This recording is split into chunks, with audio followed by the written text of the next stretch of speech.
Morning. It is 9 a.m. Saturday, August 10th, and we have a quorum. Welcome to this joint meeting of the Lewisville City Council, Crime Control and Prevention District Board, and Fire Control, Prevention, and Emergency Medical Services District Boards. This is our called special budget meeting. We do have a quorum. The Chief of Police has told me that this will only be 45 minutes long, and since he carries, I may have to respect that. We are going to go ahead and just move past invocation and pledge. I think that's a leftover from our normal meetings, so we don't normally do that for this meeting.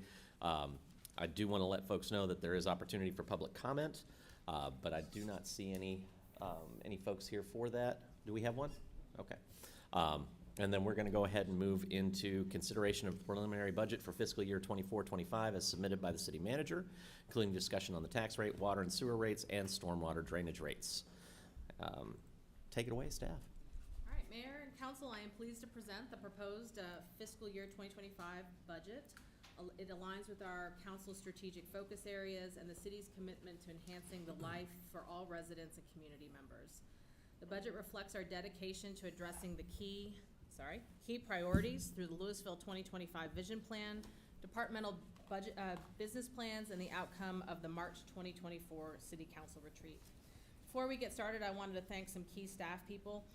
Obviously, all of our directors have done a ton of work to make sure to put together this budget, and I think there are a lot more needs than we are able to fund in a given year, but those are aspirational for future years of things we can achieve.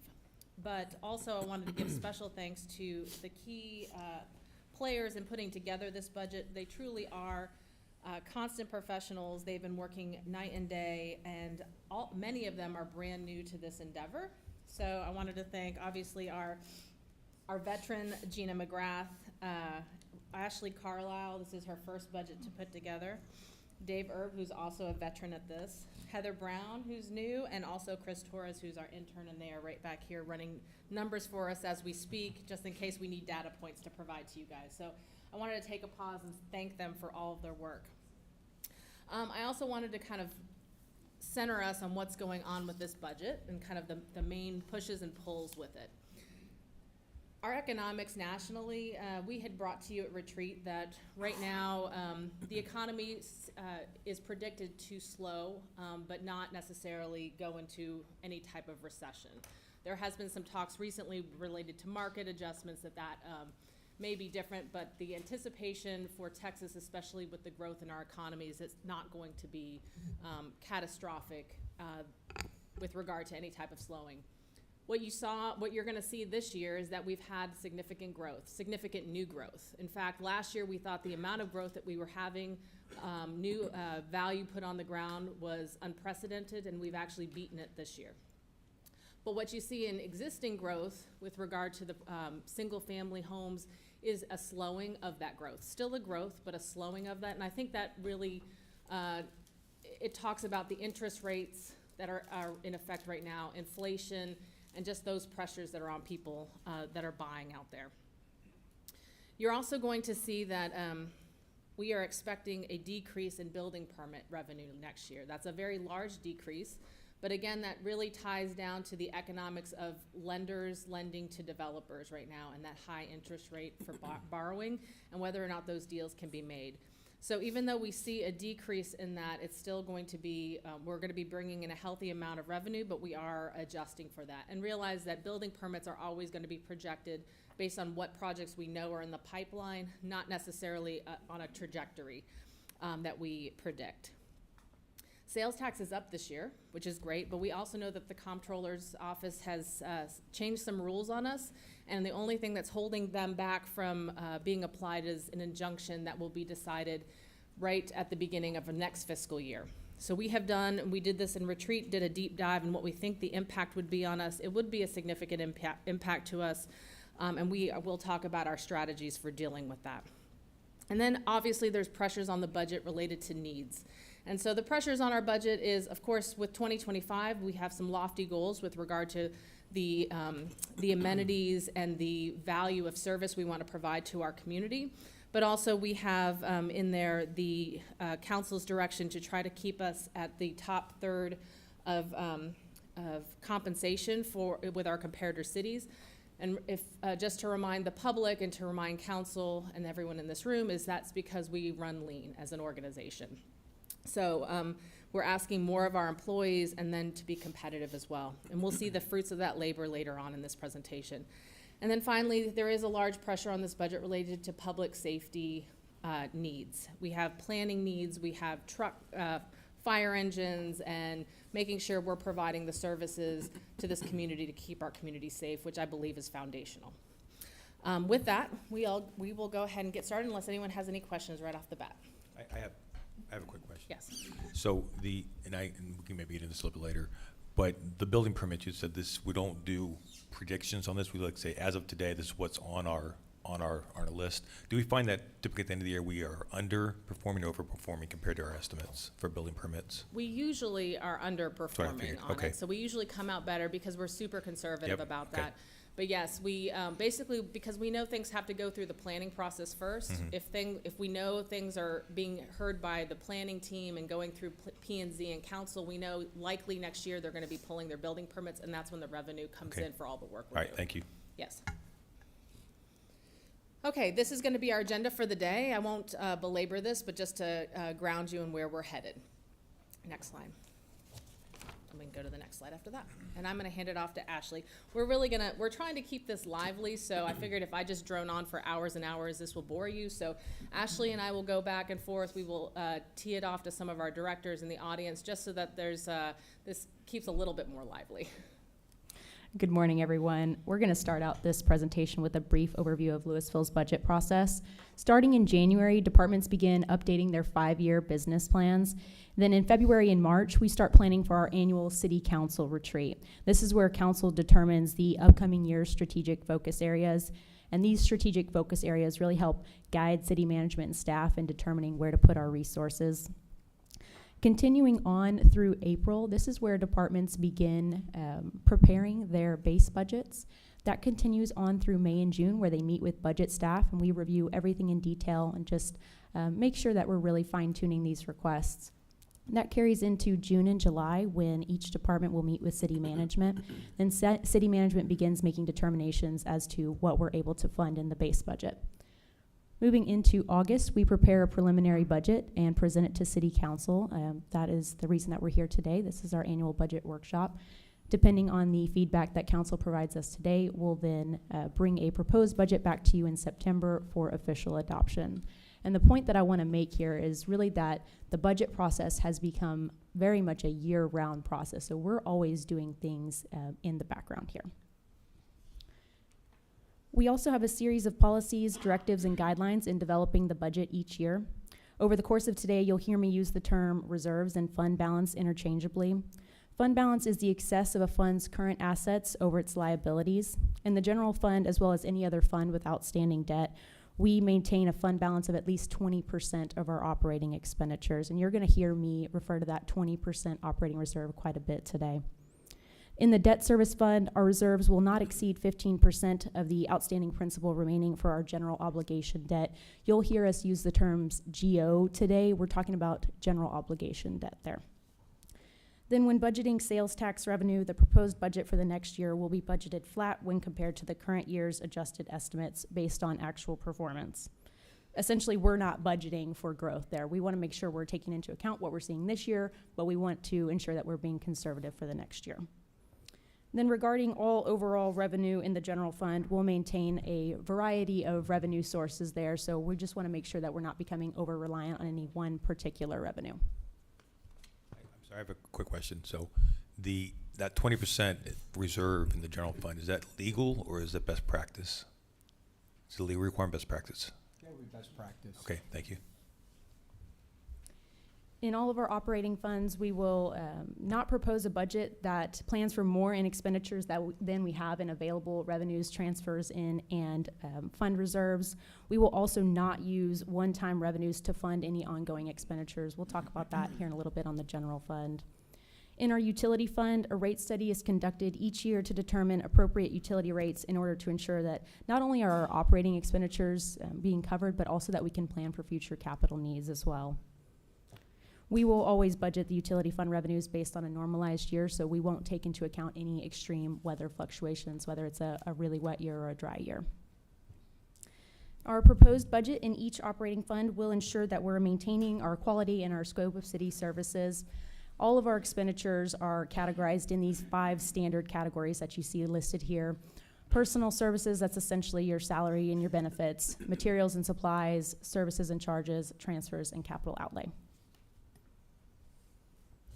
So on this slide, I just wanted to highlight that when the city management's office is putting together the budget, we're looking at all of the departments holistically and all of their requests. But to do so and make sure that we're aligned with city council and the public, we look at all of these various different plans and documents that help guide us. So for example, things like the resident survey results. We've heard for several years that there has been a desire from the public to have better lighting, and so some of the money that's being set aside last year and this year has been focused on investing in our current public lights to make sure, like this year we have a budget item about turning those all to LED lights so that they're more sustainable, but also that they will not burn out as fast. But also other things like each department's SWOT analysis. You'll see things in that's a strength, weakness, opportunity, and threat. That from our Parks Department, there was one that was identified about equipment being necessary, having the appropriate equipment to mow fields, and so you'll see some large mowers that are going towards that. Those are just examples of kind of how we are balancing all of those together. And of course, Lewisville 2025 and 35 and the strategic focus areas, those are directed from the public as well as from council, and that is our guiding light. So in this, a couple years ago, we did an analysis with regard to our infrastructure, and we also brought to council that our bond rating agencies have told us that it is best practice to try to get closer to a 50-50 split of cash versus debt funding. I will say that a 50-50 split is a hard endeavor. It is a goal, and so it's something we are always trying to aim for. But these 2 pie charts at the bottom are just a snapshot of this year, and you can see we're off of the 50-50. In the GO bond, or the general fund side, I'm sorry, we are at 73% cash funded. That's just because this given year we are not selling a lot of GO debt in the upcoming year, mainly because we have a lot of outstanding projects with debt has already been sold on them. We're finalizing those before we go to the next set of projects. And then in your utility fund, you will see that there is a significant pressure, and I probably should have said this at the beginning as well. There's a significant pressure with regard to the amount of infrastructure improvements we need to make. We're talking about wastewater plant, water plant, but also our east side utility system. We did a deep dive on that for you guys at retreat. And with all of the growth we have in our community, although we're seeing that a lot of that value on the ground related to that growth coming online, we also see a huge pressure with regard to providing the utilities there and making sure we have aging infrastructure as well, is to make sure we upgrade all of those. So right now you have most of this is because we're selling a large amount of debt related to those projects because they're very large capital projects. Right now, we have a 3.8%. You will have an unfunded item on your utility fund. That's for additional cash funding related to your utility improvements. And depending on where you guys set your utility rates, that will depend whether or not that increases or not. And I did want to point out right there that the revenue bonds currently we are rated right now by S&P as a AAA bond rated city. Fitch gave our GO bonds a AA plus, and we also have from Fitch a AAA on our utility rates. What this slide shows you is essentially how we control the growth of our operating budget. The base target level of each department is calculated by the city manager's office and distributed to the departments as a part of the budget process. This target is the prior year's adopted budget minus any one-time expenditures. So if we budget $100,000 for vehicle purchases, that's a one-time expenditure. So we take that out of the department's budget for the next year. You'll hear us use the term action steps today. What we're talking about is essentially department requests for new or expanded services, maybe personnel, programs, equipment, things like that, that they could not fit into their base budget. One type of action step that we'll refer to later in the presentation is an add back. These are essentially items that were previously funded in the department's base budget, but due to inflationary pressures, whether that's increased utility payments, lease payments, salaries, things of that nature, they were no longer able to fit it in their base budget, so those items had to be cut. In some cases, we actually have positions that are cut and added back as an add back. We had that happen with one department this year. And really, we look into those in detail, and we make sure that those can be justified, that those dollars have been spent in the past. If they have and we're able to bring in the revenues to support it, then we'll add it back. If we can't justify it, then we'll cut it.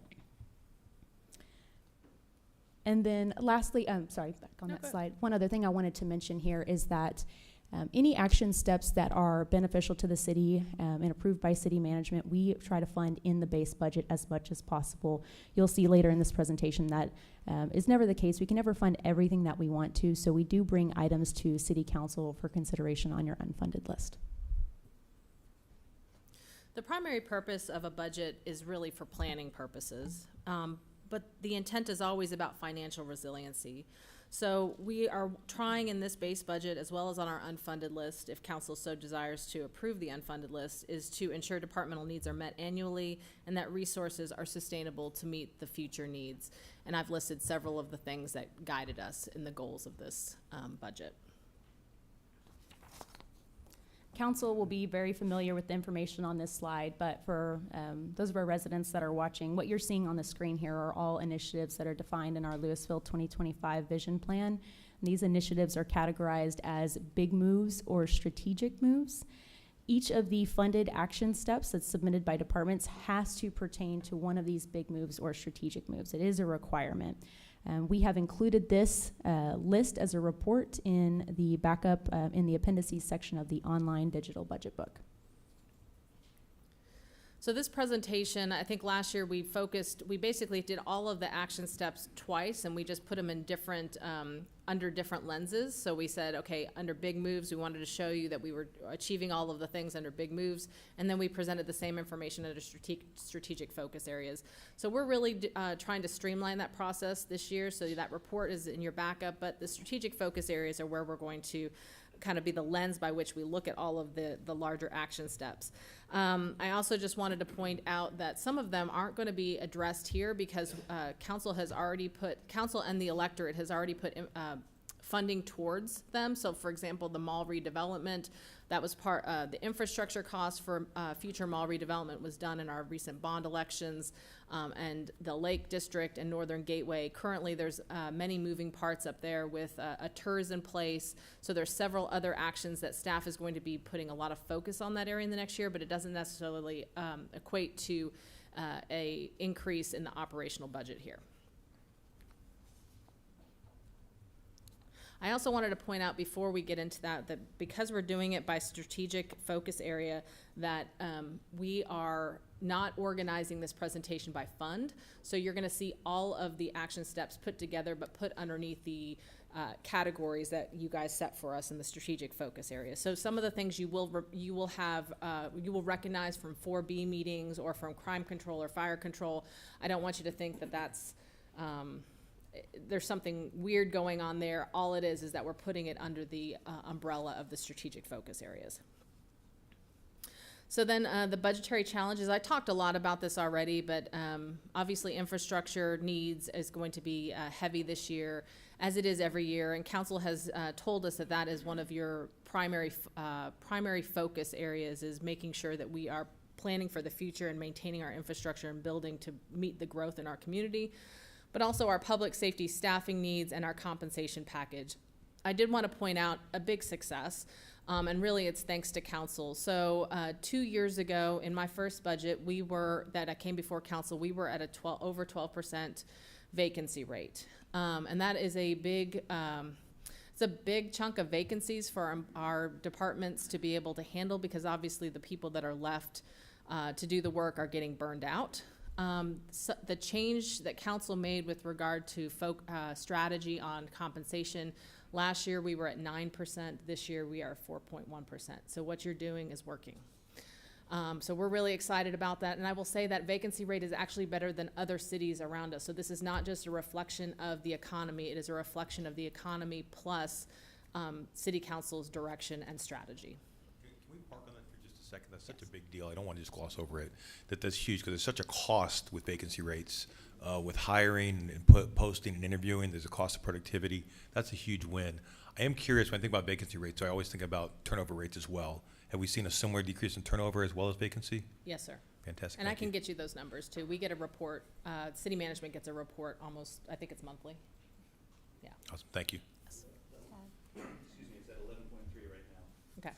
which is down significantly as well. We were at 18 like a year and a half ago, we're down to 11.3. Thank you. So what, just for the public, so previously we were at 18%, it is now down to 11% turnover rate. In the next section of this presentation, we're going to go over an overview of each of our major funds, starting with the general fund.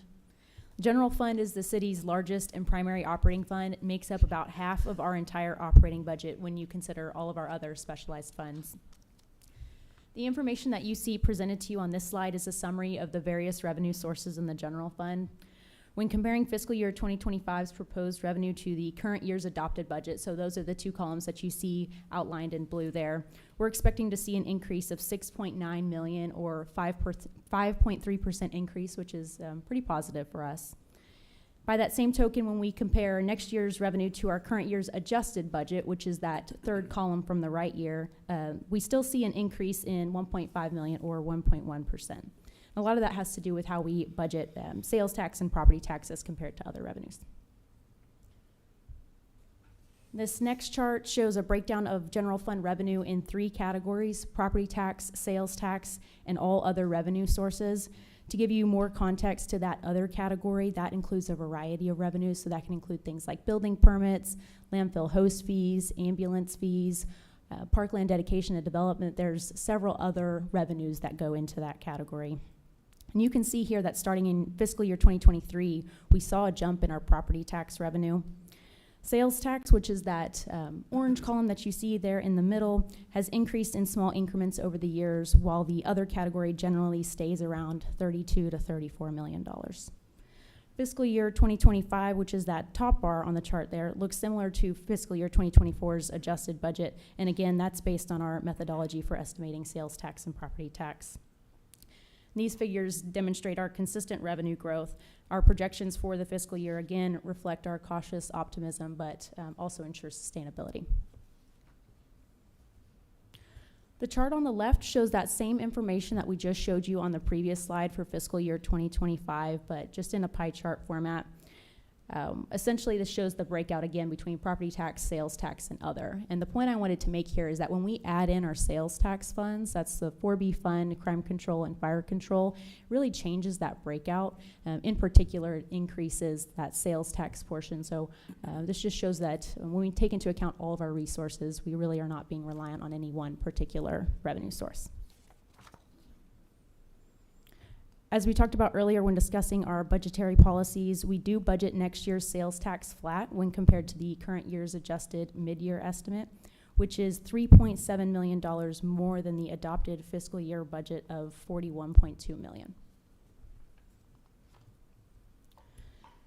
On the topic of sales tax, we did want to provide council with a refresher on this the status of destination-based sales tax sourcing. Since fiscal year 2022, we've been gradually reducing our reliance on sales tax revenue. We've kept a close eye on legislative developments. No legislation has come out of the Texas legislature in the last two sessions.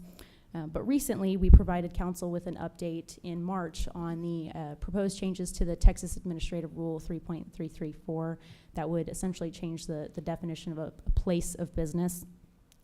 That temporary injunction that Claire talked about earlier, there's the trial date that's scheduled for October 2024. So again, that will be right at the beginning of our fiscal year 2025 budget. And in order to plan for that, what we have done is in our sales tax fund, so again, that's 4B, crime control and fire control, we have intentionally not budgeted any ongoing full-time personnel. As far as the general fund, if we see any impacts there, we can mitigate those impacts through maybe some alternative revenue sources or possibly even decreased expenditures.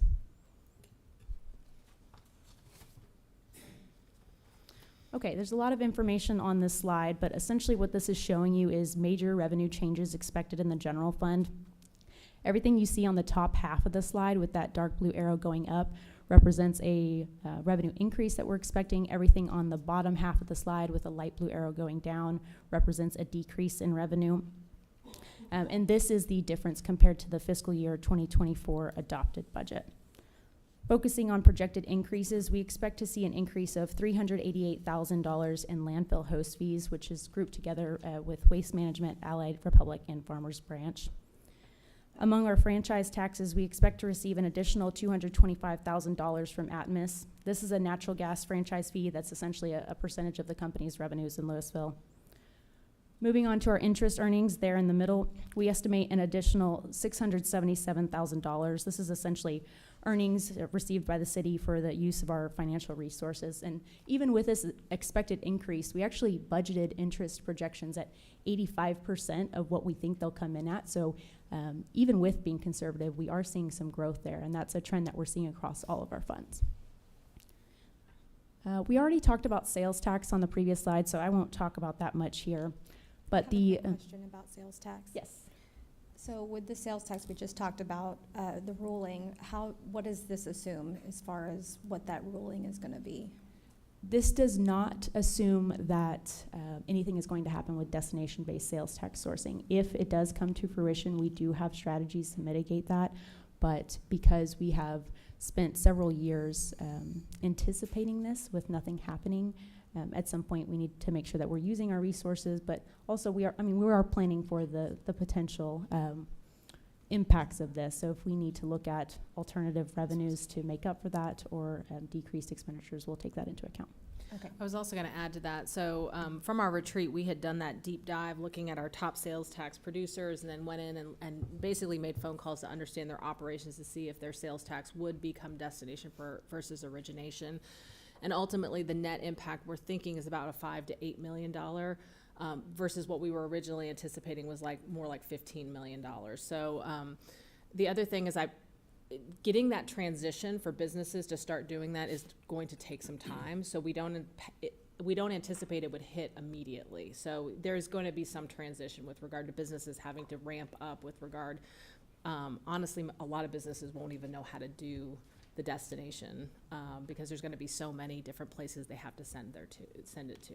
Okay, that was my next question, is how immediate is that change? So if the legislation goes the way of we're gonna lose that revenue, when will we see that? So it would be immediate, but then the comptroller's office would likely send out some information to all businesses in Texas and try to do information resetting for people, saying, okay, this is going to be the new process. Then they're going to all have to get a different smaller business. I mean, obviously larger companies can probably handle this with their software. The smaller businesses are all going to have to upgrade their software systems, try to figure out how to do this. So even though it's, I don't think that the comptroller's office has the ability to audit to that level every single person. So you're going to have a slowing of that implementation. You'll see that. Is this on? To clarify something on that, because you're talking legislation, the legislators chose not to even take this up. This never came out of committee for them to make new law on, okay? This is a toddler in an adult body that didn't get his way, and that would be our comptroller, who chose to do his own rule after the fact. And now it's being decided by the courts. That can be turned around at any given time when this guy's up for re-election. Claire, can we? Yes. Quick. It's not self-evident by the name of what this is. Can you explain to this what this is and why it's important to the city and for our taxpayers? Why is this an issue? Yeah, so right now, all sales tax in Texas is destination-based. Now, other states don't necessarily do destination, some do. But what ends up happening is that the economy in Texas has been built upon the idea that everything is destination-based. What that means is that any company in the city of Lewisville that's located here, that maybe has impacts on our streets because of their operations, or air quality because of their operations. Right now, when they sell their goods, let's say an example is a batch plant. They sell concrete to a neighboring city. Right now, we get all the sales tax, and I don't mean a neighboring city. Let's say they're doing a large industrial park, they're selling it to do that. All of the sales tax comes to the city of Lewisville now. Well, that's beneficial to us because we're dealing with all the trucks on our street, the impact of having a batch plant in your community. And we have built our economy on making sure that we have this diversity of revenue streams, and part of that is industry. And we have not shied away from the fact that industry is part of our economy and is part of our community. But also, we want to be able to, because we built our economy on that, have the revenue to offset the negative impacts of those industries. The rules are now being changed, where our city has built our economy on that. It will be shifted now to destination. So now if they sell concrete to that industrial or business park that's being built in a different city, that city will now receive the sales tax. So the difficult part for us is just we've relied on the rules, we've built our economy on that, and then that can be taken out from underneath us. We've invested and we've partnered with warehouses strategically, and now those rules are being changed out from under us to move money out of our city into other cities. Absolutely. Yeah. So we used to have a program where we would do incentives to bring spec industrial buildings to our community because there was a benefit. And really, when the comptroller's office and the legislature started doing that, we stopped providing all incentives for those. I mean, it depends. We can do it on a case-by-case basis, but just proactively seeking out industrial, we are not doing that right now. When we were down in Austin and we actually presented in front of this committee, the arguments are really pretty weak. It was, well, there's only 10 cities that are affected, therefore we shouldn't care about that, which is a terrible argument to make. The other argument was, well, if I take $1 from you guys and I give it to Temple or somebody that doesn't have these warehouses, are they better off? That's a socialist statement, which is contrary to not only Texas but to the U.S. in general. So this is such bad legislation.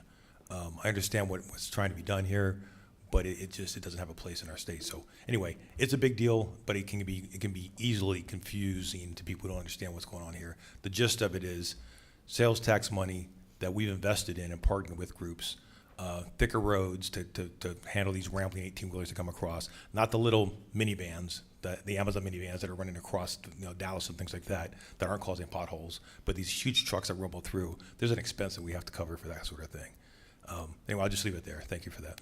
I wanted to add to that really quickly, though, yes, we as a city have had a strategy to have more of that industrial use, and ultimately the goal is to lower the tax burden on our citizens, which is why we have been able to provide one of the lowest tax rates in the Metroplex. So this impacts our ability to continue to do that, and that's why it's important. Okay, continuing on the bottom half of the slide here, these are our projected revenue decreases. We are expecting to see almost a $1 million decrease in our building permits. Claire talked a little bit about that earlier. Again, I just wanted to remind council, this is based on known projects that we're aware of and when we plan on them actually occurring. Because we assume this decrease on the permitting revenue, we also assume there will be less work on the actual work done in terms of permitting and inspections. And because of that, that was the reason we made certain funding decisions to not approve certain action steps in this year's budget. In regard to franchise taxes, we're expecting to see around a $150,000 increase for both Verizon Frontier and Time Warner Cable. And then the middle item that you see here for our school resource officers, that's essentially for our Rover program. What that is an adjustment to how we account for this. So the way this program works is that's actually a reimbursement for overtime expenditures rather than a revenue. And then the last item you see there on the far right is our Texas Ambulance Supplemental Payment Program. You'll hear us refer to this as TASP. And really what this program is a program that helps EMS providers get reimbursement for care for patients who meet certain financial requirements, and you'll hear this referred to as charity care. The amount that's received is determined by the state and continues to decrease each year to the number of agencies that are requesting funding, and there's some other factors that go into that allotment as well. So the Atmos franchise tax increase, is this due for infrastructure build out? Is this what causes it to go up? Yeah, we have seen, in particular, this one has increased from year to year, actually, as opposed to some of our other franchise taxes where we're seeing decreases. And then the Verizon Frontier, is this because people are switching to other carriers that don't, okay. thank That's you. correct.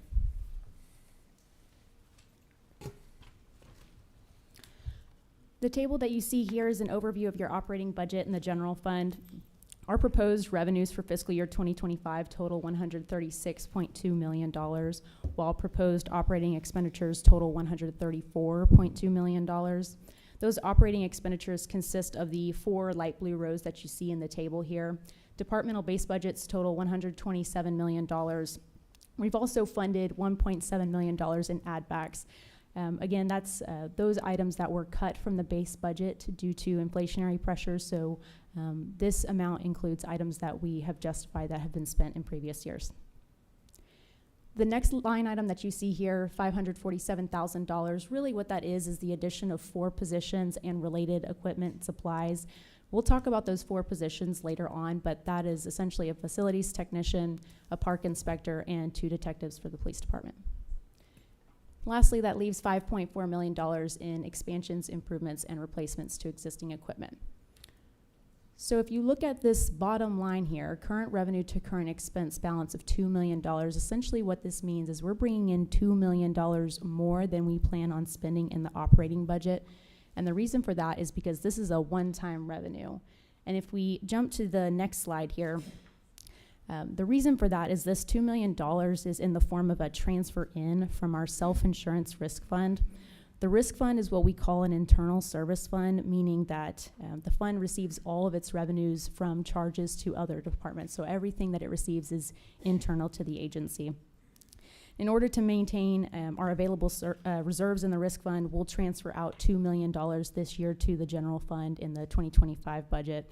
Because this is not an ongoing revenue source, we have intentionally not funded any expenditures using that money in 2025. So that $2 million will essentially fall to reserves. Our operating expenditure budget is funded by ongoing revenues as opposed to expenditures from fund balance, which is what we're talking about on this slide. And when you hear me use this term, just think these are one-time expenditures that won't recur in the future.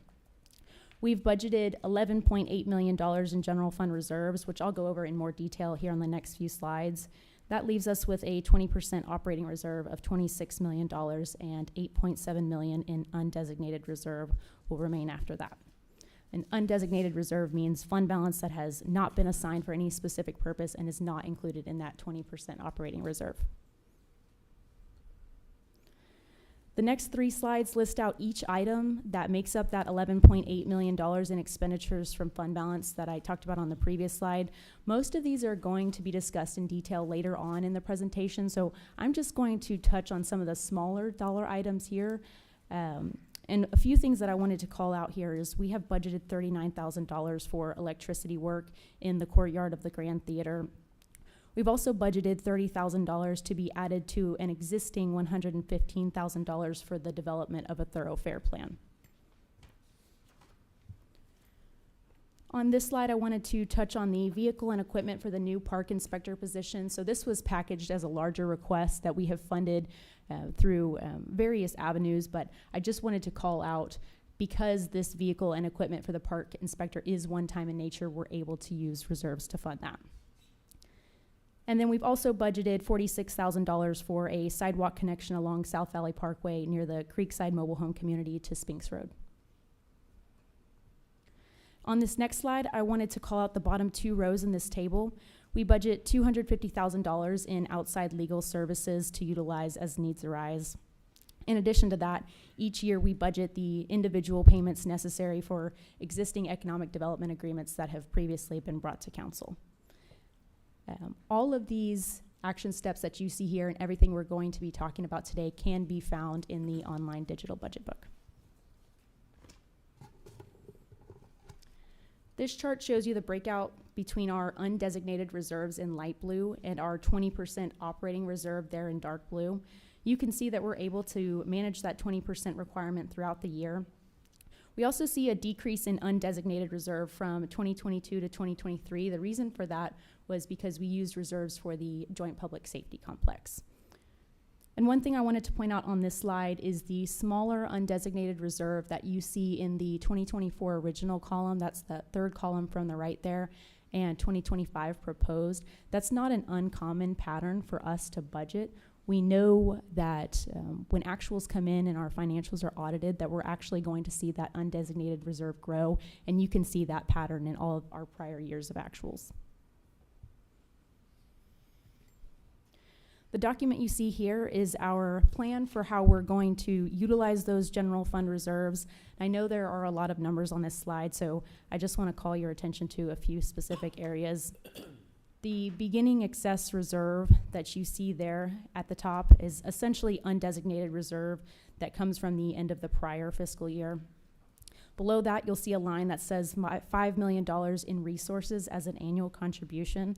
What that $5 million is really a combination of two things. It's when our revenues come in higher than what we budgeted and our expenditures come in less than what we budgeted. So you can really think of that as like an operating surplus.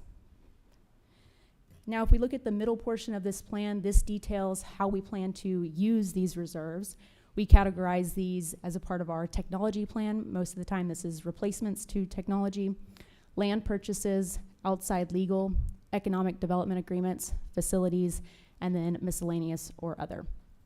If you look in the 2025 column under total uses, you'll see that $11.75 million. That's everything that we just talked about on the previous slide. So that is everything that we are budgeting in expenditures from fund balance. And then moving on down towards the bottom portion of this plan, you see that $5 million in reserve stabilization. Essentially what we're doing there is we're taking out all of that growth that we saw earlier in the plan. So we're really assuming no growth there. And the reason for that is because we're being extra conservative here. We want to make sure that we're getting nowhere near that 20% operating reserve. And so really this just gives us an outlook in the next few years. And one thing I wanted to point out here is that the $2 million that we talked about earlier in the general fund, you don't even see that represented here on this plan. So that will just be an additional buffer that gets added to reserves. Moving on to our utility fund, which is our next largest fund. The utility fund is a self-supporting fund called an enterprise fund. And what that means is this fund essentially operates like a business, where the cost of providing water and wastewater services is covered by utility bills and some other utility revenues. You saw a similar chart earlier in the presentation when we were talking about the general fund. This is a summary of the revenues projected in the utility fund, and this is pre-rate increase. When comparing fiscal year 2025 proposed revenue to the current year's adopted budget, we're projecting an increase of $1.1 million or 2.2% to a total of $52.9 million. When we compare 25's revenue to the current year's adjusted budget, we're going to see a small decrease of $564,000, and really that has to do with the way that we budget the utility fund. We'll talk a little bit more about those revenues here on the next few slides. This chart shows you the breakout of the major individual revenue sources in the utility fund. One thing to note on this slide is that wholesale water sales and wholesale sewer sales, you see that represented in the light blue and the light green there on the far left. Those are revenues related to Castle Hills pre-annexation. So next year when you see this chart again, those two revenue sources will fall off. When we look at the column for fiscal year 2024 adjusted compared to fiscal year 2025 proposed, we do see a minor decrease that I mentioned on the previous slide in the proposed budget. This is mostly due to water and sewer capital recovery fees. And if we jump to the next slide here, just like in the general fund, this slide shows you major revenue changes in the utility fund. Again, we see that increase in interest earnings just like we talked about on the general fund. We're also expecting to see a $1.4 million increase in water sales. This value is virtually flat when we're comparing it to the current year's adjusted budget, so we have brought in more revenues in the utility fund than we budgeted for. And as a reminder here, we do budget this fund based on a normalized year, not considering any weather fluctuations, but we also want to make sure that we're accounting for any new development. And in terms of revenue decreases, we're expecting to see sewer capital recovery and water capital recovery fees dip. This is directly related to the building permit decrease that we talked about earlier, because those are the same projects here. These capital recovery fees are charged to new developments to fund capital infrastructure and is essentially an impact fee. We showed you a similar table to this earlier on the general fund side. For the utility fund, our proposed revenues total $52.9 million, while the proposed operating budget equals a little less than that at $52.85 million. Departmental base budgets total $49.3 million, while add backs came in at $693,000. This left $1.9 million to be funded in expansions, improvements, and replacements to existing equipment. Now, that bottom line that you see here, that's our current revenue to current expenditure balance of $63,662. Council, you have an unfunded item later in this presentation related to a partial market adjustment and a partial merit increase. If you were to fund those items, this is the exact dollar amount needed in the utility fund. And should you decide to not fund those items, we'll just put this money towards capital projects. We have budgeted $2.7 million in expenditures in the utility fund reserves, and those items are listed here. We're going to talk about these higher dollar items later in the presentation. After our required 20% operating reserve of $10.6 million, we're left with $7.6 million in undesignated reserve. This $7.6 million figure really becomes crucial later when we talk about future utility capital projects and utility rates. And as you'll see here in just a little bit, we have some significant needs bearing down upon us. This next portion of the presentation will be a highlight of our other major funds. This is a summary of the overall revenue increases we're expecting in our hotel motel fund, crime control and fire control funds, drainage fund, and the 4B fund as compared to the 24 adopted budget. The hotel motel fund is a special revenue fund that derives its revenue from the 7% hotel occupancy tax that's levied on hotel rooms in Lewisville. This also includes motel rooms, short-term rentals, and some others as well. These funds can only be used to promote tourism and the arts. In fact, all of the funds that you see here have narrowly defined specific uses. In the hotel motel fund, we're expecting to see an increase of $353,000. While we're on the topic of this fund, we are seeing occupancy rates hover around 71.7% compared to last year's 71.9%, so it's essentially the same, and that is higher than our pre-COVID rates as well. The Crime Control Fund and Fire Control Fund are both funded through an 1/8 of a cent sales tax that was approved by voters via an election. Crime control funds can only be used for law enforcement operations, while fire control funds can only be used for fire suppression, fire prevention, and EMS activities. We're expecting an increase of $413,000 in the crime control fund and $531,000 in the fire control fund. And the reason for the difference between the two is because of those interest earnings. So if we were to just look at sales tax projections in these funds, they would be the same. The drainage fund is essentially another enterprise fund where drainage fees cover the cost of drainage operations and capital projects. We're expecting to see a $574,000 increase there. And then the 4B fund is another one of our sales tax funds that's funded through a 1/4 of a cent sales tax. We're expecting to bring in $923,000 more than 24's adopted budget. Can we explore this for just 1 second? Because there's a hidden point in here that I think is important for anybody who might be listening, and it gets overlooked, I think, I overlooked this for a while as well. But it's so important to understand that not all funds are created equal. I can't take money from one fund and use it for something else. You might look out and say, I've got this huge pothole that I can't, or this street needs repair, and why are we putting in sculpture in the library for thousands of dollars? Unrelated funds. We cannot take that money and put that to street repair. We can't take some money and put it to a homeless shelter. These are unrelated funds that they can only be used for certain things, right? That's correct, and you'll see that later in this presentation, in particular with the PEG fund. The PEG fund can only be used for very, very specific purposes. So anytime that we're able to use those funds for something that can benefit the city, we will absolutely do that. Thank you. And if you look at something like many cities around us have economic development funds, and that's typically this 4B fund here in Lewisville. So many years ago, back in the 90s, there were actually 2 bites at the apple to make that 4B fund actually be an economic development fund, actually to bring, like, American Airlines Arena was looking to be up here and that type of thing. But residents twice shot that down, and we had this half cent sitting out there, and residents said, hey, we want to put this into our parks and libraries. So it's, when you look at some of these constraints, and why are we building parks? Why are we building libraries? Why are we doing that? Well, it's because residents told us they want that half cent to go that way.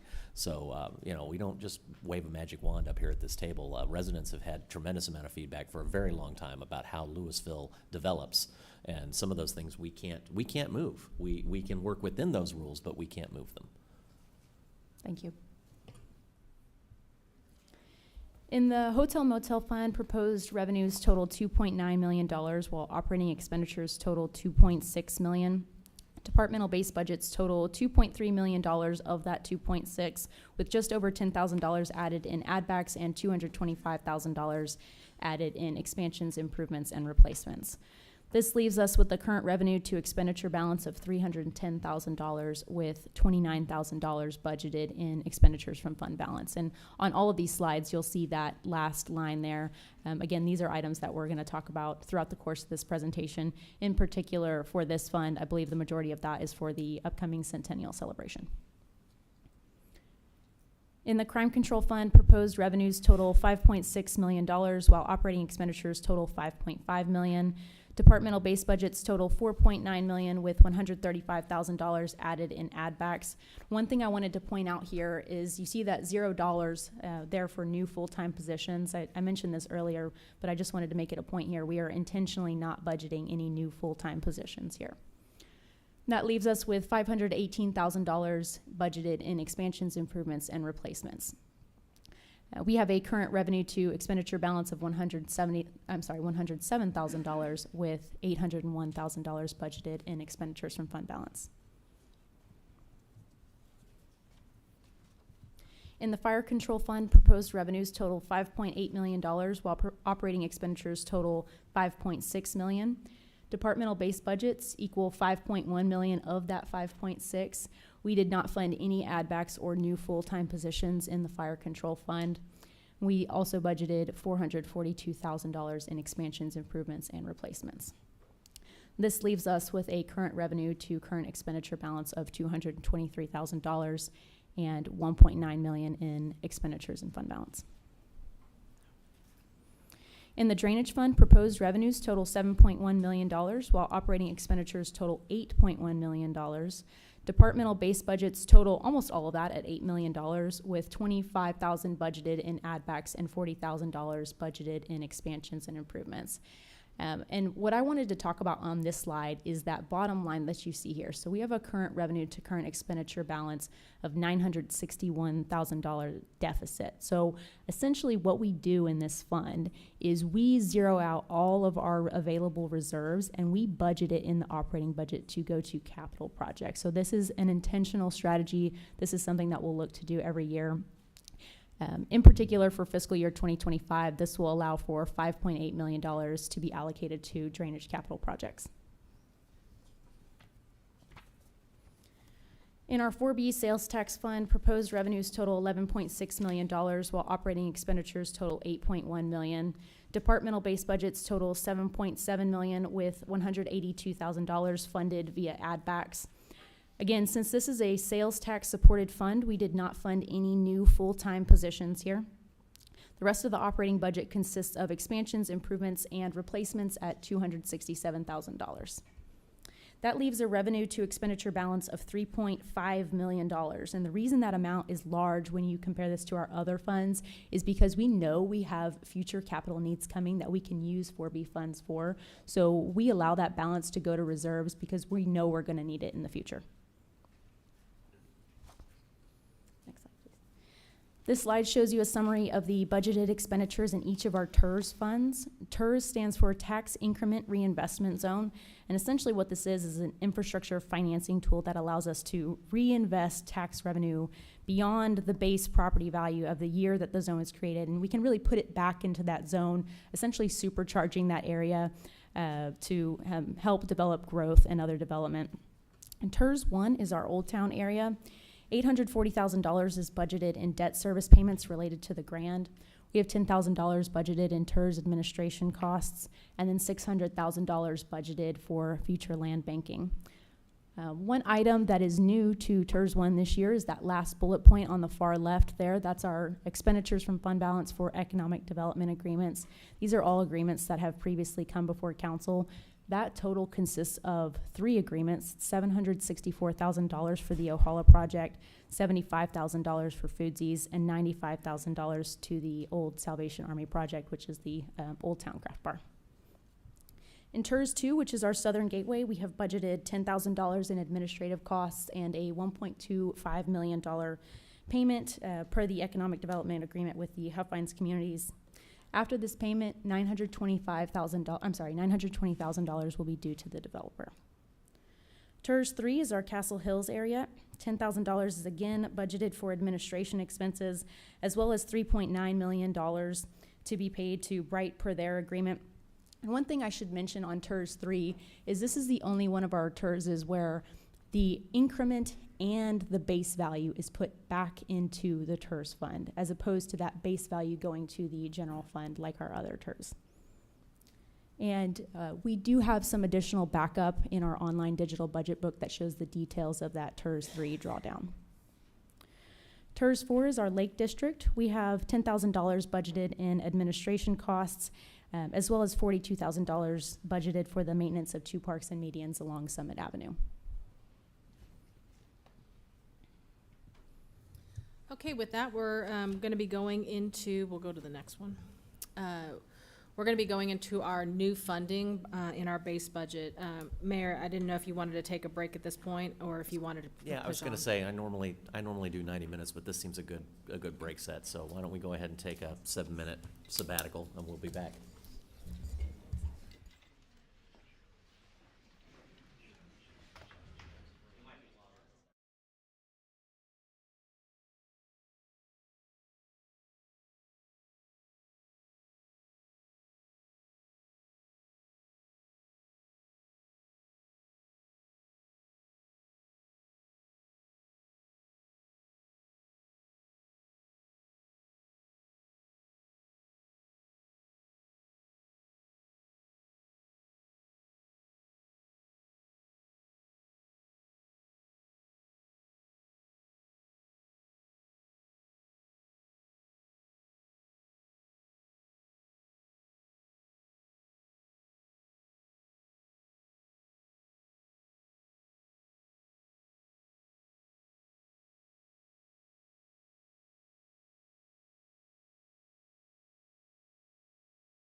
Welcome back.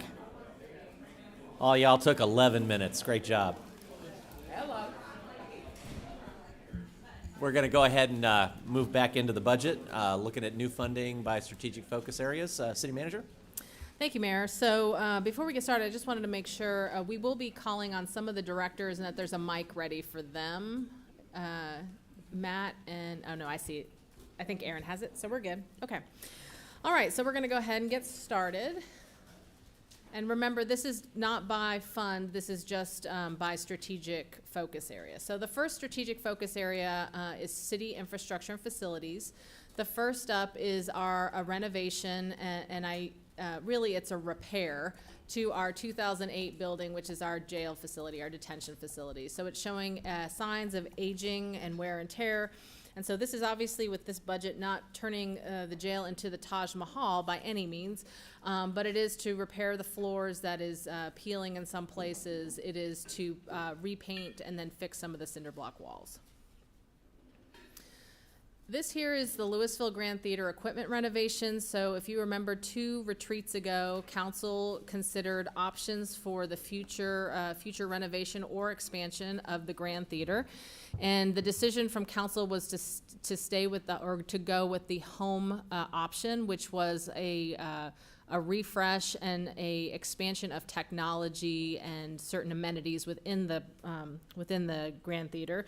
And so we have spent the last year basically going through design of what that might look like, and these are the costs associated with achieving that home program. You will notice some of the key items are a telescopic seating system in our black box theater, as well as repainting of the black box theater. One of the parts of the study had determined that our black box theater usually, in most facilities, is one of the highest utilized spaces, and it is one of our lowest utilized spaces in Lewisville. And I think it's because of the functionality of that room, and so these improvements we anticipate will increase revenue and use of that space. Traffic signal funding. Every year, our traffic engineering in our engineering team looks at what intersections we believe would warrant for a new traffic signal to be installed. And we usually put aside about 2 to 3 we usually put aside enough money to cover 2 to 3 installations. This year, we're thinking possible locations are going to be at College, at Valley Ridge, and Valley Ridge at Keeley, and so that money is being set aside there. Our traffic controllers and cabinet replacements. So these are controllers and cabinets are getting towards end of life. And the difficult part with this is when you order these, they are on backlog, as we still are struggling with supply chain issues throughout the country. It's obviously better than it once was, but it still lags. So what the city has been doing since 2022 is to come up with a proactive replacement process or program where we're setting aside money every year to purchase signal cabinets and then replace those as we go along. And I know that James's team with Public Art has also been working to keep up on Public Art on top of those as well. So this is an interesting project, which has garnered a lot of conversation over the last year or so. So this is the Coy Tally Plan. This is on Summit Avenue, close to Grandy's Lane and just south of 407. So this is the development in our northern gateway where there is townhomes and multifamily around Summit Avenue. The intent of this plan has always been that there is a park, and the park has been developed on the west side of Summit, and it is currently being maintained by our Parks Department.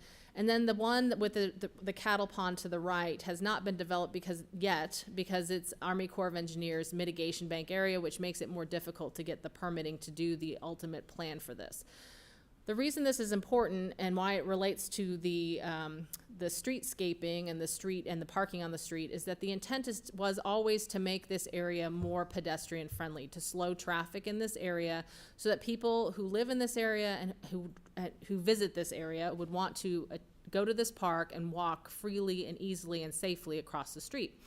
So from the beginning, the intent was to do a pilot program to put this on a road diet, which is to reduce down the amount of lanes of travel so that there would be parking along the side of the street. We did a traffic study early before we did this and then afterwards, and it actually worked. So the amount of speeding on this road has actually decreased, and we actually were able to reduce the speed limit based on that data. But there have, obviously this was always it was a pilot program to see if it was going to work. The second phase of this is coming up with a permanent plan for the infrastructure out there. Namely, bump outs, having better landscaping in those bump outs, and basically nestling the parking in between landscaped areas that come off of the sidewalk. So I think that'll make it more pedestrian friendly, but this here is the funding that goes towards that design in the next year. Any questions on that one? I just have a comment on that one. Is that if there are any riders, if the media is here watching or whatever, they may highlight some of this so that we can get actual true information out there instead of speculation as to what's going on. What I think the perception out there is that we put this parking on the street for the multifamily. I will say that there are people that live in the multifamily that are using these parking spaces, but they are public parking spaces. So, you know, I'm not able to limit parking spaces and say, well, everyone else can park there except for the people that live next door. So I think the ultimate plan of making this more aesthetically pleasing out there will go a long way for the community.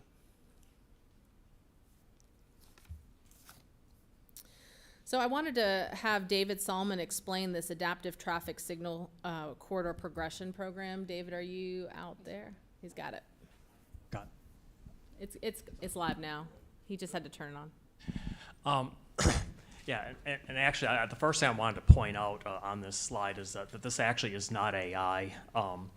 The adaptive, take a step back. Historically, what we've done, or what has been done, is traffic progression is basically something that's established by using a program and trying to figure out at each intersection based on a specific time and place what the traffic is and what the traffic patterns are, and then going in and individually programming each controller based on that data.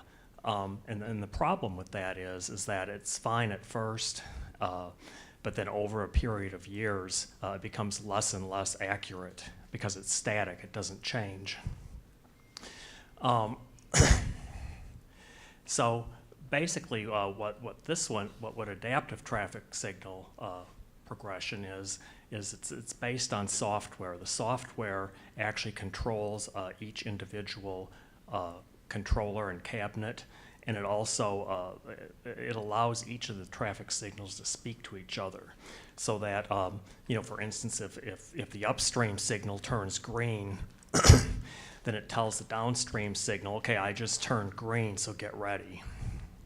It also can pick up pedestrian traffic, bicycles, motorcycles, things of that nature. So basically what it does is instead of having a fixed signal timing and cycle, it actually adapts throughout the day and throughout the week, depending on how much traffic there is. It can change itself. If all of a sudden there's a lot of left turn movements, then it'll give more time to that left turn movement. And it'll pick up whether or not there's traffic on the side streets, and it'll either give the side streets more time or less time depending on that amount of traffic. But it's basically a way for all the signals in that corridor to communicate with each other and, in theory, optimize the timing. So again, this really isn't AI, but it's what it is. It's kind of like going from our old flip phones to our smartphones with regard to traffic signals. I did want to point out to council that in the prior year, we had set aside funding for 3040 to do a progression there. Really, this is intended to make the flow of traffic go easier in a corridor. And I know our public has made comments about some of our corridors. I've heard especially Business 121 is one of them, is it's just stop and go, right? So this is allowing them to be smart and talk to one another. And then also, the idea is we had originally had it in 30/40. We had funding set aside for 30/40, but given council's strategic focus area being Business 121, we are suggesting moving that original funding and adding this to it to basically focus on the Business 121 corridor plan. Does anyone have any questions on that one? I have a question. Yes. So, this is for the entirety of the Business 121 corridor, correct? That's correct. Okay, so how does this work at 35?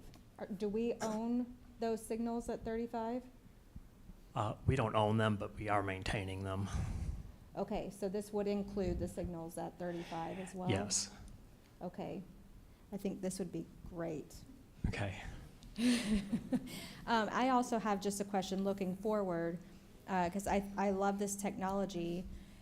Is this something that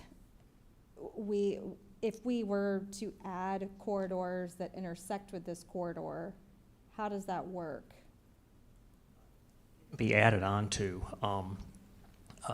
And again, obviously it becomes much more complex as you add corridors, because then you've got all the side streets and, but it can be added onto, and ultimately, I mean, we want to build our traffic control system and keep upgrading it, and so is it.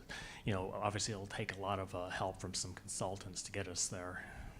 Okay, and does this operate mostly by itself? Yes, it has to be monitored. It does require some maintenance, but not to the extent that our old way of doing it required. Perfect, thank you. I just want to say, I think this will be Business 121 will be a great testing ground for it, because it has different flows of traffic. It is terrible during rush hour on any end of it. It is very light generally during the weekend, so we'll see how adaptive it actually is. I think that's a good start for that area, because it definitely needs it during the rush hours, because it is very stop and go. Okay. Next up, this is a large dollar amount for our increased street striping. And I do have Aaron Russell, our Public Services Director, on standby to answer any questions, and he's going to talk to you about that traffic signal detection at the bottom. But just to give you a sense, so part of our retreat, we discussed beautification of Lewisville, and one of the items that we identified as a need for improvement was street striping throughout our city. I did get clarification. I think I had some questions from one of the council members earlier on this about thermoplastic. So in fact, the question was, is striping enough, or should we move to another technology like thermoplastic? Is it thermoplastic? Is that the term? Yeah. And actually what we're using is thermoplastic. So it's not, this is really just the wear and tear with our traffic and our heat in the south and our rain and all of that just wears it out. So Public Services originally put in a request that said, okay, we know we need to put in an action step because council was interested in seeing improvements to our street striping. And so they suggested a plan where some areas would be on a 1-year schedule for replacement, some on a 2-year schedule for replacement, but there really wasn't data behind it to suggest which ones would be on the 1 versus 2. So instead we looked at it and we said, why don't we just do a reset of the entire city? And this dollar amount, although large, would restripe our entire city in 1 year. And then we'll get a good baseline and we'll do observations to see which do need to be on a 1-year replacement, what do need to be on a 2-year, and what could actually maybe extend to a 3-year like we've been doing. But this is really ensuring that we're making data-based decisions, and it is going to be a nice refresh for our entire community. Is there anything else you want to add on that? No, I think Okay. you covered it. Okay, perfect. I have a quick question about that, Yes. though. I just wanted to say I'm really happy with this, because I've had some public safety people come to me and residents come to me talking about that, that the striping was not where it needed to be. And when I asked, it was like, well, everywhere. So when we get this done, what I would ask It is everywhere. Yeah. But what I would ask is, once we get it done, to actually help us to maintain these areas, to see where the places are getting worn out better. Like if you're a city employee, you can use the hotline. If you're a resident, you can use the app to let us know, because that'll help us get the data on what's being worn out, and our staff can go see that. So I'm very happy with this one right here. It's not sexy. Nobody cares about it until they don't see it. So I'm happy with that. Awesome. Go ahead, Bob. I think everybody sees it, and I hear comments all the time about, there needs to be stripes, because we can't tell where the lanes are. And as a professional driver, I really appreciate this one too. This is one of the big ones that I was really glad to see in here, along with the adaptive timing. I was just noticing the other day when I was driving through some school zones, and there's a lot of crosswalks that I was going through that seem to be missing or just mostly gone. So I was just thinking about this. I am curious, that 1.1, this is front to back resource. We have the resources to do this. We have the people to do this. We have the budget to do this, but we can actually complete this in 1 year, because that seems like a big. It's a Big big project. endeavor, so in talking with Aaron, our Public Services Director, we wouldn't be able to absorb this project as staff or Okay. have the equipment to do that, so we would be hiring contractors to do it, but we would likely have to hire two Okay. separate ones to This is a complete it great all in use 1 for year. contractors. This is a one-time, and it's hit and miss or hit and done. The project's completed. I like it. Thank you. I just wanted to make one clarification. This is for replacing pavement markings where we already have pavement markings, right? Mhm. So it's, not all streets have pavement markings. That's right. So this is not, if we see a street that doesn't have striping, this is not to stripe every street in the city. Just wanted to make that clarification, that this is just to replace existing striping that is deficient. That's correct, and also something I also need to add to that, I thought you were gonna make this point, but, we also have a lot of TxDOT roads that go through our city, so we are not striping TxDOT roads, so just wanna make that clear. I've just got a question, and it is, I completely support this. I'm just curious, Aaron, if the paint that we're using, is it acrylic or enamel base? And does one do better than the other? And is there a cost difference? I'm sure there is. That's a great question. So it's not really paint, it's thermoplastic, so it's a very thick, it's almost like putting down a thick plastic. The issue, and it is the top of the line product that we can use. The challenge that we have here in Texas is we have a very wide range of temperatures between winter and summer. And so that freeze thaw and then those high temperatures make the materials expand, and so it makes the adherence to concrete less than what we'd like. So it's not the material itself that's generally failing, it's popping, its adherence to the concrete is where it's failing. Okay, so then next up is street light maintenance. So the city of Lewisville doesn't maintain most of the lights throughout our community. That's usually CoServe or TNMP, but we do own some. And so for those, this is money being set aside to replace their current bulbs with LED bulbs. That is obviously from a sustainability standpoint going to help with costs, but in the long run, but also they have a longer life expectancy, so there will be less likely in the short term for them to go out and having to send more employees out there or contractors out there to fix it. And then we have traffic signal detection, and Aaron, I wanted you to explain what that program is. So this is a replacement of, so let me back up and say the detection is cameras. That's the newer technology, and it basically sees traffic, can recognize whether it's a car, a pedestrian, those kinds of things. That's the new technology. This is related to the adaptive signal that David talked about, because the detection camera has to be able to gather the data that's needed to be able to implement that adaptive system. The Grid Smart, we've been planning for that type of technology for years. The Grid Smart is actually able to do that, and that's why it was purchased, or one of the main reasons it was purchased originally. The problem with Grid Smart that has evolved is just a reliability issue. And it's a mechanical design that we've identified. We've worked extensively with Grid Smart to see if we can get that corrected. But they have not corrected it, and so we're pulling the trigger to move to iTerrace, which is a product that's been on the market for decades, very reliable, and with a long history of success.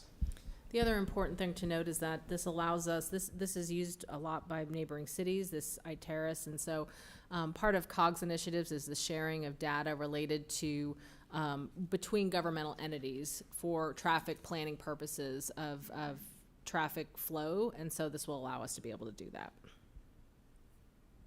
Thank you, Aaron. So we have an increase in street maintenance funding. So this is our normal street contractors that do repairs, panel replacements, those types of things, repairs to our sidewalks. This is just a cost increase that's anticipated over the next year based on cost increases for that they're passing along to us. Chemical odor control. So we had some good luck, and I say luck, just good success. In our northern gateway, we were anticipating at one point putting a odor abatement station up in our northern gateway, which probably wouldn't have been the most loved thing with a bunch of residential about to go up there. So we tried to do chemical odor control up there, and it was very successful. And so this is extending that same to Whippoorwill Lift Station. This next slide talks about risk modeling and planning software that we plan on piloting. And I wanted to talk a little bit about this graphic that you see down here at the bottom. Essentially what this is not Lewisville's data. This is something that was published in the American Waterworks Association journal. They looked at a large utility system and used 3 different methodologies to predict pipe breaks. So what you see on the far left-hand side is based on prior breaks. So they assume if this line has had a break previously, it's more likely to have another break. The middle methodology there is based on age. So it's assuming the older the pipe, the more likely a break will occur. The methodology on the far right, that is this VODA AI methodology that we're looking at piloting. And they took into account prior breaks and age, but they also included other factors like diameter of the pipe, material, whether the line was active or abandoned. So there's a lot of other factors that went into this as well. But essentially what they did was they ranked their pipes from 1 to 260,000 or so, and that is the likelihood of failure. So they're assuming that the higher the rank of that pipe, the higher the likelihood of failure of that line. Now what you see here is everywhere that there's a red dot, that's where a break actually occurred. So if you were to look at the methodology on the far left, there's essentially no correlation that they found between prior breaks and where a break was actually going to occur. Using age was a little bit more accurate, but if you look at that VODA AI, you can see they were very accurate in predicting where those breaks were going to occur. So this has the potential to tell us where we should be putting our capital dollars and maybe some areas where we can hold off and invest that money elsewhere. Aaron, is there anything you would like to add on to that? Yeah, so this data is actually from, I believe, a pilot from Las Vegas, and they, just to kind of expand what Ashley said, so what they did is they said, okay, give us your data except the immediate previous year.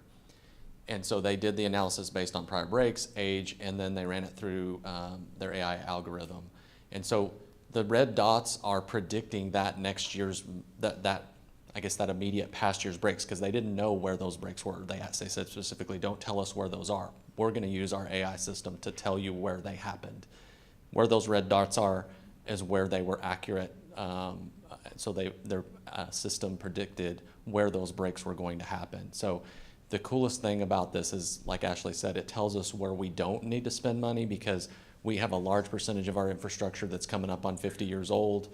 We're going to have some significant needs. So we need to be able to really zero in on those specific pipes where we can and replace only what we need to replace, instead of going off of age or prior breaks, which is the traditional way that we make those decisions. I think it's also important, Council, 2 retreats ago, Council, we had done a deep dive in infrastructure and how much funding we should be putting aside towards our infrastructure, knowing that we were cash funding we should be putting towards our infrastructure, knowing that we were turning 100 years old.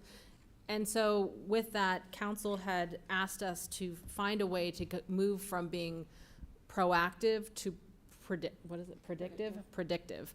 And so this is part of that initiative of trying to become more predictive regarding that. And you'll also see that On your unfunded list, you have a GIS analyst that is intended to be solely focused on public services, and that role as well is to help make sure we're digesting data to be able to predict where those breaks are going to be, where we should put our future dollars. The hope here is that this is actually going to save us money in the long run. A perfect example of this was we had a water break the last year on Edna. We knew it was an older pipe. We knew there was breaks, but we knew there was also a capital project that we were planning in the future to do that. So we were putting our money and our efforts elsewhere. It broke. If we could predict that it was going to break in that given year, we would have been able to plan instead of having to immediately add another project to Aaron's team. So it's not just about money. It's also about where you're putting your resources and flexing your employees' time and efforts. And I do want to add real quick, we've been actually looking at this for 3 years, and we've kind of been telling them, okay, that looks really neat. It's kind of sounds almost too good to be true, and telling them to prove up results. So this is something we've been looking at for a little while. I just wanted to quickly say how much I love this this technology. This is the exciting part about using data to drive how we operate. Not only is this going to help us to kind of stay on top of it and look at it that way from a dollar perspective, but I'm just thinking about it from a staff perspective. And if a break happens, it's not one of those things where it can wait till Monday. If it happens on a Saturday, somebody has to go out there and address it right now. And so I'm hoping that we'll be able to greatly reduce the amount of emergency situations that have to be responded to, because that's convenient for nobody, citizens or employees. So this is very, very exciting.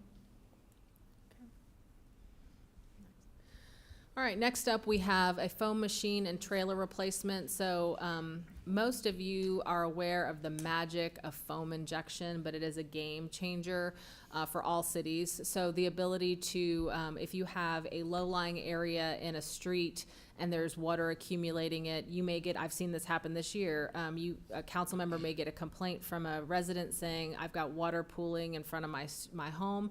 And I let Aaron's team know, public services know, and within the day they have gone out there, they've injected foam underneath the street, and it's solved. So the other thing is this is used for sidewalks from ADA accessibility standpoint. So it's an important thing, and ours is at the end of life. It's just becoming unreliable at this point. We use it a lot. The ULM crew truck and backhoe is important. When we annexed Castle Hills, we did take over some of their equipment that was out there. With that, the equipment that was provided, we added additional repair crews on staff to handle the workload in Castle Hills, but we didn't add additional equipment for them. And the reason why we didn't do it at the time was because we were carrying such a large vacancy rate at that time that there was ample amounts of vehicles that people could use, and so they had the equipment they needed.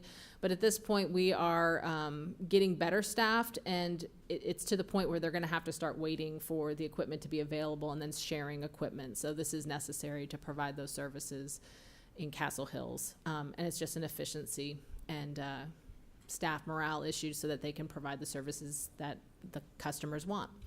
And then holdover vehicle replacement funding. So when we have holdover vehicles, these are vehicles that are not necessarily on a replacement schedule, but they're still being used into daily use. We want to make sure that when those vehicles stop working, that they have a replacement associated with them, or that there's some type of financial plan for that need. And so this is just adding funding to that replacement schedule to ensure that we have that continuity of service for our employees. Next. Hit the wrong button.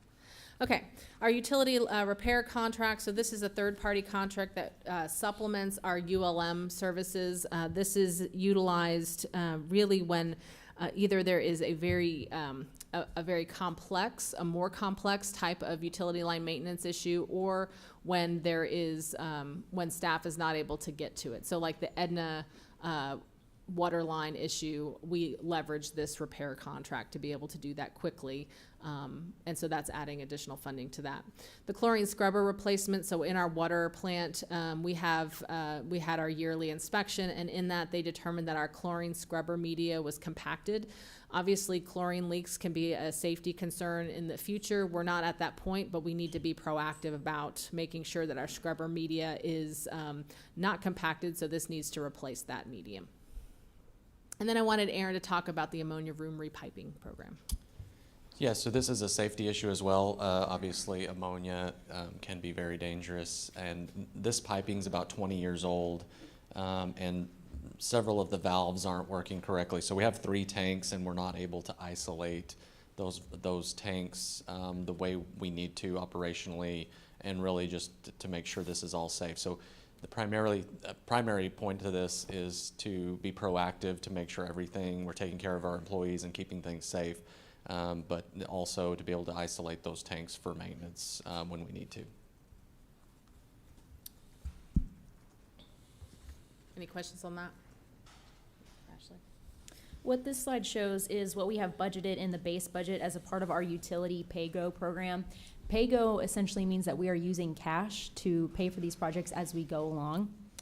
$1.2 million is budgeted in the utility fund for this program, but as you'll see later in the presentation, you have an unfunded item for capital infrastructure in the amount of $4.5 million. One other item I wanted to mention here is that we also have an additional $30 million that will be issued in utility revenue bonds in fiscal year 2025. On this slide, we show that there are purchased water increases. So we purchase water from Dallas Water Utilities and Upper Trinity Regional Water Districts, and they have increased their rates, which means we have to absorb those increases. That equates to, which is a large amount, a little over $1.2 million this year. And then I wanted Aaron to talk about the 2025 Dallas Water Utility bump. So before I go into kind of the engineering part of the request, just wanted to talk about the contract with DWU and the new development that's happened. It's not a change in the contract, but it's a change in how Dallas is really implementing that. They have a new director, and so they've really want to get back to sticking to the terms that are in the contract. Historically, when we've made requests for additional flow, the response to that has been very quick, possibly even the same day that they've been able to provide that additional flow. Per the contract, we are supposed to provide them those requests 6 months in advance of when we need them. And then in addition to that, we are supposed to provide them with anticipated demands, peak day demands through the end of the contract. Not that we haven't been complying with that, but we've been the beneficiary of their kindness, and so they've made an operational change, primarily because they've got some cities to the south of them that are growing very, very quickly, some customer cities of theirs, and they've relayed to us that they've kind of gotten behind on their infrastructure improvements. Just to review on how we plan infrastructure. We do population projections that translates into demands. You can see in this chart some of that data. Dallas doesn't do that for us. They rely on us to tell them what our future demands are. So that communication is really important for them to plan their infrastructure in the same way that we plan our infrastructure. So I kind of want you to think about that in terms of this is not just a purchase of water. It's really a purchase of infrastructure, because that's what it translates to them. And so if they have not planned for their infrastructure expansions properly, then it really impacts our ability to get the water that we need as well. So there's a lot going on in this chart. I'll just go through it really quickly. So the peach color is showing our current plant capacity, which is 20 million gallons per day peak. And then you see out in those out years, those are planned expansions. Green is Upper Trinity Regional Water District purchased water. And then the blue, shaded blue, is the planned DWU bumps or the purchase of DWU water. This chart comes directly from our water master plan that we are operating off of. Then we've added, for context, the blue line is so that's actual demands, and then the red line is actual supply. So I apologize for the scale here, but you can see that our actual supply dips below our actual demand. And that's really important because that means that we are using storage volume in our elevated tanks to meet that peak day demand. So if we could go to the next slide. So this is last summer's peak day demands during the summer. And you can see, so the yellow is actual demands. I've added on top of that a blue demand. That would be in case we had a fire, a commercial fire on that day. And so the master plan assumes a 4-hour fire. I've confirmed with Chief McNeil that is a reasonable amount, or that they would fight a fire. So you can see when we have a peak day that exceeds our supply, what happens is we start the next day with a lower tank volume, so because we're not able to recover. If we have multiple days in a row where we are exceeding supply, then those tank levels gradually drop day after day. We just have trouble recovering. You may have seen in the news just recently, Denton has got some mechanical failures at their plant, and they have sent out a notice to their residents that if they have 3 days in a row of 38 million gallons per day, that they're going to have to go to the next stage in water restrictions so that they can manage their demands. So the request, we currently have 35 million gallons per day. We have already requested an additional 1 MGD from Dallas. We requested that a little over 30 days ago. We have not received our answer yet, or we have not received that flow yet. Their process is they send it out to their engineering group and their operations group and run that through engineering models to make sure that their infrastructure can supply that water. We're not concerned that they will deny that request, but that's just an example of we're not getting that same or next day response like we used to. So when you look at those flows 24 and 25, you'll see 38 MGD is higher than the total of 37 that we were requesting in this budget request. The reason is we also have advanced metering coming online this fall, and so we will have an additional tool to manage that demand. We do have quite a bit of tools to manage that demand already, but that really just it really augments our efficiency and our effectiveness of implementing water restrictions and managing that demand. So we're really trying to strike the balance of we don't want to spend more more money than we have to, but we also need to make sure that we're covering the demands of the system so that we're not in any danger of running out of water. I think that's all I have. I'd be happy to answer any questions on that. Mayor, I have a comment and a question for Aaron, and it's just for our general citizen education, because I've heard a lot of chatter from people about all the rain we got and the flooding, can't even get into Lake Park, but yet we're looking at water restrictions. Those two do not have anything to do with one another, correct? Correct. So there's a couple of different reasons that we implement water restrictions. One is if we are in a drought and we are trying to preserve the water in the lake. That is certainly not a condition that we're in today.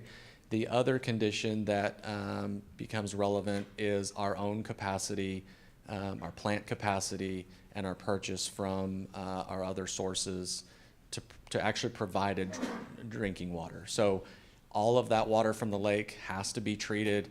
That is based on actual infrastructure and size of that infrastructure that's in place. And so that is what is impacting us today, is our ability to provide that amount of drinking water. Again, I do want to stress that AMI is a major component to this equation, and that we are hesitant to really, push that supply any further than we have to, because it does cost money. One part that I do want to point out, in the DWU contract, once we take additional supply, we are on the hook for that.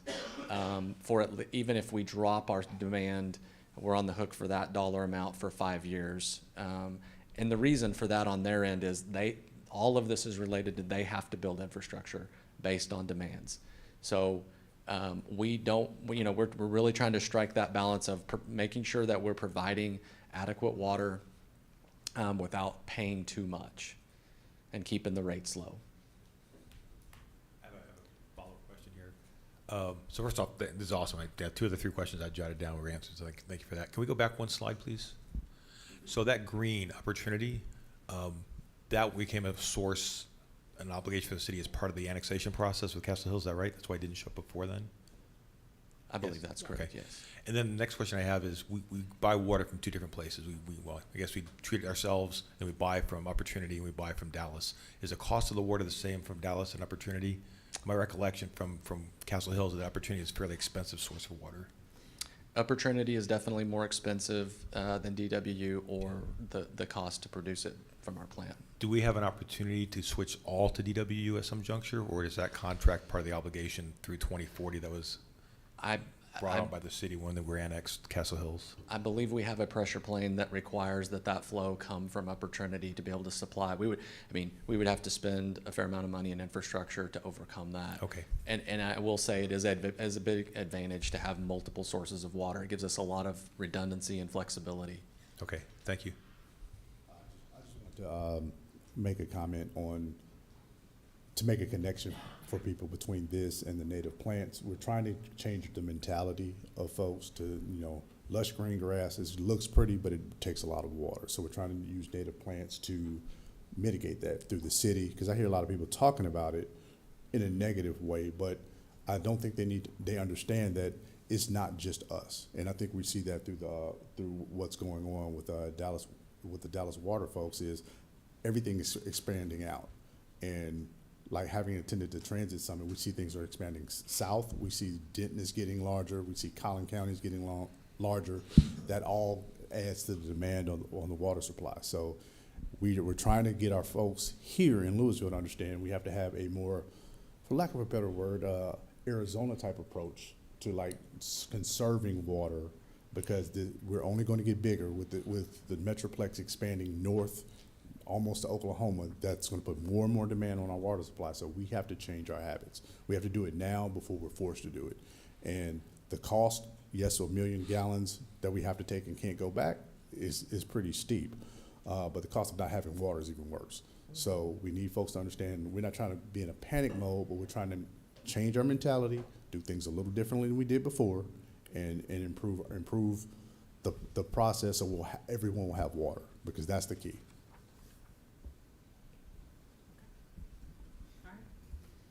Next up. So I think we have Chris Lee on deck. So we have a network switch replacement. So this is just network switches that have reached their end of life, and so that's replacement of those. And then a fiber channel switches that are associated with the public safety facility. Is there anything else you want to add to that, Chris? Yes, thank you. And good morning, Mayor, Council. With respect to this, unlike you just heard Aaron talk about the infrastructure with water lines and things of that nature. Obviously, we're not getting 50 years out of this equipment, right? But what we do try and do is we try and get anywhere from 7 to 10 years on any of your enterprise type IT equipment. And here, I'm glad to say that both of these are coming in roughly in an 8-year mark. The network switch replacement that you see there, that's roughly 10 48 port switches, and those are in essence our highways, right, internally to our network. And so that's infrastructure that everybody uses, whether it's end user or servers or whatnot. This fiber channel switch, you might ask, well, what's the difference, right?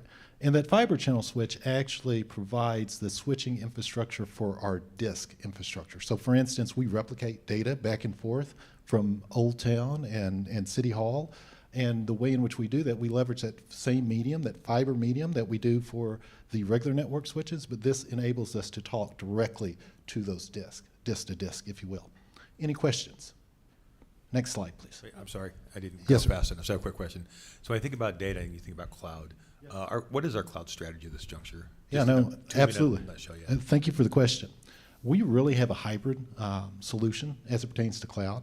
You know, you look at public versus private cloud, and there are advantages to both, disadvantages to both as well. When you look at public cloud infrastructure, and we leverage Microsoft's public cloud for the majority of what we do, it gives you the ability to scale up, right? It also gives you the ability to not have all of those infrastructure requirements in-house. You don't have to worry about the cooling, the heating, you know, so as far as the CapEx, you get away from that. Some of the limitations, especially for compliance, so for instance, CGIS data, you can't just put it anywhere, right? And so you've got to find a provider that is certified within that discipline if you're looking at for public, but not only that, with respect to your private cloud, it also, some of your workloads, you don't have the ability, if you will, to host. And so some of that you have to take into consideration as well. So when we look at any type of new initiatives, we try to weigh out the pros and cons, right? Ultimately, what is our business unit trying to achieve? And then if we can actually push something to the cloud, that is really what we're looking to do primarily first. But like I said, not all workloads fit in that criteria. Does that address your question, It does. sir? So just to sum that up, I think what I heard was cloud consideration first. If that doesn't fit, then we look at a premise as a backup for that. Absolutely. Yeah, thank you. Yes, sir. Any other questions? Yeah, how is all the Cisco major shutdowns and layoffs affecting all of this? I'm probably in SmartNet. I shouldn't say that. That's tongue in cheek. When you look at Cisco as it pertains to a company, right? They are the gorilla in the room, so to speak, as it pertains to the switching infrastructure. We pay a premium, quite frankly, to be a Cisco shop as it pertains to maintenance, right? When you're looking at the SmartNet that you pay. So how do the layoffs affect us? It really hadn't affected us with respect to being able to procure equipment. That's still, but I'm sure that it is reflective in the pricing, quite frankly. And when I say the pricing, you know, the one-time cost that you're looking at for switching equipment, it's expensive all across the board. But typically where you see a delta in a lot of the competitors is just that in that ongoing cost, that operational cost. So if I try to contribute, you know, what's actually playing a factor into what we're receiving, I would say over the last 18 months, you've seen a change in the way in which SmartNet is actually being priced out to us, and that very well could be a direct reflective of what you're speaking to. There was a huge article just 48 hours ago or so about a possible, they've already laid 4,000 off. Yes. And they're probably gonna be laying at least that amount off. So if we're totally dependent on them, it makes me nervous because I see a rapid decline coming. No, thank you for the question.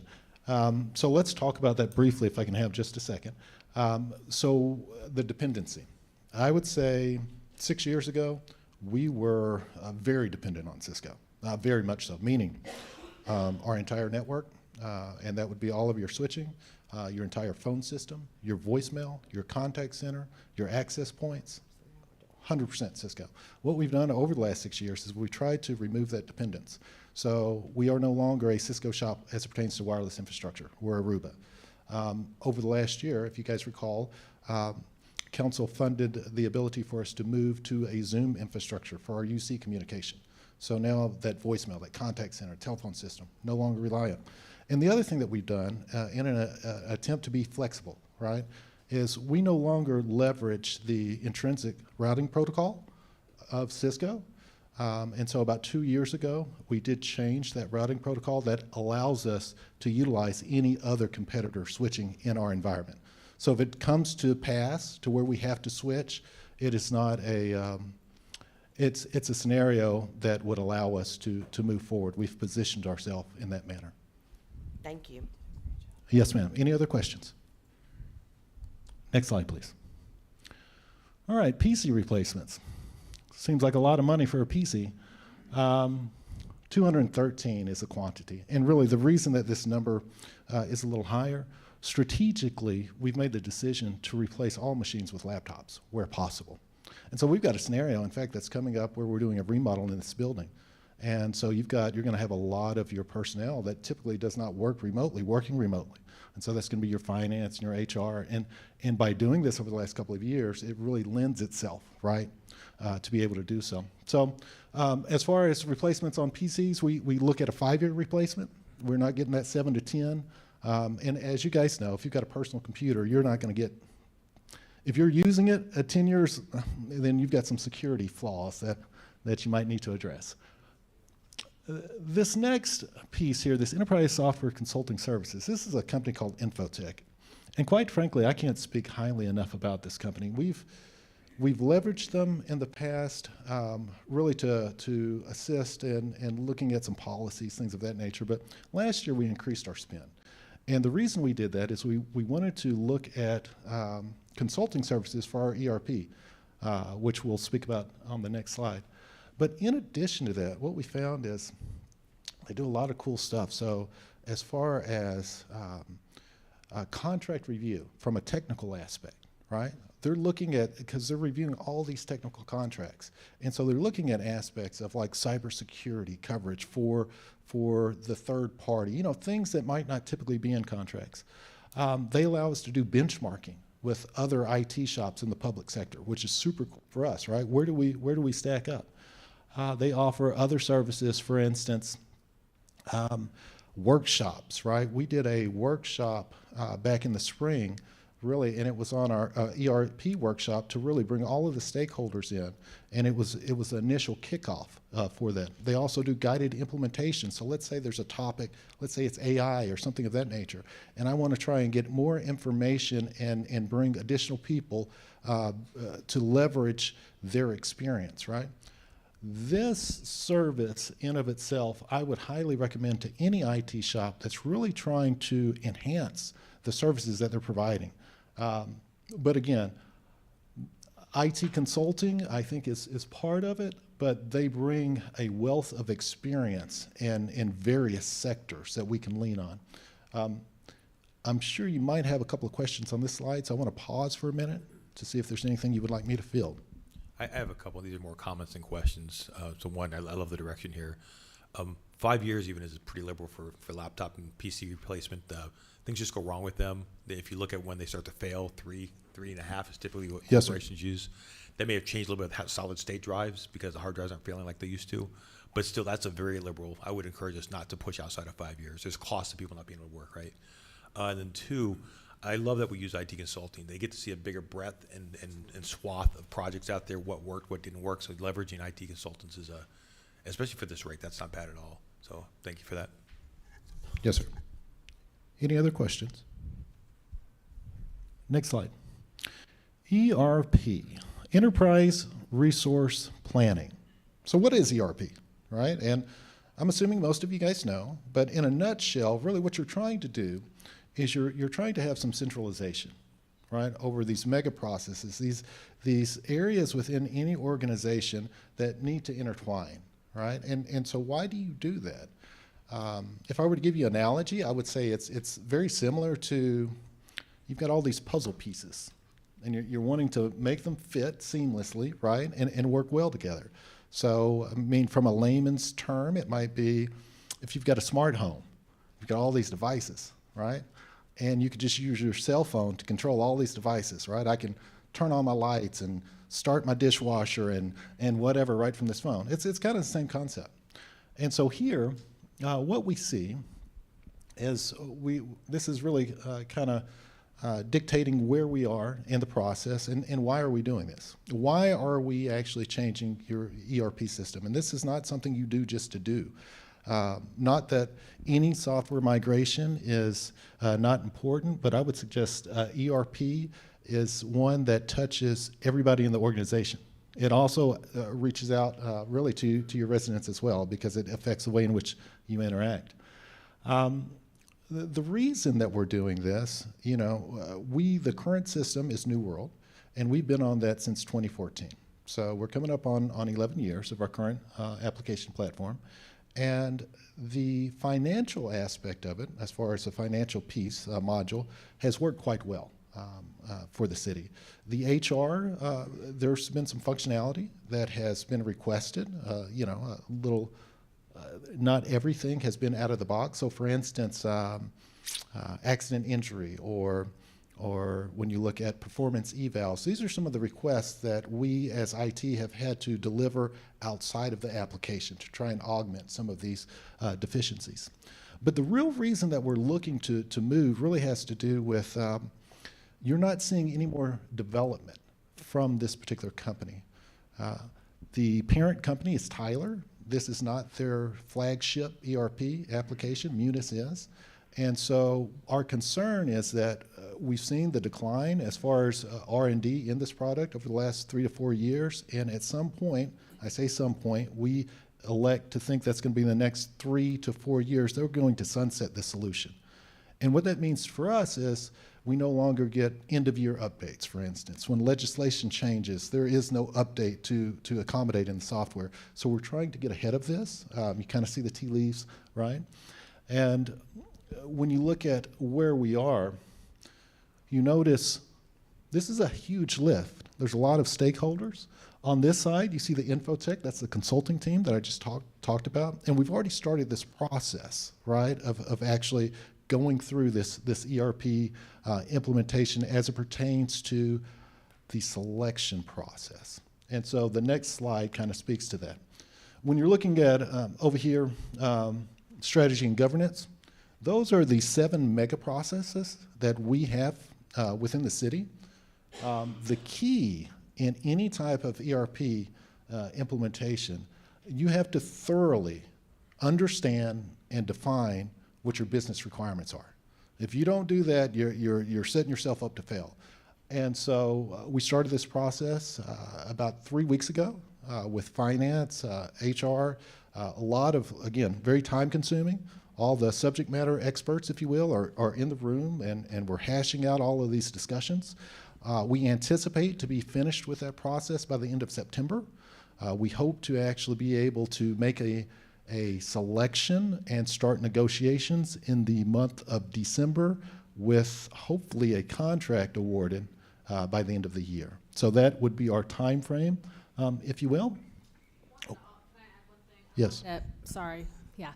I wanted to also add the importance of what this process is. So we have spent the last year, before we've even selected the software company, is mapping out our processes so that we're not creating inefficiencies in our process when we buy the software program. So the team really has done an exceptional job with our consultants being able to, I mean, we've got frontline employees that are saying, okay, what's the most efficient way from point A to point B? And that can be our future process that we then program into this new software system, not just replicating what we're doing currently. Yeah, no, thank you for that. And you know, as I stated before, that is the most important aspect or element to this, is truly defining those business requirements. And I will say I've been pleasantly pleased by what we've been able to produce with our team working with Infotech, the consultant. Yes, sir. I'm assuming this follows the same rule we talked about before. We look for hosted first, and then to the extent that we can't find hosted to meet our needs, then we can become premise-based. Is that right? Yes, and we are an on-prem solution today. Mm-hmm. However, in this space, you're not going to see a lot of on-prem solutions, quite frankly. I mean, it's just not common. In fact, what you're starting to see is not only SaaS solutions, software as a service, but you're starting to see them actually charge from more of a consumption model, right? You pay for what you use, which is a little different than what we've seen in the past. As far as the request here, last year we requested roughly a little over a $2 million spend. This year we're augmenting it another $2.5 million. When you look at some of our, we've tried to look at other cities that have gone through this here of late. City of Galveston, for instance, they awarded an ERP migration in January of this year to the tune of $4.5 million in CapEx, right? And that's one-time cost. $3 million of that were truly just implementation cost. And so it's expensive business, but this is again, When you're looking at the actual suite, product suite of software, not that any aren't important, but this one truly touches all aspects of the organization. So I know I'm kind of going over on time, but I do want to pause for any questions that anybody might have. So just to recap, what's the current system now? How long has that lasted? Our current system is New World Systems, and its parent company is Tyler Technology, and we went live in production on that software in 2014. I think it's also important to know that we would be replacing our utility billing software as well. David, Dave, how old is that right now? We've been with STW, which is now OpenGov, I believe, and it's got to be 20-plus years. It predates me, and I've spent my entire career here. And the new system, what's the expected lifetime of that? And that's a tricky question. It truly is a tricky question. If you were to ask me what our expectations would be to get a decade out of the application. But again, it is hard to truly, from a strategic standpoint, count on 10 years out of any technology solution. Let me ask real quick here so that we're on the same page. At $2.5 million, though, that's not licensing costs. This is project management costs. This is the discovery of these processes, mapping the processes together. So it's not licensing costs, right? Thank you for pointing that out. A very good question. Yes, so we're roughly about $100,000 in on the consultant spend from this previous year, right? And you see the renewal of this contract. Most of these mid to larger size ERP implementations, what you find is that there is a third-party integrator, if you will, that you're paying to do data conversion, things of that nature. And that cost alone, not the software cost, but the integration cost is in the neighborhood of $2 to $3 million.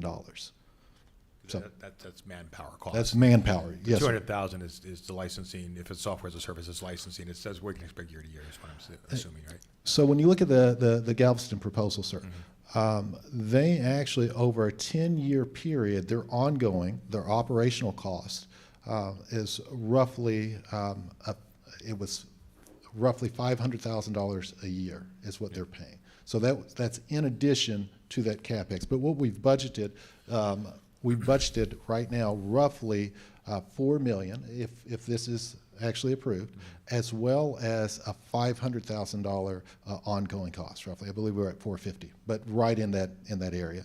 And So what's that $200,000 ongoing cost? How's that different from the $500,000 you're speaking of? that makes up part of, so last year, if I'm counting the funding that was awarded last year, that 200 brings us Gotcha. right up to that number. Yes, sir. All right, thank you. Any other questions? Thank you. Okay, moving on. For our police department, we have funded the use of Lexipol's Law Enforcement Policies and Training Solutions program. So Lexipol will review the police department's policies and look for any inconsistencies or outdated information. There's also a training component in this as well, and this is really to help the police department mitigate any potential risk. Then over on the fire department side, we will be purchasing the First Due fire reporting software. The fire department's current software is emergency reporting. It was recently bought out, and beginning the first quarter of 2025, it will no longer be supported. So we'll be moving over to this First Due platform. This will be a platform where they can really have one place to input all of their fire investigation reports, regular incident reports, and then also pre-incident response planning as well. On this one, we have Engine 6 refurbishment and upfitting. So this Engine 6 is at the end of its frontline life at this point. But what we're trying to do, just because of how long it takes to order fire trucks, but also to try to see if we can extend its useful life, is to do a refurbishment and upfitting. The other important thing to know there is that at the end of that time frame, it will bump into reserves. Reserves in Lewisville are not just they sit in the bay and it's never used and it's just there for just once in a while use. We have obviously things that have to go to fleet for repair all the time, and we're pulling those reserves out regularly. So it's this is trying to elongate the life of this. And just for point of reference, our frontline vehicles are usually looked to be replaced every 8 years. And how old is Engine 6? It's at 8 years. The question was how many years old is engine 6? So this is engine 6, this is the one we're talking about replacing. So actually, the one we're doing is the current engine 4. Okay, And we're but moving receiving it the to new engine engine for it this fall. And it is actually over the 8-year time frame right now, and I'm not sure. I can look and I'll get that information for you. Okay. We have also budgeted $340,000 for the replacement of 14 LifePak defibrillators. These go into various fire apparatus. The 14 that we're replacing were purchased 8 years ago, and we do have departments contribute an annual lease payment towards these replacements in the future. This is the additional cost needed to purchase those LifePaks, so we have seen that cost escalate pretty dramatically in the last few years. So here we have various items primarily related to, well, actually all of them are related to our police department. So you have implementation of a 5-year replacement program for rifles. These were not on a replacement program previously. So this is, again, council's interest in us not having these, 1-year purchases for all of them to be replaced, but making sure this is getting on a replacement schedule. SWAT team equipment, there's some super neat stuff in here, like through the wall camera systems. I call that their Inspector Gadget request, but honestly, this is necessary for the safety of our officers, as well as for making sure that we're using top of the line equipment. Also, you have drone replacement and expansion. This is going to be the addition of 5 new drones. These are smaller drones that will be able to be leveraged easier in the field. They also have thermal cameras on them as well. I think just last night I saw something that we had to use a drone to find someone who had run from the police department. So these are regularly used, and this will be a great expansion of that service. Claire, Yes. I have a quick question about that. Sure. I think Chief, get on deck. Okay, so just, these are smaller drones than what we have right now, but I would assume that they would also require somebody with some training to operate them. So how many people do we have that can operate these?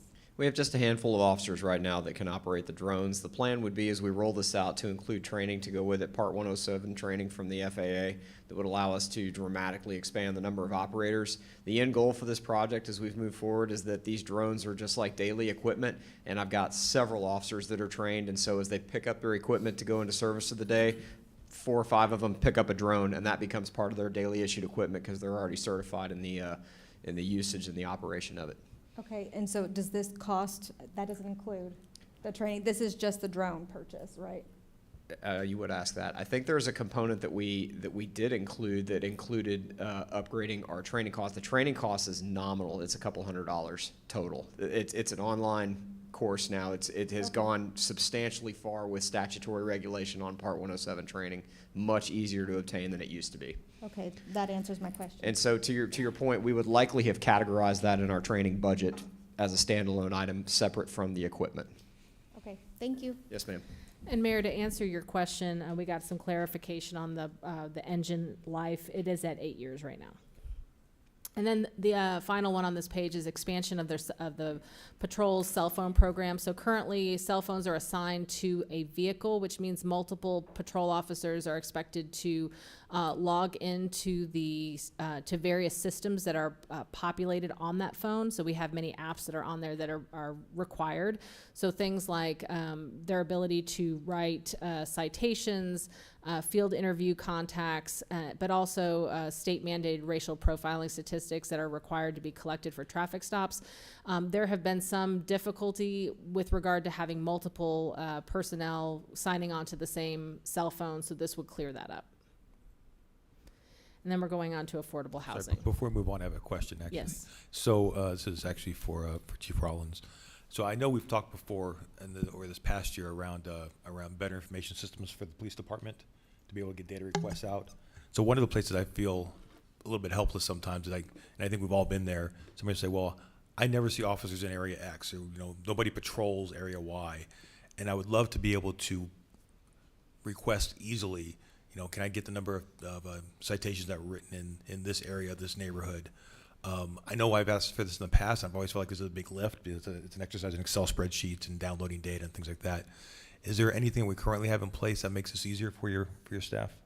So right now, with these packages that we have in front of you here, this wouldn't affect that. I understand, yeah. But what we are working on with our new enterprise system that we're rolling out here in actually less than a month, we'll be able to use some of the business analytics that system has access to derive that data and then make it readily available. The only challenge I'm facing right now is how available can I make it and how user interactive can I make it for people that are beyond our CGIS and firewall systems to be able to move sliders and look at data themselves. And I don't know yet because we haven't seen it yet, but at minimum we'll do static facing data at minimum. And if I ask a question, it's no longer I can patrol that on 35 for people who are getting high-speed recs, or I can get you a spreadsheet, Patrick. Is that Yeah, there's okay. yes, to answer your question. Thank Yes, you. sir. Excellent, thank you.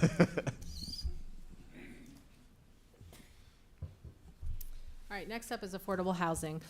So on this item, after we did our housing toolkit, we brought it to council and asked council where they wanted us to prioritize our next efforts with regard to affordable housing. And council's direction to us was to focus on rehabilitation of existing multifamily. So we also know that having dealt with developers that are trying to do affordable housing projects in Lewisville, the hardest projects are those rehab projects because most of the multifamily, if they're for sale, are being sold at a very high price because they're almost all full. And so, they're making money for the owners. And so that means developers are having to buy these projects for a premium, and then we're expecting them to renovate them and make them affordable. So we know it'll be a heavy lift. So we're seeding some initial economic development funding, $300,000 to help with that gap. That may be more. Depends on what the project is, and we'll basically be providing this to our economic development team to go out there and try to achieve what you guys are wanting them to achieve. I will say that this $300,000 is not the only amount of dollars we are putting towards affordable housing. Given our home grants and our CDBG funding, I think we said it was $1.2 million, $1.1 million, around that, in the upcoming fiscal year that we'll be putting towards affordable housing. Also note that we have on this backbone support funding. So this is funding that is being given to or is being set aside for nonprofits that provide backbone support that can go towards affordable housing support as well. And so we included that in here. So backbone support is basically nonprofits that don't necessarily, it would be hard for them to compete for CDBG and city service funds because they are not providing direct services to individuals in our community. They're really providing support to create greater resiliency and to build the resources in our community. So examples might be Serve Lewisville. Serve Lewisville is a nonprofit that doesn't actually support the end user, but they support the nonprofits that support the end user. United Way also has programs that does that, and there are some components of Children's Advocacy Center that also does that. That doesn't mean that those are the only three that can apply for these funding. Those are just the ones we've identified this time. But we basically do a notice of opportunity for funding, and then they apply with our grants team. So this is additional funding for that.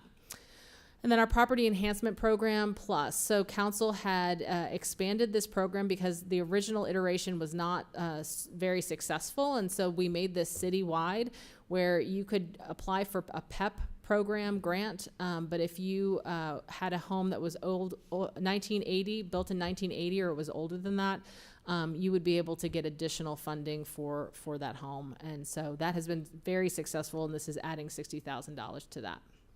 Any questions on these? And we're moving on to 10-minute walk to a park.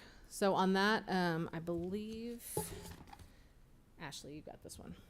So every year we receive revenues in parkland dedication and development fees. When we receive that revenue, we budget it as an expenditure, and we basically send it to capital projects where we use that funding. The dollar amount that you see here, that $64,000, that's the increase when compared to last year's budget. So I just wanted to make sure we were being transparent about that. There's about $1.2 million budgeted in the base budget to transfer those expenditures out to capital, and there will always be offsetting revenues for these expenditures.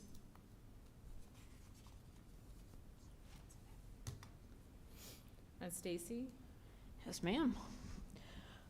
Okay, I'm gonna stand up because I stand up at my desk all the time, and also if y'all want to get up and do any like exercises because you've been sitting down a while, we can do that.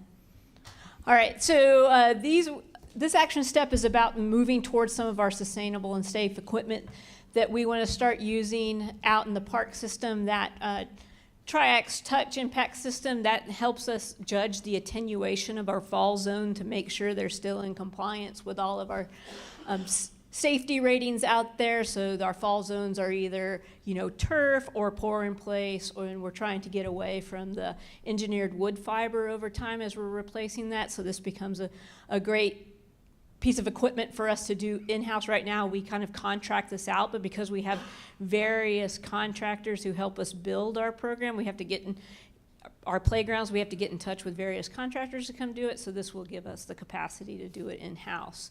We're also looking, as Claire mentioned earlier, to add some pieces of equipment out at our athletics fields, going from a slice aerator instead of a tine approach, and looking for a larger batwing mower out at Lake Park so that we can have some economy of scale when we're out there mowing.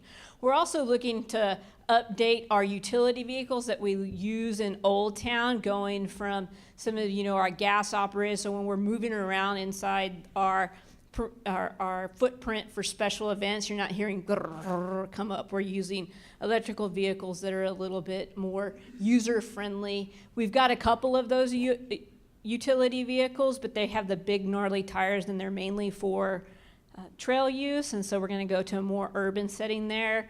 And then we're looking to add some solar lighting within a couple of our parks. One of our commitments is to look at sub-TED type design and improvements, which makes it easier for us to patrol and make those areas safe. Can you explain what sub-TED is? I don't know what the letters stand for, but it's like crime prevention, and it's through urban design. You're trying to do through crime environmental prevention design. through There environmental you design. go. So then we have our regularly scheduled capital projects that we have budgeted, like planned out in the 4B fund.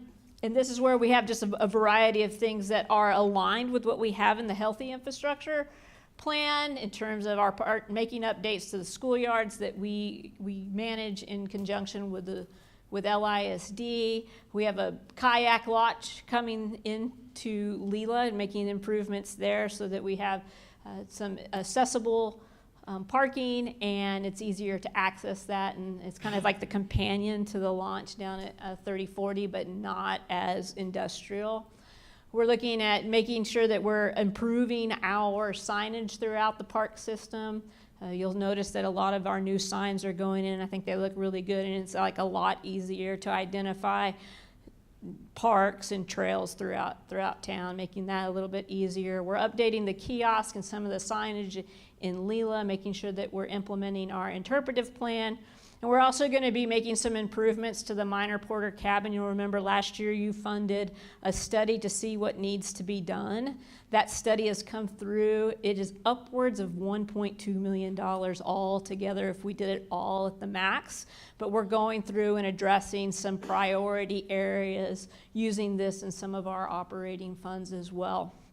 You'll remember we had an ADA transition plan come through. This year we've got earmarked $200,000 in improvements and addressing some of those places that were identified there. We're working with public services to do that. And then this would be another, finishing out that first phase of that plan within the park systems. And then we're looking to make a transition to some of our football fields in Railroad Park.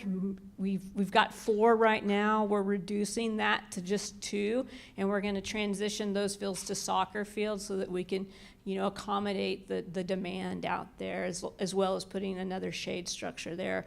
We have plans for including lighting at Wayne Frady Park, and so we have a little bit of a gap there. And then the 10-minute walk to a park and trails projects, that's where we've identified gaps and where we might be able to, create a small trail, or maybe we have a partnership that we can form to address some of the deserts we have through town. Okay. All right. Now I'm next on this one. All right. Okay, and then, you know, we're going into phase 2 of our pollinative prairie initiative, and this is really just kind of boosting what we've already done in some areas that maybe we didn't go as widespread as we originally thought. We're going to move into reseeding along Valley Parkway and the Garden Ridge medians to make sure those really get established, but we're also going to expand a little bit of what we had done with the Green Ribbon Project. You know, when we designed that 5 years ago, we weren't quite as committed to the pollinative prairie conversions as we are now. And so as we look at those places, there's spaces that we're still mowing, and it's huge swaths, but the pollinative prairie areas aren't integrated in that, so we're just going to go ahead and go all in and make that conversion there. And then we're also looking along Business 121 right up against Leela, where we can have a little bit more of that natural look there.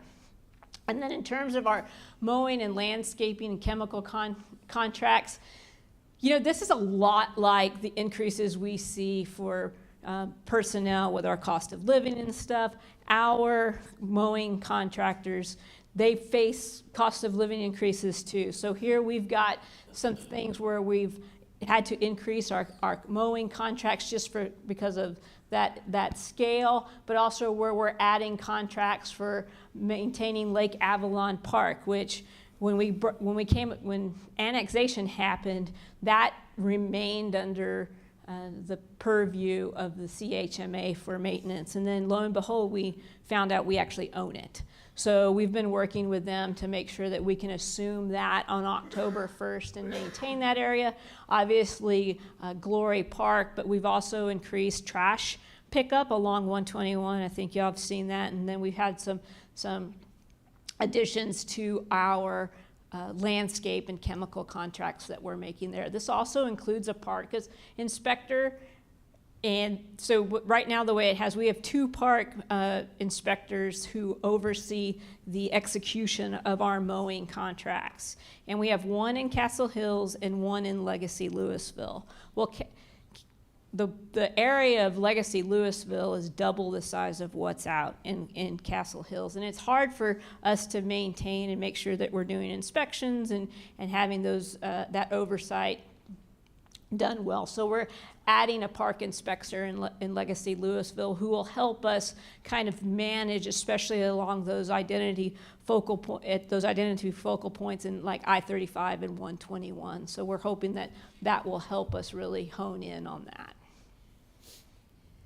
I had a quick comment before we leave the pollinator prairie, and I wanted to just kind of expand upon what Councilmember Jones was talking about earlier when we were talking about water conservation.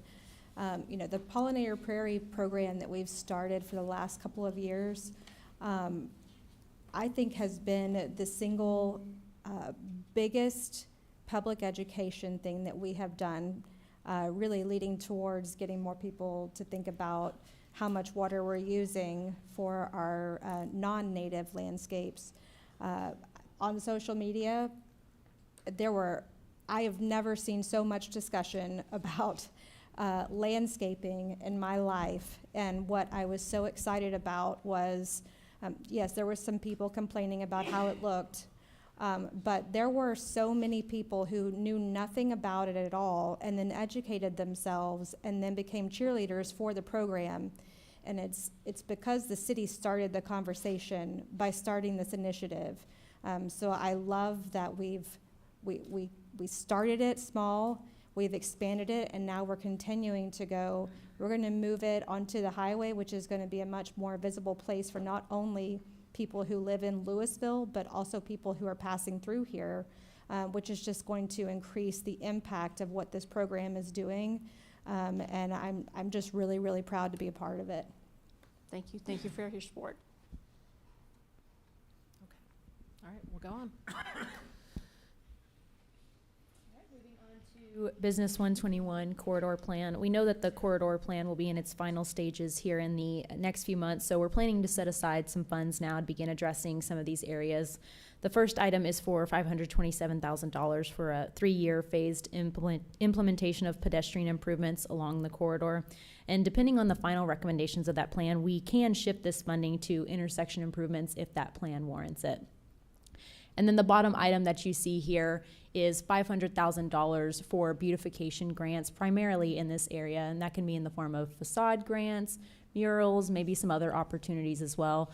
It's a little bit different than our Old Town grant program, just because Old Town consists mostly of buildings, so we do have some more opportunities in this area. And then one of the items that we mentioned earlier under city infrastructure and facilities was that adaptive traffic corridor progression. We're going to be focusing on the Business 121 area there as well, so it really pertains to both of these strategic focus areas. I think at this point, we're going to go ahead and pause for lunch.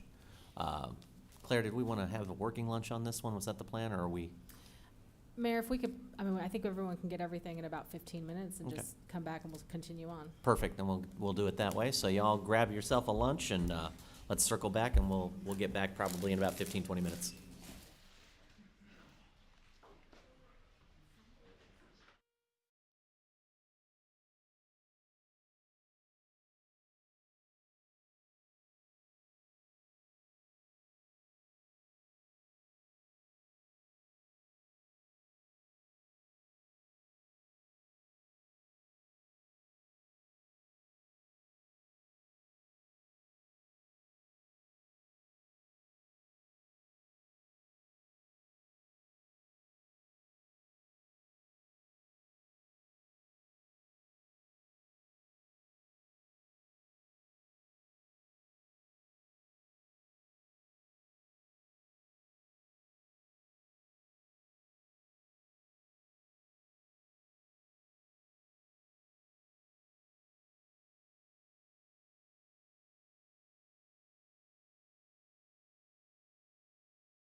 All right, y'all. Welcome back. We're going to go ahead and move on into our public engagement component. Mayor, before we get started on that, I did want to make everyone in the room aware that ice cream is available. I know normally we leave a later break for desserts, but our chief of police has brought his, he calls her his boss, not me, his boss. So Chief Rollins' wife is out there scooping ice cream for folks. So if you want to go take a trip down the hallway, you can get some ice cream from Midlow Scoops. But also wanted to announce the winner of our budget cover. So this year the winner is Public Services. I get to choose who it is, and this is my favorite. One, because when you turn on all the layers of GIS, it is overwhelming to see what all they are in charge of. And I also like Moana, so, and ultimately it's my decision. So congratulations, Public Services. What they win is a ice cream social with their city manager.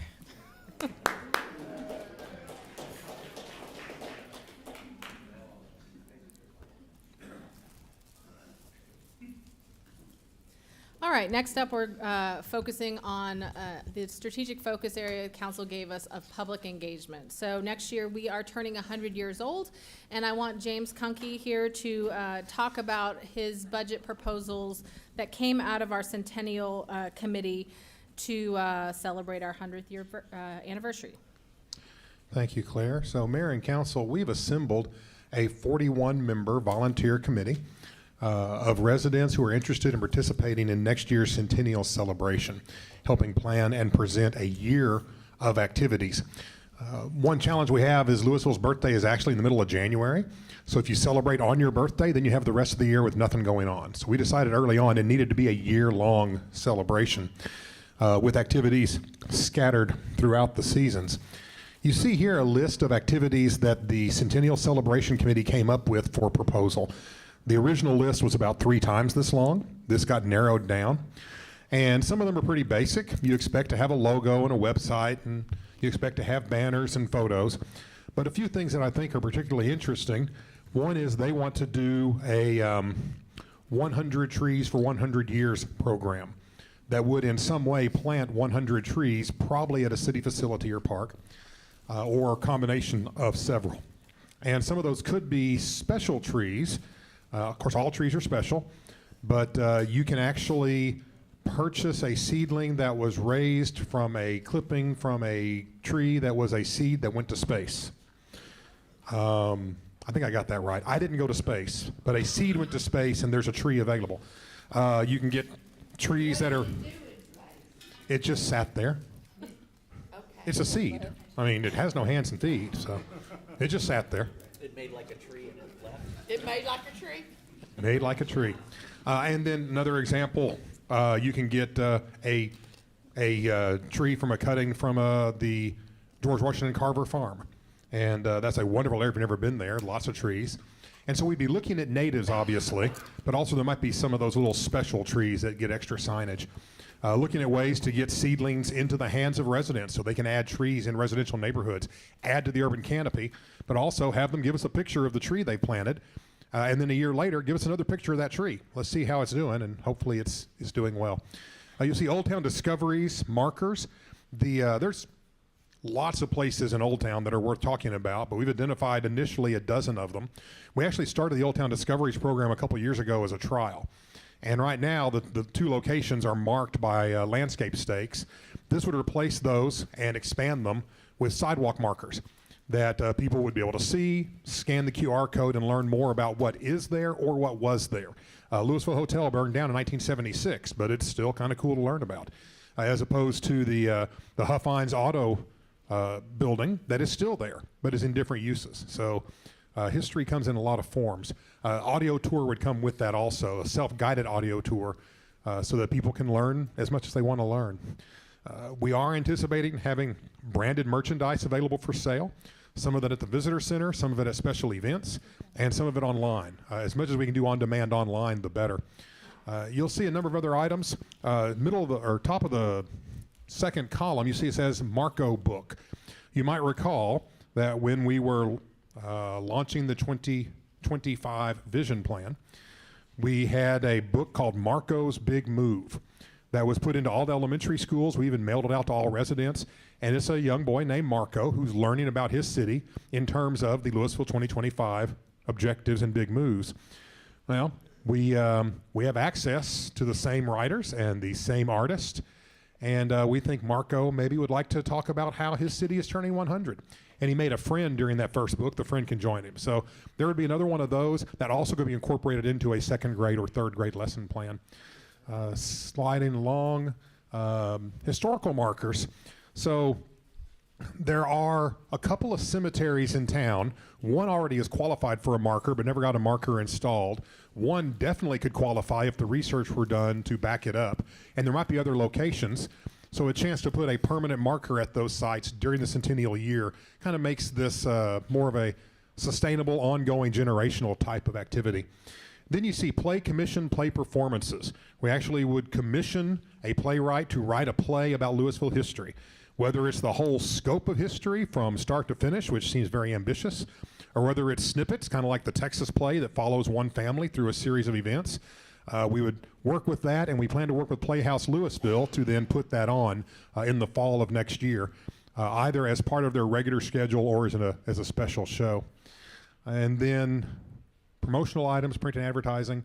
Oh, the business decal might be of interest. It's a very low-cost item, but it would be window decals that businesses could pick up, and it would say, oh, in Lewisville, X of 100 years. And they could write in whatever their number is. We'd keep track of them as they come in. If they say 120 years and we know better, we kind of nudge them a little. But a way to take the centennial imagery and the centennial celebration and take it beyond just what the city is doing, get it out in front of people, get it in front of eyeballs at local businesses that want to be a part of that celebration. So a whole lot of things going on. Some of it is general fund money. Some is hotel fund money. There's some community activities also. It's spread along a lot of places because it kind of depends upon what the activity is. But the committee is very excited. They've broken into subcommittees that will start meeting very, very soon and start doing that work. Now, as part of this, we added in the renovation of the well house. So the dominoes are falling. The neighborhood resource officers currently in the well house are going to wind up at the new Tittle McFadden building. When they do, that building is empty. And we've always looked at it as a possible visitor center. It's not huge. It's not as big as the space we have now, so it couldn't office 8 people. But it could hold some visitor information, a small retail area, and an office also. So we have come up with a plan that would renovate that building to make it just a little more functional, maintaining the history, maintaining the historic appearance, but renovate it a little bit to make it a little bit more functional for visitor purposes.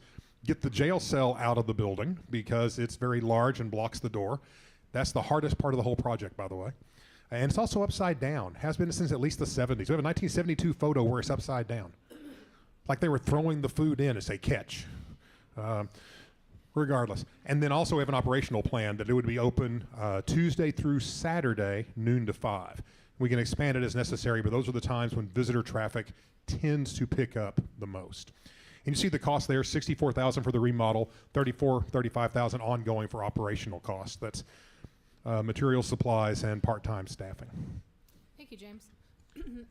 Also wanted to point out that the well house remodel offers some other opportunities for us in the future. So for example, we know in the next year we will be bringing back to you kind of what a decision point the council needs to make about what to do with the remaining property where the Visitors Information Center is.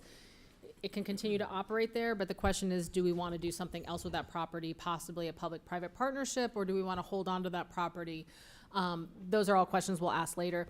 But here especially, council, I would say in the last 5 to 6 years, I've heard feedback from council of wanting to activate our Old Town area from having a kind of in our parks or, in Poydras Plaza is having maybe ping pong tables or other types of activities where people could come and do activities.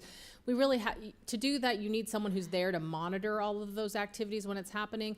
Having a staff person right here and the big kind of courtyard area right in front of City Hall, really primarily in front of the city manager's office, that's a good opportunity in the future to possibly put more, and then we would have the staffing there to be able to check out ping pong paddles and things like that. That might be fun for the community.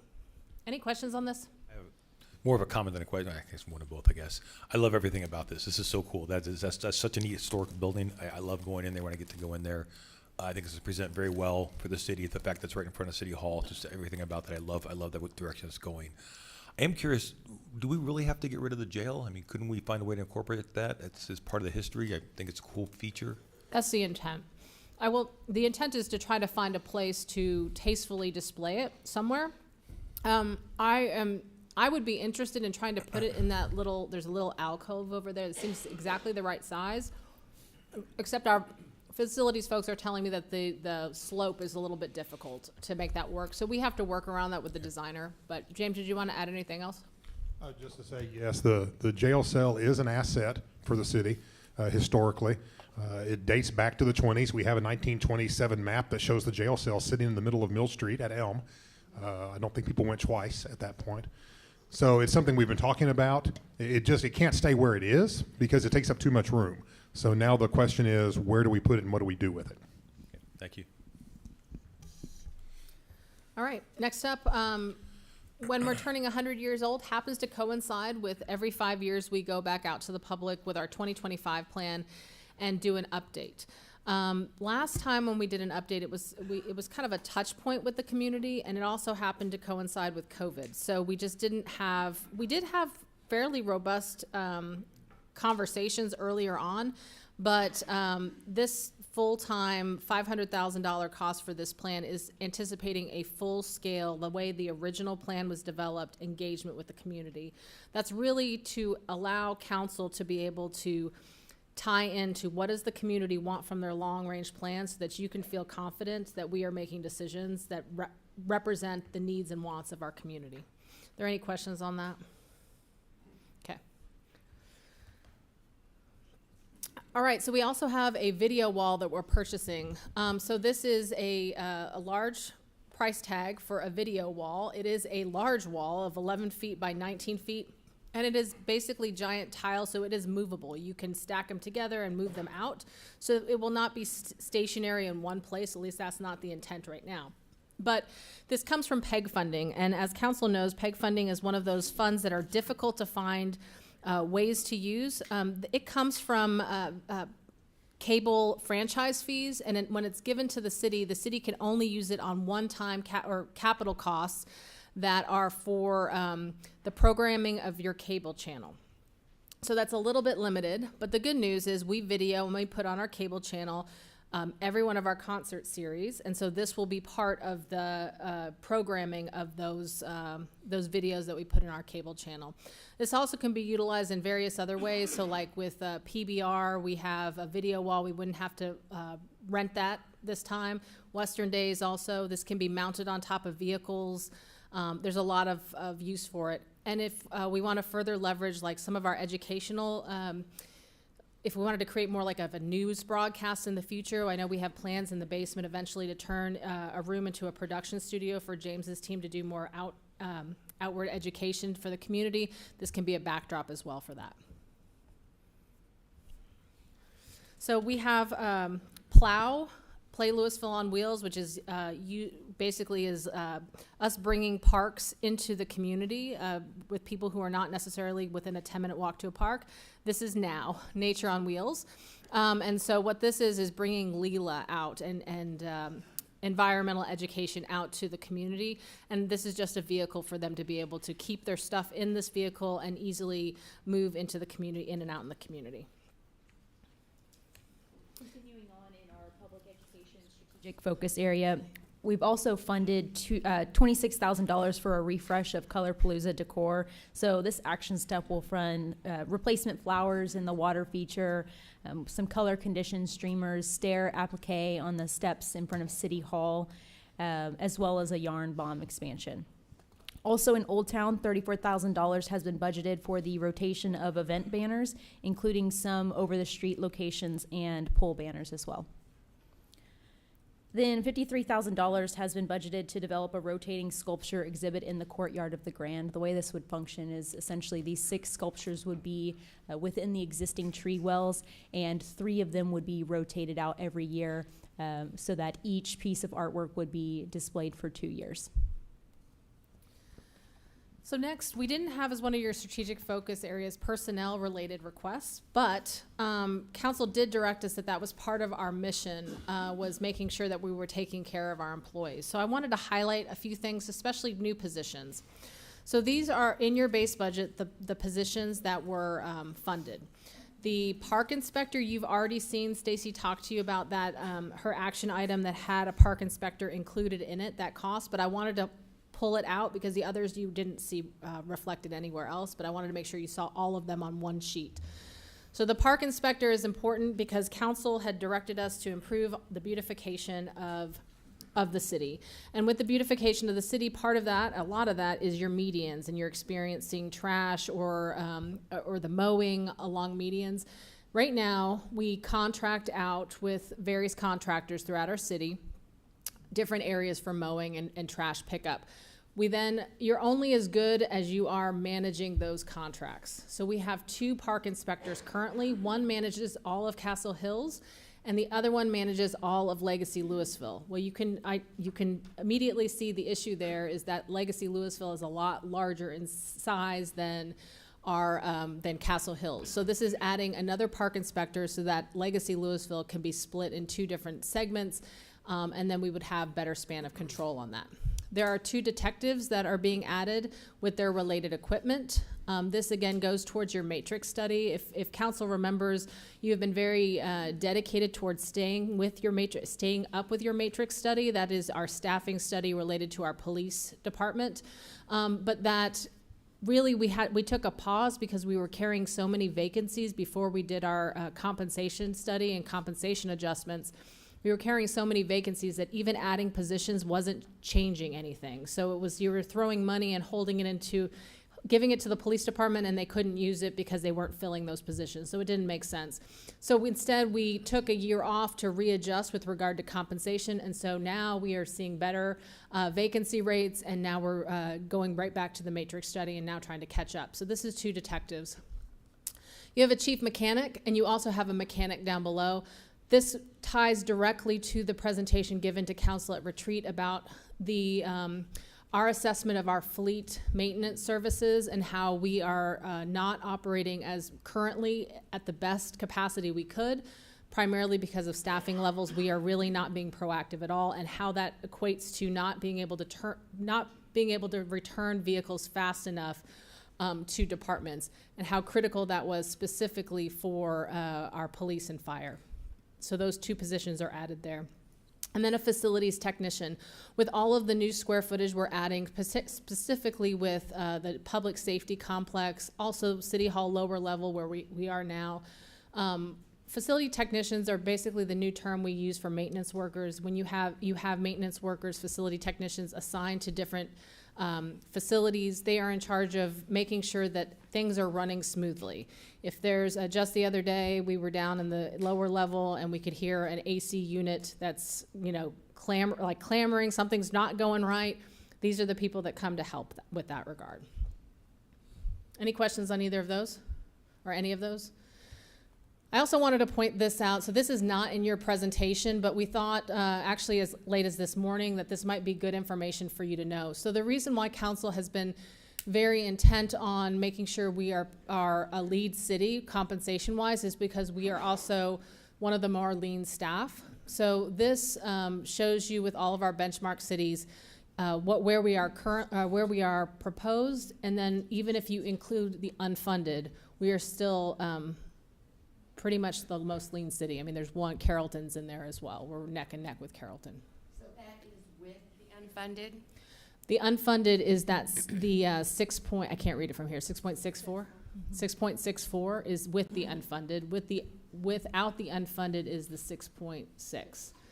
So it doesn't make that much of a difference. And I did want to point out, I'm sorry, Mayor, in fiscal year 2022, we were actually higher per 1,000 resident than we are today. So we were 6.76, but that's because of it's solely related to how much our population has grown. And just as a note, I personally know that Carrollton, I believe, unless it's changed recently, they outsource their entire ITS department. I believe that may have they've brought it in-house, but the reason they bring it brought it back. in-house recently was because they had a massive attack on their system, which like shut down their city for a good half year. So these numbers can change a little bit depending on if you've outsourced departments or not, but that, good for them. And that dovetails nicely into the compensation package. So, council, we brought to you at a prior workshop about, we always go back out every year and look at, well, where do we match up to our survey cities with regard to market? And market is, like, how much are you gonna pay? What is the range that you would pay for a position? It's not an individual, it's the position. And so when we looked at it, it turned out that our general government employees really are at market. And when we say market, we were already at that 103%. So we didn't have to move general government at all for the most part. There were some key positions we realized we were way off on, like the market had moved on those. And so we included that in this market adjustments as well. So this is really going to be your police and fire, and again, this reflects that the market on police officers and firefighters is moving, continues to move in the Metroplex. And so to get to them, we had shown you that to get to actually a lead city, you really needed to be looking at about 104% rather than 103% just this year, given where people were. I handed out something on at each one of your stations that is basically comparing a recent social media post, what 103% and what 104% will get you. And I will get you that later, what our comparators are when we get to the unfunded list. But I could not get that 104 into base budget just because it was a tight year. So I was able to get 103% in, and that's what you're carrying right here. And then, yes. Real quick. Because I want to make sure I understood this, because there's some back and forth. I engaged in social media, some back and forth. This is 20-year top out for an officer that doesn't progress at all in his career and go move up in rank. Is that right? Yes. And we top out at 5 years, it looks like. So if a 5-year officer who doesn't advance in rank, he can expect to be, or she can expect to be, at 99,000 and some change. Currently. When you look at year 1, year 2, and even this isn't bad. We're just not in the top 10, but year 1 and year 2, we're in the top 10 for those. So I found this social media post to be a little bit confusing, maybe not on purpose, depending on what you're trying to do, but it's a top out at the 20-year mark. That's what this is? Am I wrong on that? That is correct. Okay.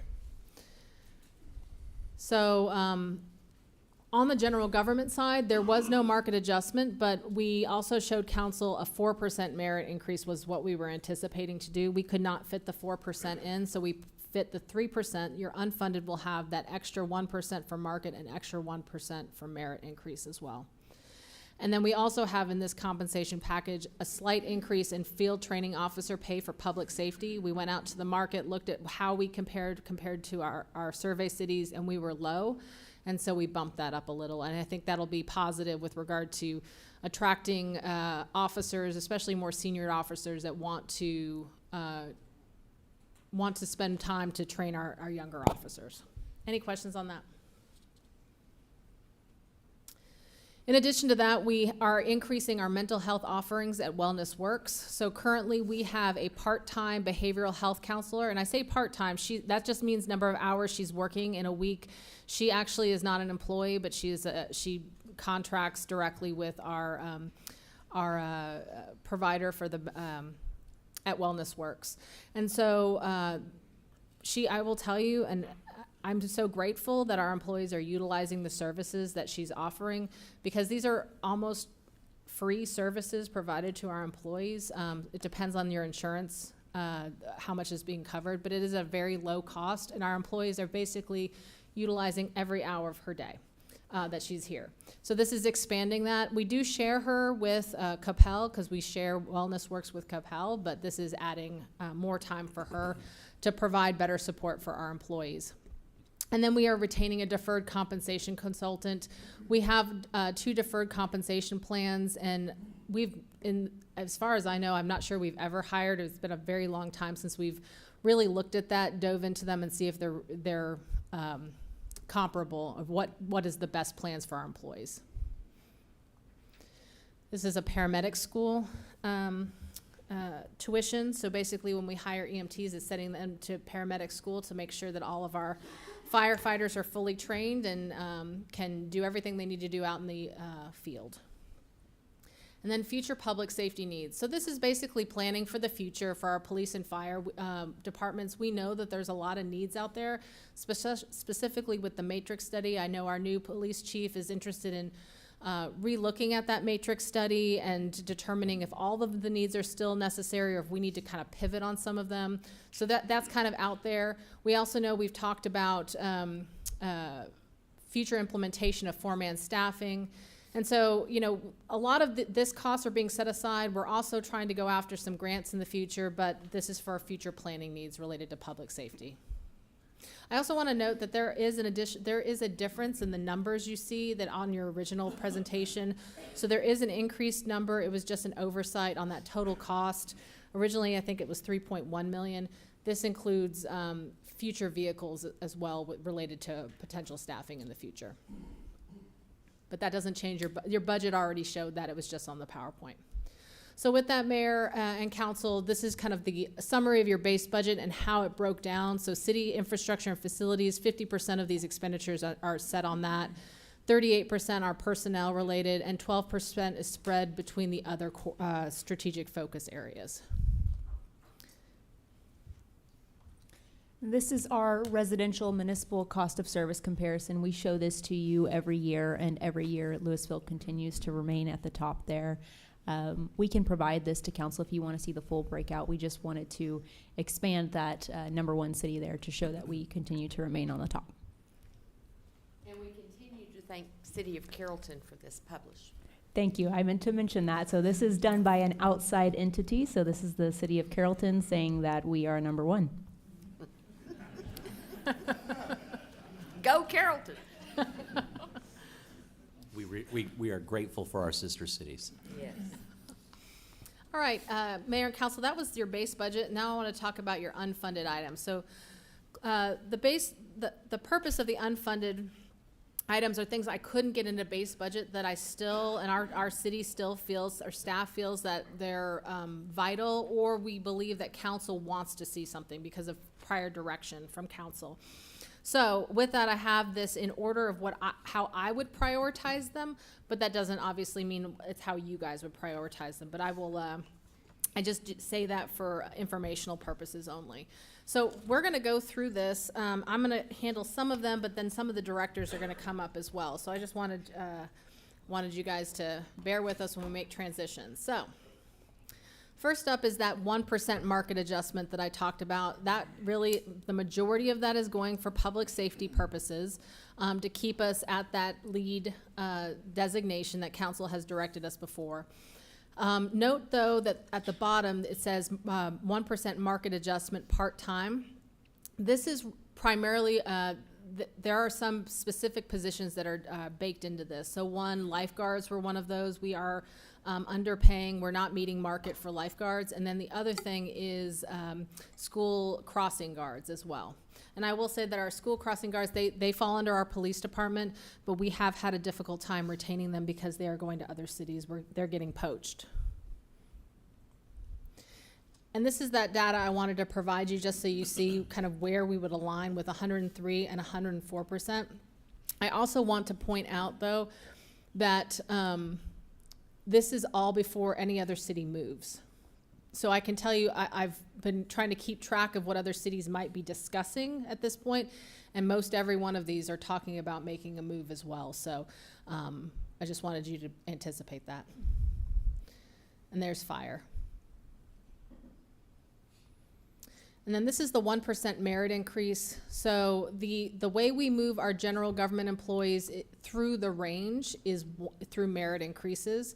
And so there you can see the 1% I couldn't fit into base budget.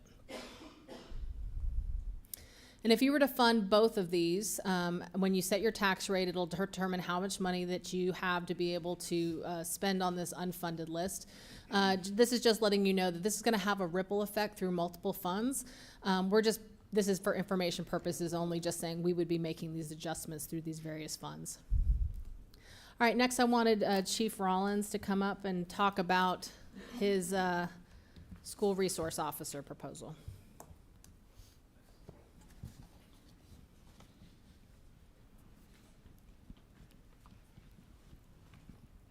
All right. Thanks, Mayor and Council. So what we have on the unfunded list here is an additional school resource officer that is placed at the LISD LHS main campus. The history of our partnership with LISD and the city is extensive. We have a lot of officers that work at these schools, and a large number of those officers, in fact, all of them are funded primarily by the LISD structure itself. We're asking for an additional officer in the unfunded list to go to the LHS campus. The reason being, right now the total enrollment and the number of people that are on campus on that day is in the thousands. And I only have one assigned SRO that works at that school. What we've been doing to try to manage that, the number of students that we have, is we've been using the sergeant that's assigned to the school resource officer unit at that school. So I'm kind of bridging that gap to have a second officer there, when in reality I have a supervisor there. The problem with that is it ends up tying up the sergeant during the day. He or she doesn't have access to get around to the remainder of the campuses and the other SROs that may have issues throughout the day. And so we spoke with LISD about adding a second position. Normally our positions are funded at 75-25. In this case, they're willing to do it at a 50-50 cost sharing. So we would be adding one SRO to the LHS campus if you were able to do so, and that would allow me to free up the sergeant and also defray some of the number of students that are available per SRO. Any questions for the chief? Okay, thank you. This next item is for infrastructure funding for street maintenance. You have seen this item on your unfunded list before. Last year, you used this item to balance your available revenue when we discussed the property tax rate, and you can choose to do so again this year if you would like. But essentially, this is a request for $3.8 million for general street maintenance. And depending on the amount funded here, essentially these dollars would go towards streets that have not yet reached that point of failure where they've reached end of life, and that's defined as a pavement condition index of 55 or below. So these dollars would go to streets to address those areas before they hit that point. I have a question about that. So when I think about, how do I even phrase this? So if we don't spend $1 today, are we going to spend $6 next year because it got so bad so fast? That's what I'm trying to figure out. Yeah, so when we had done our analysis with council a couple retreats ago, it was talking about how much funding we need to put every year towards infrastructure because of that exact same thing. We're turning 100 years old. Our infrastructure, usually roads are going to last. I can't remember, Ron Carson's here somewhere, but I know we're at the point where a lot of them are about to turn over with regard to getting, they already are. So yes, you're right. I'm agreeing with you 100%. So if I don't change the oil in my car, it may cost me $30 every 6 months, or every 3 months, I guess is what it should be. 6 months for me, I guess. But every 3 months, but I blow out my engine because I didn't take care of it properly. That's much more cost. That's what I'm trying to compare in my head. Yes, but sir. You're telling me that is accurate. If we Yes, that don't is accurate. maintain, it gets more expensive faster. Yes, that is accurate. Thank you.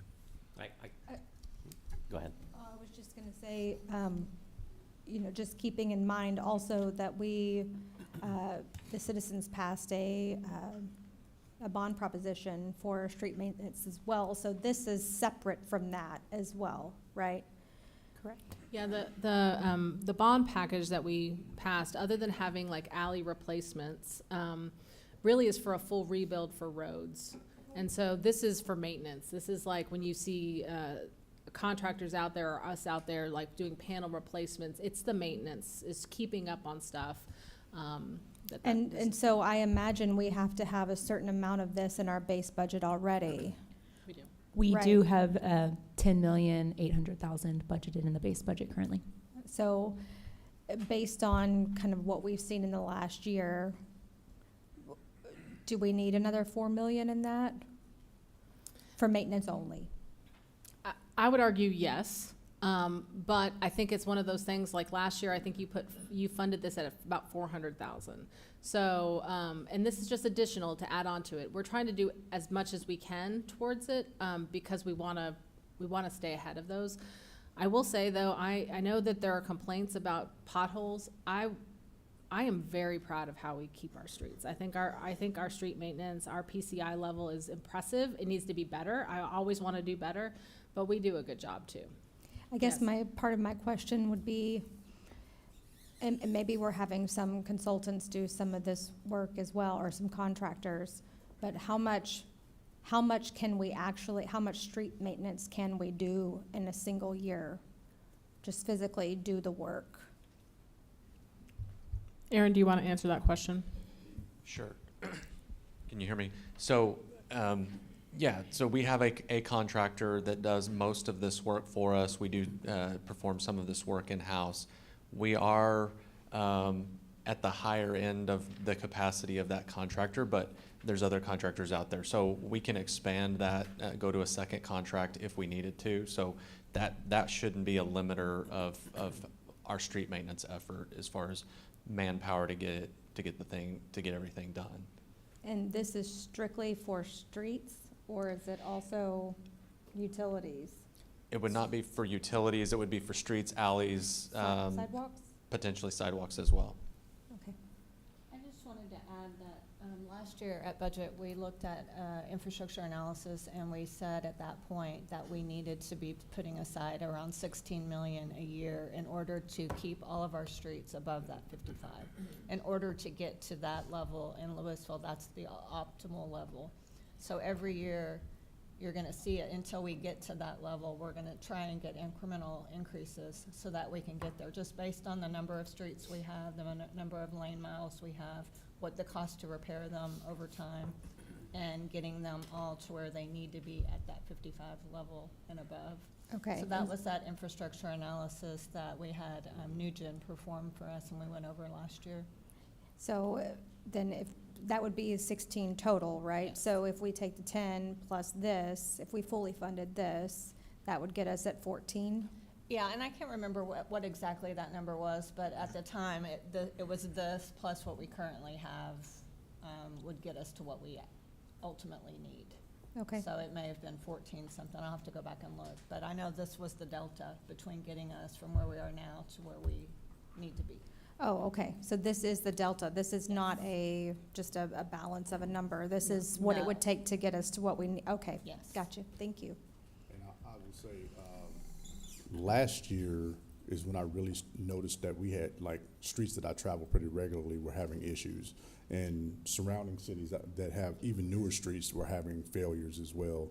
I don't know whether it was the heat or whatever, but definitely it was, and I've seen the projects that we've got completed over last year, and there's still plenty of work to do. So I think this is not a nice to have, this is a must have, because we can't just replace everything immediately, but at least if we can maintain what we have and keep it from a substandard, because I've watched streets split in the middle just last year, and maybe it's just I became aware of it because I noticed, I'm like, this wasn't like this 6 months ago.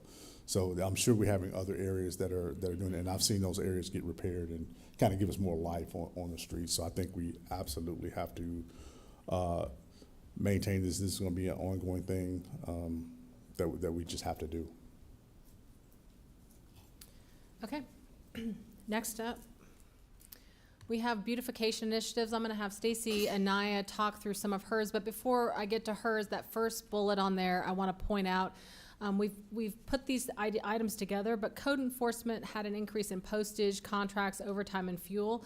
This is really because council had, after retreat, had said, we need you to step it up even more than what you're doing. And so what that means is they're sending out more notices of violation, which requires postage. Their contracts are for a third party to mow properties that are refusing to respond to us and have already been put on notice, and then we can lien those properties once we mow them. Overtime, costs, and fuel. So that's what that's associated with. And the rest of them are going to be under Stacy's team. Sure.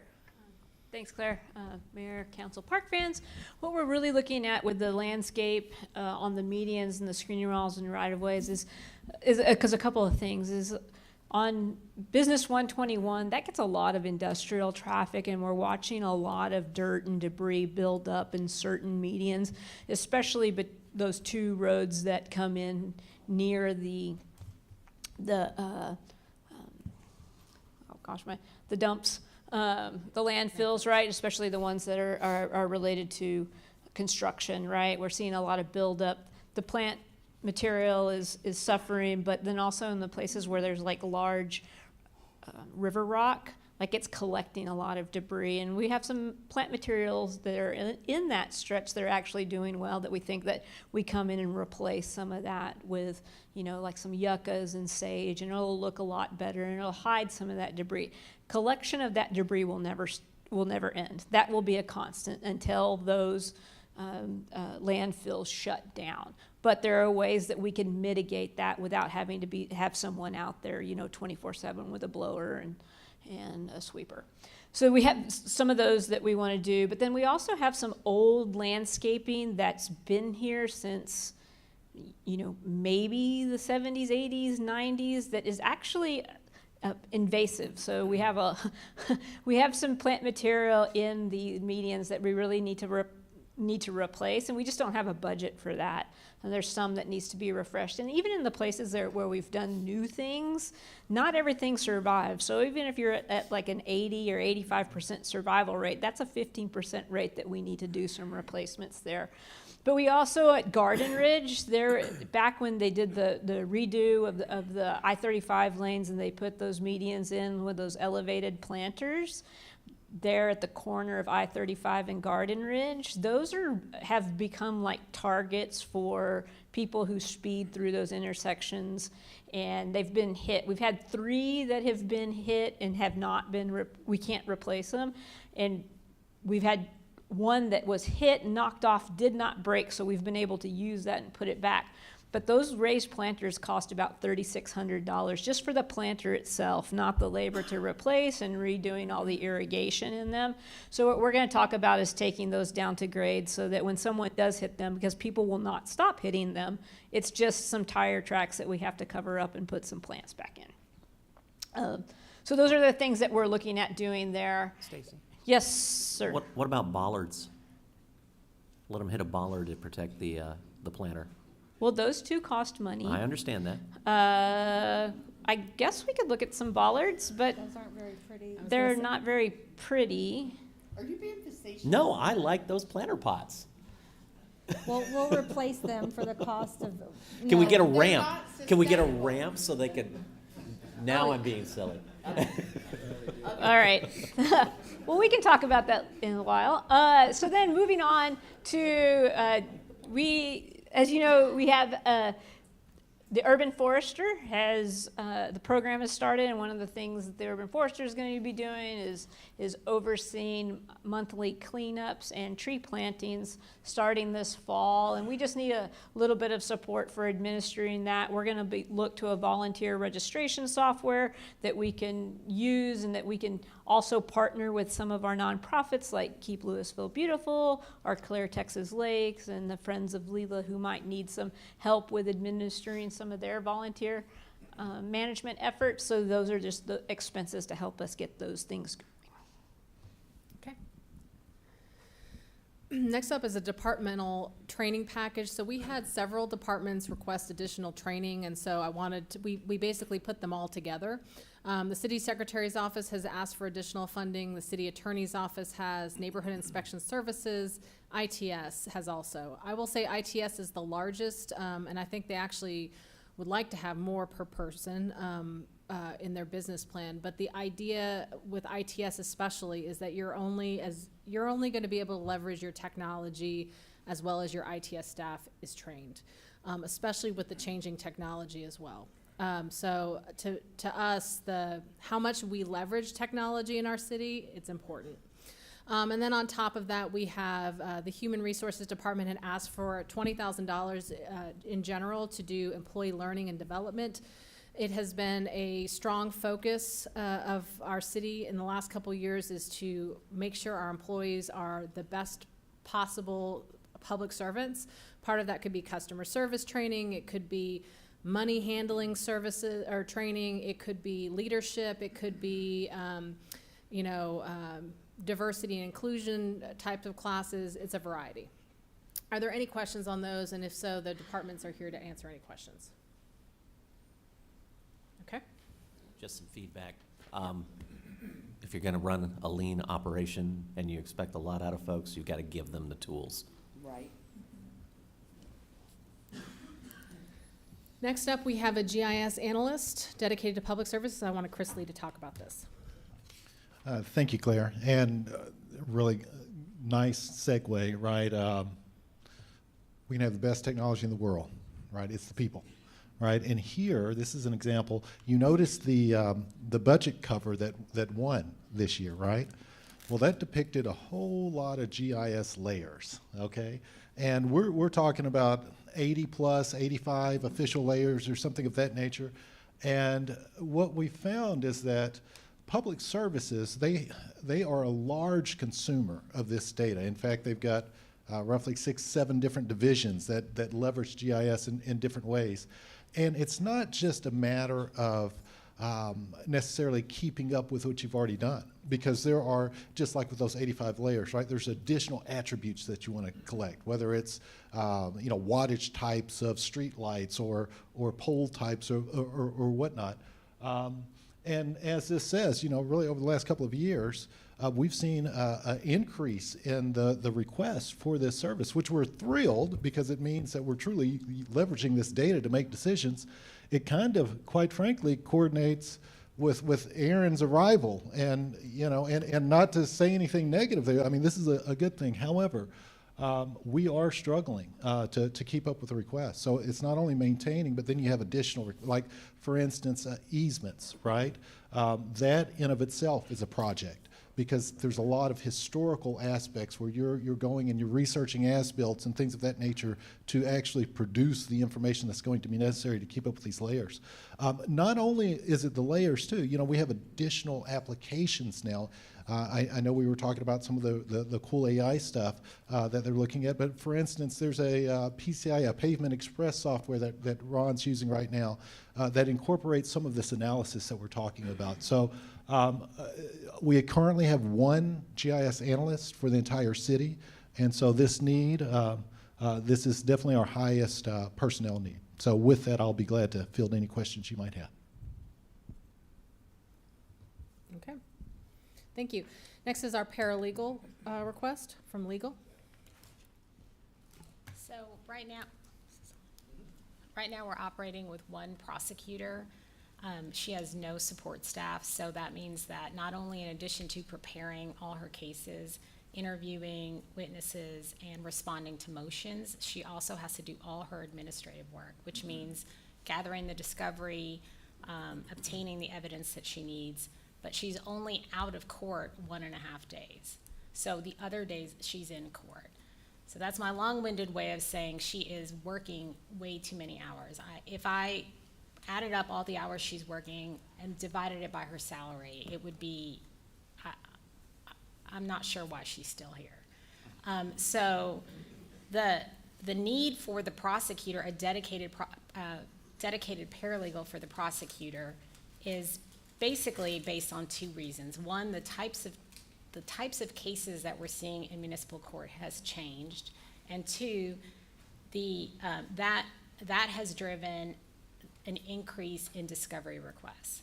So the types of cases have gone primarily, we used to see mainly traffic tickets, but now we're seeing high workload cases, meaning they're assault, family violence, public intox, possession of drug paraphernalia, theft, cases that are coming from traffic tickets, animal control cases, and as you heard earlier, you put an emphasis on code enforcement. So we've seen greater cases of code enforcement. Because we're a data-driven organization, I can give you some numbers. So over the last 5 years, well, from 2018 to 2023, we've seen a 26% increase in the HWC citations. We are projecting a 45% increase in those citations from last year to this year. That's a 127% increase in animal control cases, 62% projected increase. I'm sorry, that 127 was from 2018 to 2023. For this next year, this year from last year, we're projecting 45% increase, 62% increase, 101% increase in code enforcement over the last 5 years. Projected this year, another 30% increase. Those types of cases have a lot more discovery. I can't explain it. I mean, with a traffic ticket, it just what it is, right? The body cam or the dash cam video of the site of the incident, that's pretty much it. But with all these other kinds of cases, there's a lot, especially the assaults. Just hours of body cam video, and the number of discovery requests has increased 75% over the last 5 years. So we're looking at cases that have 60+ pieces of evidence that she has to go through. It's gotten to the point that now I have to take, like all 3 of the general government attorneys, myself included, have to help her with her workload. So now we can't do the general government work because we're helping with the prosecution work, and we're helping with the administrative part of the prosecution work. We're not helping her with her legal work because she's doing that. So, I mean, thanks to Lauren, she did yeoman's work on giving me all these statistics if you all want more, but I'm gonna leave it at that. Any questions that she didn't cover? Okay. And then Chris Lee up again. Thank you. And this particular action step, now granted, this isn't a super cool, gee whiz, what is that? This is more of a, really a compliance type scenario. So with all the cool technology, a lot of times you have other things that you have to account for, right? So for instance, with Zoom. Zoom does have the feature for us to leverage SMS messaging, right? So texting, if you will. And texting directly into our court clerks, for instance, which gives us a better customer experience, right? And they found that to be something that they would like to leverage. Well, with that, obviously, we have to adhere as it pertains to retention requirements and things of that nature and be able to produce this and record this information. So when you're looking at this request, this is a request to add additional channels, 3 additional channels, if you will, as far as what we're recording, right, and retaining. Currently in this, we're doing, like, for instance, cell phone messages, emails, things of that nature. But again, this adds 3 additional channels that we can record for retention purposes. I'll be glad to field any questions. Okay. And the last on your unfunded list is the strike team. So we had brought this program to council, and council was interested in funding this. This was a crew leader and 2 maintenance workers that were basically going to be on call to do any type of cleanup as it comes up. It could be just trash pickup, you see a mattress on the side of the road, but also like getting into creeks, making sure things are clean that are adjacent to commercial strips, walking corridors, being more proactive instead of reactive to trash pickup, so that they're on patrol as well. This year, or at retreat, we talked about funding this wholly through an extra fee on your water bill. After we looked at our utility rates that we're going to have to be charging to cover just the capital costs this year, plus the Dallas water bump, plus the extra cost of water, it just probably wasn't a good year to do that. But I know council was interested in it, so I put it on your unfunded list for consideration. The plan of attack on this is that this is a very unusual plan of attack. We thought about what department this should be housed under. For some reasons, for various reasons, we thought Parks Department because they're doing maintenance of medians.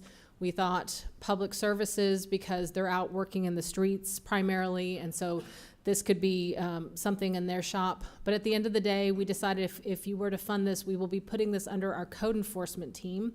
And the reason it was under the code enforcement team is because our code officers are in the neighborhoods day in and day out, and they are on patrol, proactive patrol, and they see when there's things that need to be done immediately, and then this would give them the tools to fix that problem immediately. So if you were to fund this, that's where it would be housed. But also noting that we have made quite a great number of strides in this budget as well with regard to your beautification initiatives, but it's up to council whether or not this is the year to do this or not.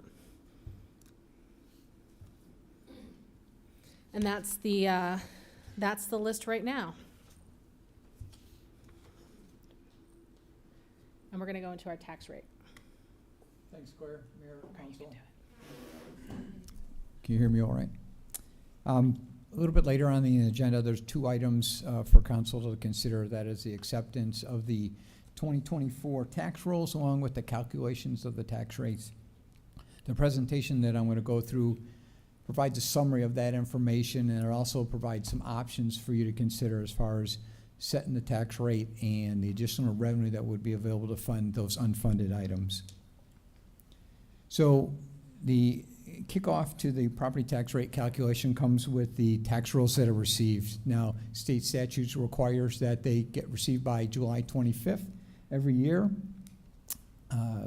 Legislation was changed a couple years ago that provided for certified estimates to be provided instead of certified rolls if they're not over 95% certified. That's not the case this year. Both Denton and Dallas appraisal districts were able to provide a certified roll for this year. In fact, Denton was at a little over 99% certified. So what that does is it provides us a little more confidence when we're preparing our tax rolls because there's not as much value that's not been certified. So these next slide here is going to show the truth in taxation calculations that you'll, again, accept a little bit later in the agenda here. The first is the no new revenue rate, and that is the rate that provides the same amount of property taxes as last year when you apply it to this year's rolls. That rate is 0.408408. The next rate that gets calculated is the voter approval rate. That it consists of two parts, the M&O portion and the INS portion. The INS portion is used for the payment of debt service, as you know, and the M&O is used to support general city operations. The voter approval rate for the M&O for 2024 is 0.297283, and the debt service portion is 0.122320. This is the same rate that we've had for a number of years, and this is the rate that council has set that we would hold and use that to support ongoing debt service payments. We do have unused increment available for this year. That was something that, because of the methodology change in determining what unused increment is, it afforded us some additional unused increment that we can apply to the total voter approval rate. That amount is 0.002832, which brings up our 2024 voter approval rate, including unused increment, at 0.422435. For context, the current tax rate that was approved by council last year was 0.419079. This next slide shows the property tax, the net taxable changes in values from last year's certified, last year's most recent supplemental, and this year's certified rolls. For 2023-24, the certified taxable was $18.9 billion. The final supplemental roll decreased a little bit to $18.5 billion. For 2024-25, that certified net taxable is $19.4 billion. That is a 2.57% increase over last year's certified rolls and 5.26% increase over the supplemental roll. The bottom part of this slide shows the new value improvements. You heard Claire speak to them earlier. The new improvements for 22-23 were almost $720 million. We thought that might have been a high water mark at that time, but as the rolls came through to us for this year, the final roll for showing no new improvements totaled over $780 million. So not only did we top last year's total, but we saw an increase of 8.4% for that. This is just a graphic that shows over the past 10 years what our net taxable value has grown and how it has grown. We've had steady growth through that whole time. In 2022, we saw a bump, quite a big bump in that, and that has to do with a couple things. One is the citywide general growth in values. And then in addition, we had the Castle Hills annexation that contributed to that. But since that time, we've had additional growth in each of the 2 years. And what's driving that is going to be on the next slide here. We have a trend in new improvements that is quite impressive over the last couple of years. The value added to these roles is because of the new improvements, in addition to the just the regular growth in the values. Prior to 2022, the growth over the last 5 years had been averaging $250 million a year. We've had that significant new value in 23 and 24. And the number of projects that we're seeing coming online that have yet to be shown on the rolls is quite significant. So we can expect this new value into the near future, at least, to continue to grow. Next slide. This is a table showing the changes in assessed value from 2023 to 24.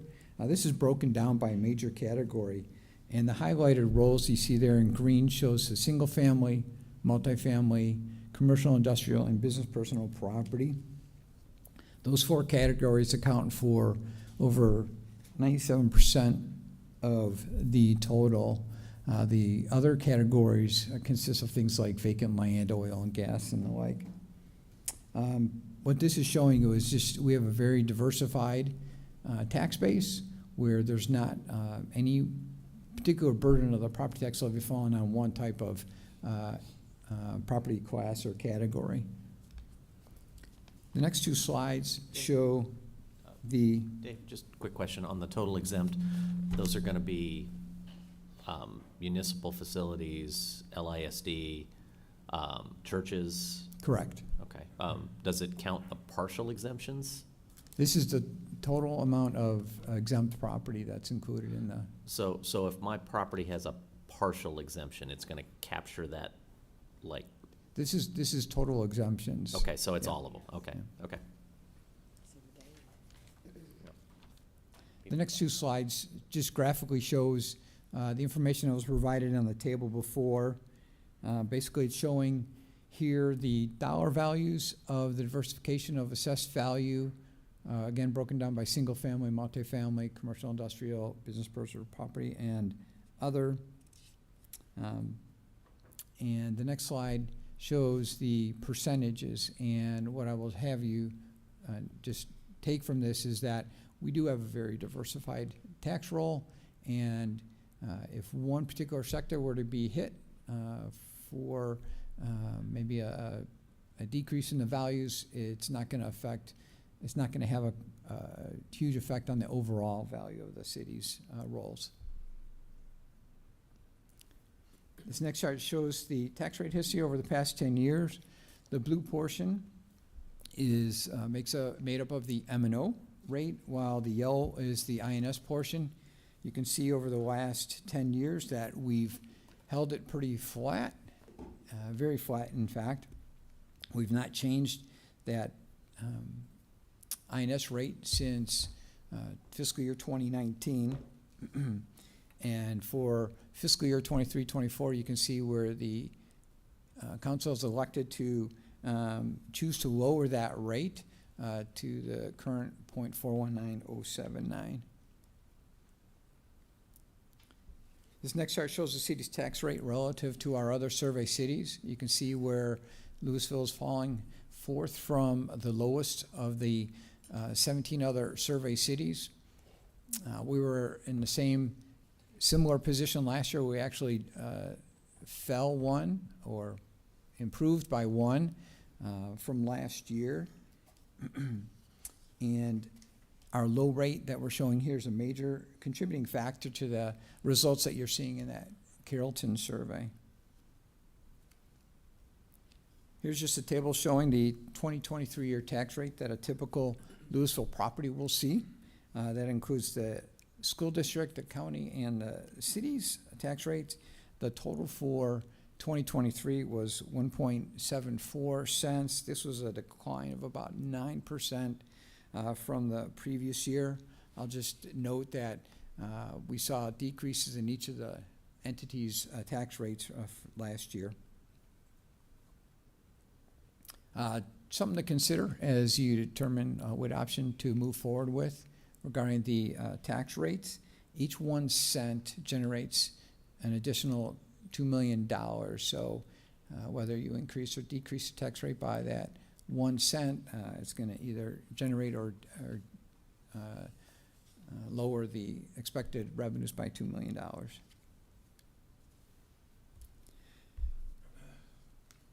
Staff has calculated various tax rate options for council to consider. The first is the base budget rate, which is that first line. It shows the amount that you would levy, that rate, to generate the same amount of property taxes as the prior year. That's included in our budget. The current rate is the current rate where we're at right now. The total new revenue rate, which I explained earlier, the .408, is provided there. We also had the voter approval rate and the voter approval rate with unused increment. Just direct you to the column, the second one from the right, where we've got the additional general fund revenue that's generated by each of those various rates. This next table shows the impacts to a tax bill for a property with a median home value of $371,000. The change in the median home value from the previous year was 5.63%. The various options that were described in the previous slide are shown here. It shows what the impact of that tax rate is applied to last year's median home value and this year's median home value. You can see from the column, second one from the right, the difference in selecting those rates range from $80.40 to $83.53, and that's for an entire year.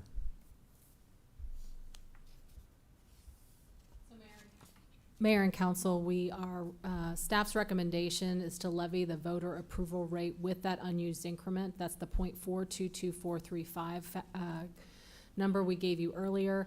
This is for several reasons. One is that the increment is available only, this is our last year we would be able to use the increment. It does leverage about $500,000 more that would likely, I would imagine, on your unfunded list go towards infrastructure. And so given that we have just talked about that $16 million is our target for cash funding on street infrastructure, I would recommend that we put that money towards that as well. But also just because of the ongoing needs on the unfunded list and then supporting our bond ratings. But we will go to the next slide and we will let council have a conversation about what you guys want to do with the tax rate. We're gonna go pull up a worksheet, Mayor, so that you can run some scenarios on it and help you with your discussion.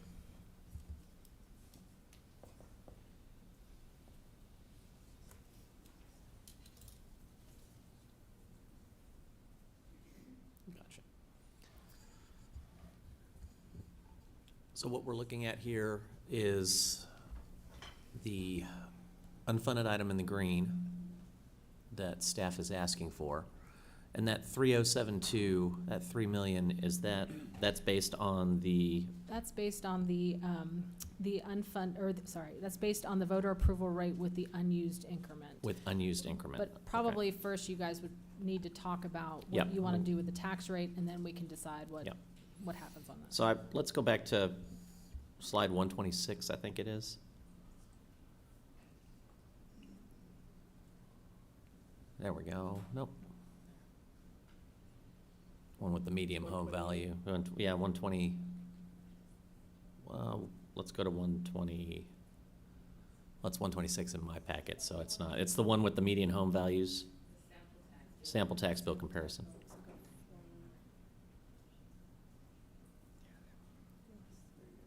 There we go. So just so we're clear on what impacts are and what we're talking about, so. And this is per year? Yeah, this is, yeah. Yes, no. Well, this is for the next year, if we approve one of those rates. So the different rates that we can take a look at are there on the left-hand side. You can see what your tax rate options are, the next column over, and then you can look at the impact per, for an average and a median. Well, no, is that percent change is based off of the,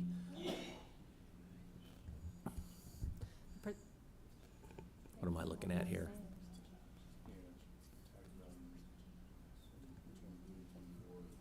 What was Yeah, the so we're question, just Mayor? looking at the tax, well, we're looking at the tax value. Where's that 1430? Is that based off a median home, or is that, Correct, of so 23 of, that first column, if I could, Yep. are the tax rate options.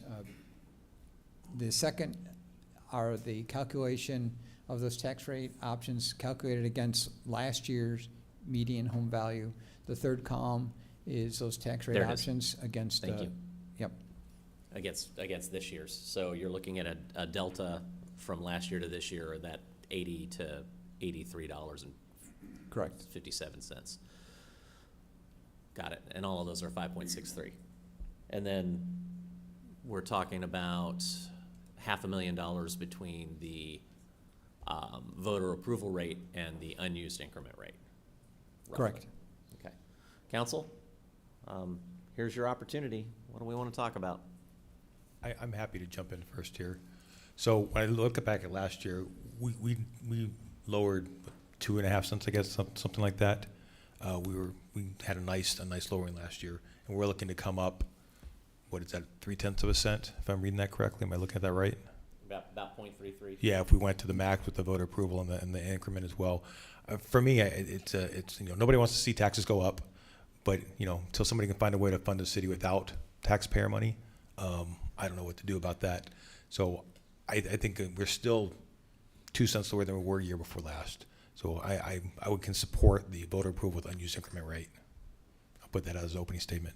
Okay. And to be clear for the folks that are out there, the state allows us to recapture anything up to that 3.5% cap without going to the electorate up to 3 years back. Is that right? Correct. And so what we're seeing here is that we had about 1/3 of a cent that we could have captured in one of those 3 previous years, but we did not. And so this is our last chance to grab that 3.5%, that full 3.5% that they allow. This is our last chance before it rolls off, and then it's whatever's the next year. So this may happen every once in a while as tax rates adjust and as values adjust over time, that we get this what's called an unused increment. So it's right up to that 3.499% rate that we're allowed without going out to the voters. And understand that 3.5%, in my mind, is the state put that there because they understand that things inflate. We have costs that continue to escalate. We have inflation just like everybody's household budget. But inflation grows at a higher rate than 3.5%. So that's where that number kind of in the big picture comes from. So that's just the context for what we're talking about here with that unused increment. And there's we do lose it if we don't capture it. So other comments? I'll jump in real quick. What we're seeing, and I like the voter approval amounts with 6.92 versus $6.90. So you're talking about a 4 cent difference in the average. And what we're funding here is what we potentially could fund would be compensation to keep our employees where they're at, so we don't have to see that 11% vacancy rate again. We're at 4.1, so we've seen that work.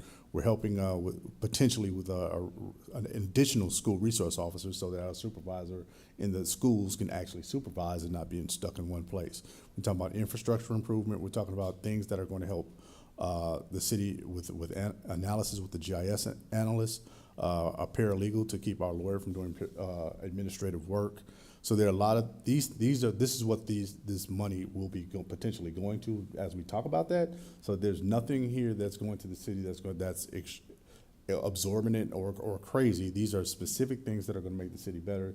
That's going to make the city more competitive in this highly competitive market of municipal entities. So I support this with the unused increment because when it goes away, it's gone. And if we don't use it now, we'll be starting our budget next year with a potentially lower rate with costs all still increasing. So that puts us at a bigger hole. So I'm in support of using the unused increment. So I'll chime in on my thoughts. You know, I think this is one of the most important discussions we have in a year, where we're talking about setting this tax rate. But honestly, what I'm looking at here,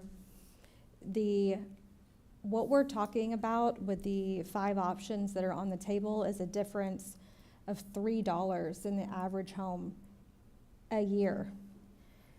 Really, what's driving people's property tax bill going up is the value of their home going up, and we have zero control over that. So as much as I think that this discussion is incredibly important, really what we're talking about here is a difference of $3 a year if you're choosing between the options that we have on the table here for the average home. So very incremental difference in the average home here. Huge impact to the budget that we have to work with to address quality of life issues and safety issues in our community.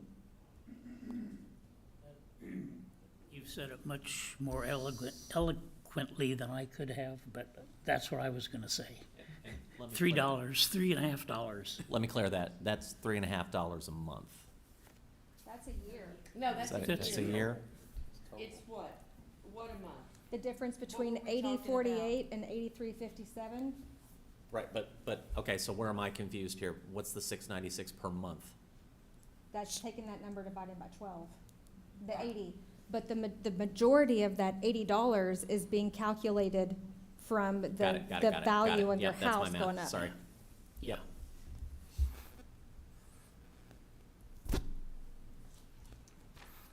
I'll say that, I mean, I think Councilman Jones said everything, everything I would have said as well.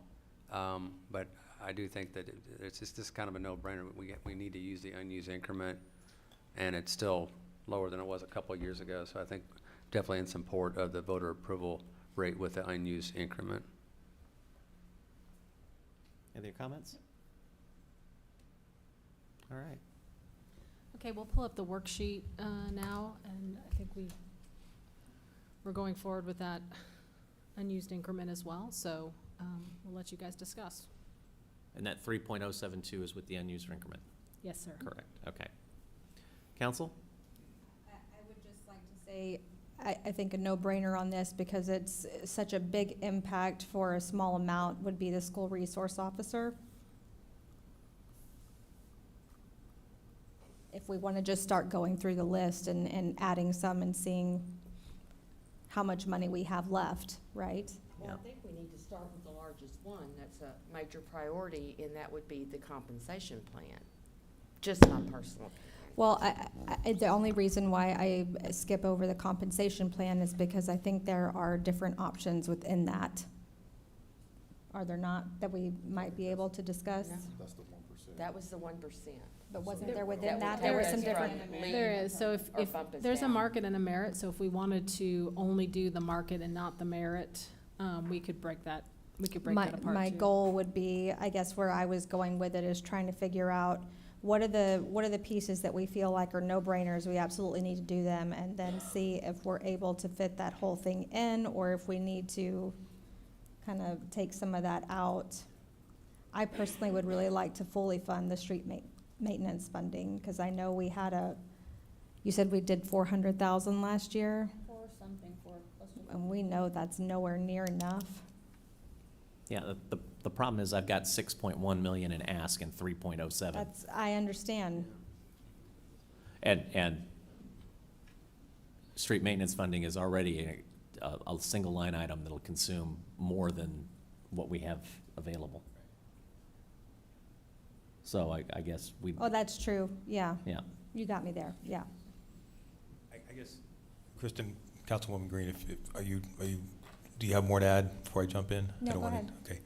So I actually start off on the same spot. I think the resource officer is a must-have. I mean, that was jumped up to the top of my list. I think paralegal for me is probably a close second, and I say this not dismissing anything. These are all important items, but when you have Maslow's hierarchy of needs, this is just how I kind of see these things. So I think the paralegal, our city attorney made good case for that. I think I would go beyond that. I would like to see some of the infrastructure funding, like we can't do the whole thing,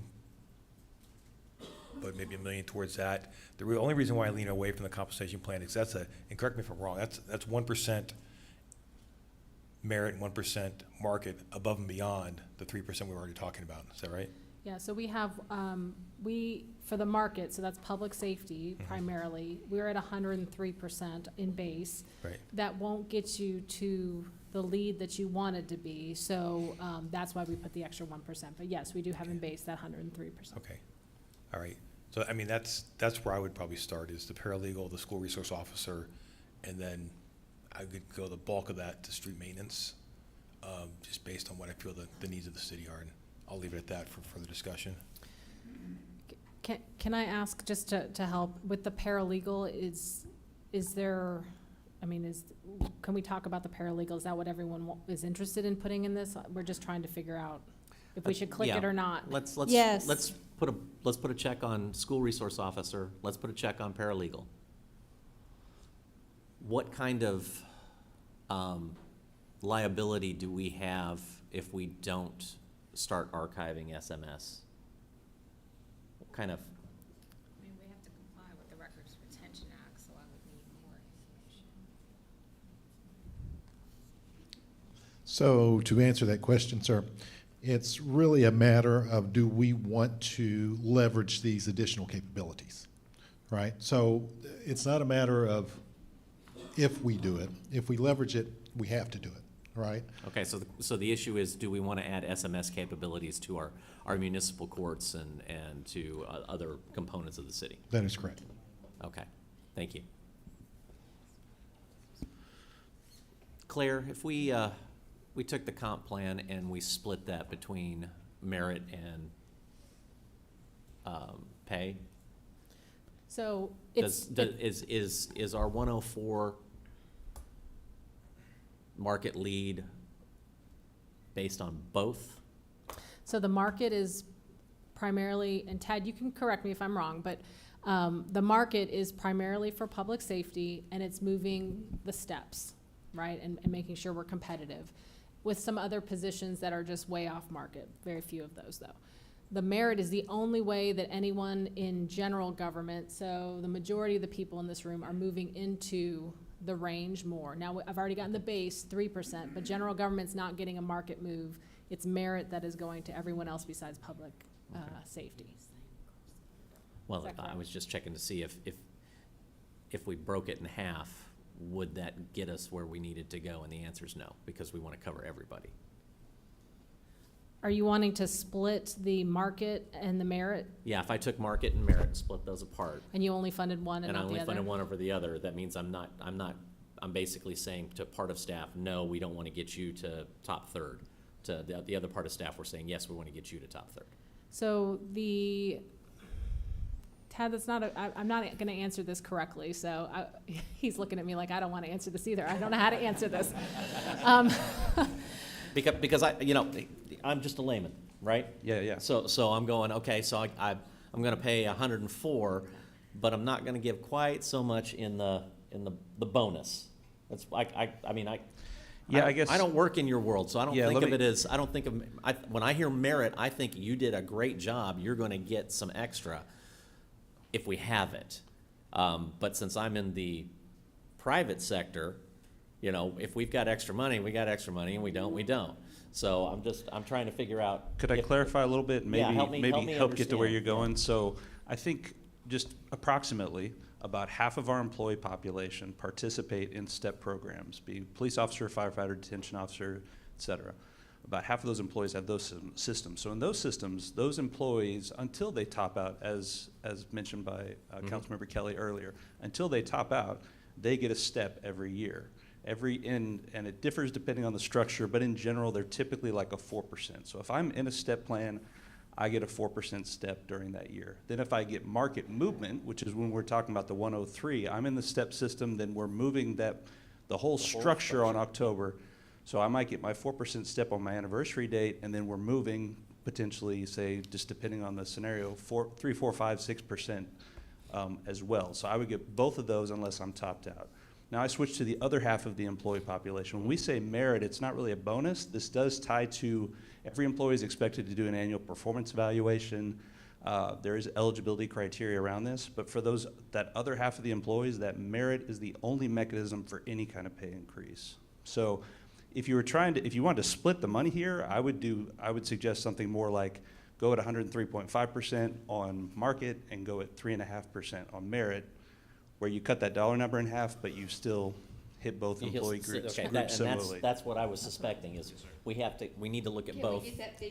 And that was my recommendation I was gonna make too, so I'm glad Tad and I are like through osmosis speaking to one another. And I think that also goes to the fact that council in the past, when we did the compensation study, had told us we had been a lead city. We were doing the 103% for public safety before. We were never doing that for general government. Right. And council's direction was we really want to philosophically treat them similarly. Yeah, and merit is the mechanism for capturing that. Yes. Okay, got it. To give you those values, if we were to half the market from the 1% to the 0.5, that would be $387,000 and $814. And then if we were to do the same thing on the merit, that would total about $130,000. And we can plug these figures in here if that's something that you would like to. I visually need to see those up there. The total would be $522,000 if we were to half both. Yeah, just it's a half math. 122 or 522. 113. So can we get those up there, and then the school resource officer? Yep. So you're at 733. Yeah. So as long as we're talking about staffing, one of the things that, at least historically and where I've worked, keeps staff happy is training. And we're looking at $44,000 in training. If we're going to do that and take some off of the compensation plan, maybe we can make up for that through the training opportunities that we have as well. And I think at that juncture, I might be about done and say whatever's left goes to infrastructure. I'll bow out at this juncture. Can we see what the GIS analysts, if we added those two things to training, just to see what's left? Add a training. So if we and add the GIS. Increased training opportunities and the GIS analyst, that will get you to $875,000, 252. So that would leave you with about $2.2 million left. So I think that's an important position. I think if we left the rest of that 2.1 into infrastructure, that gets us a long way, but it doesn't get us where we want to be. But for me, those are kind of critical that I think we need to cover, unless somebody else has another thought. I would just say I second that opinion, because as much as I think the beautification is important, if our streets are falling apart, the beautification doesn't matter. Exactly. I'm in agreement with that.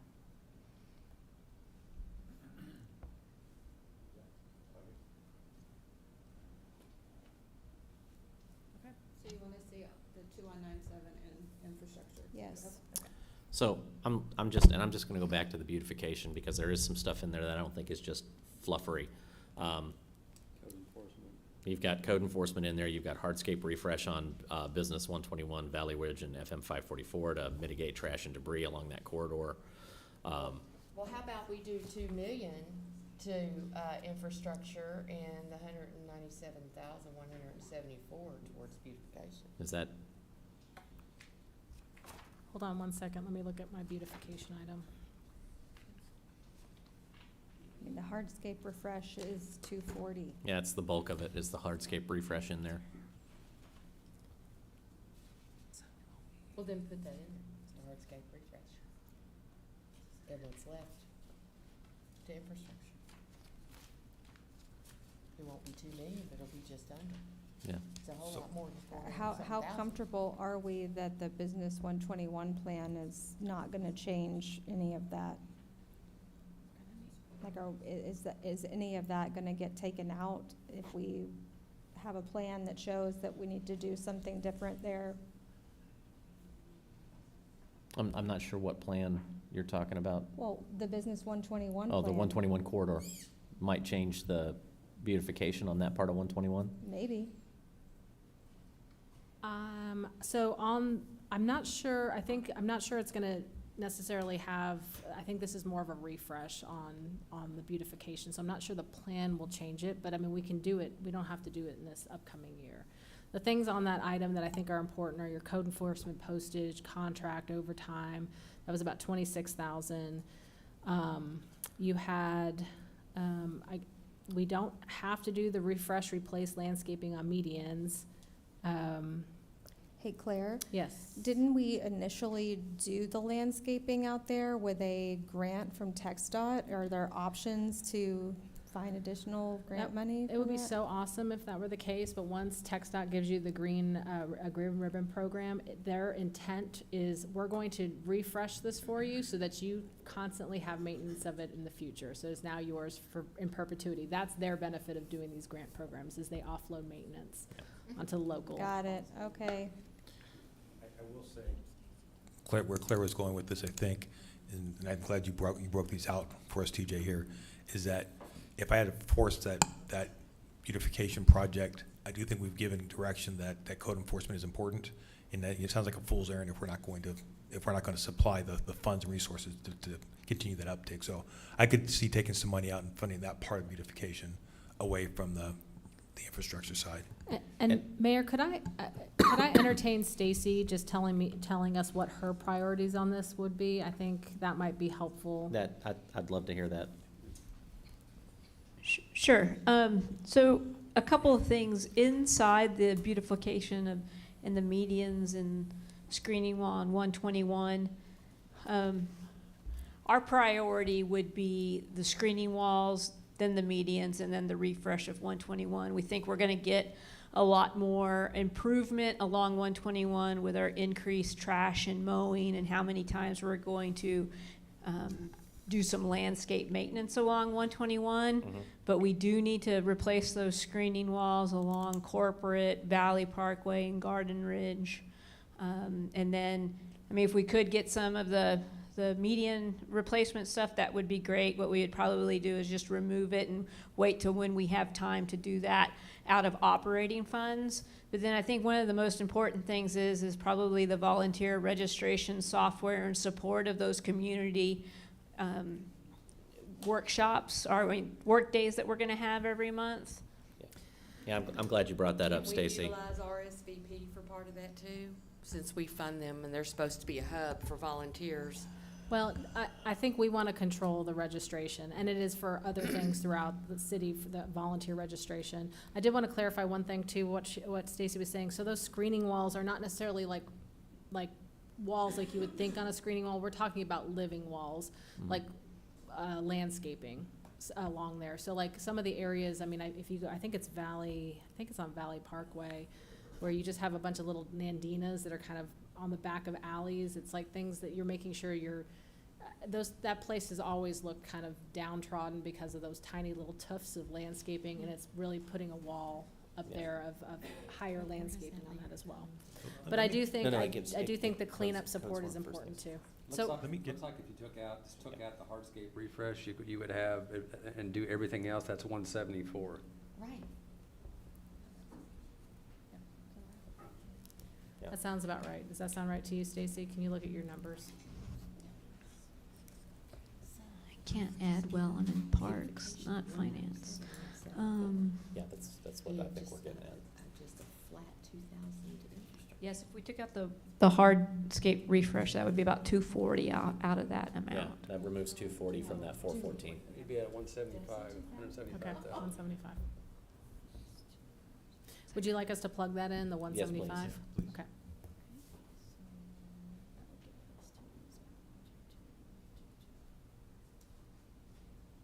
So that would give you $2,222,224 to put towards street maintenance funding. I mean, I think it hurts enough where, we have to do a lot of thinking to make this work, but I think it gives everybody a little piece of what they want and knocks off of a lot of the main things that we would like to see. Yep. Council, any comments on this? Or do I have consensus? No, I'm good with this.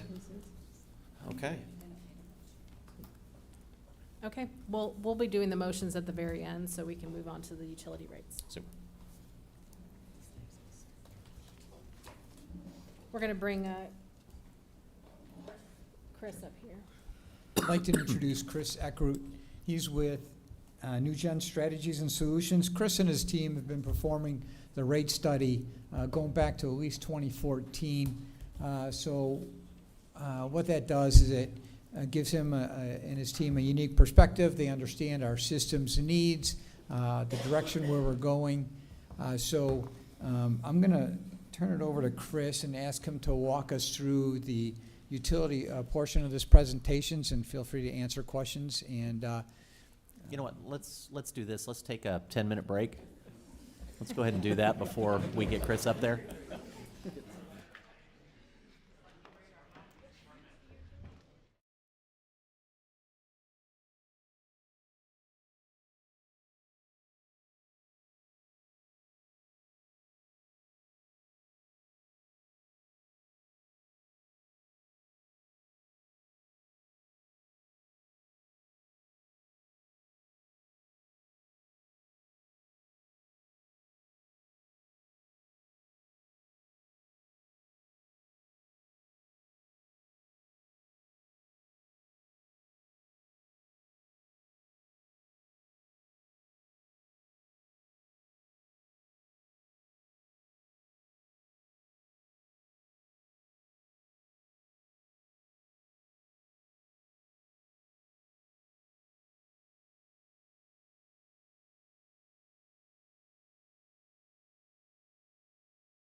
Welcome back.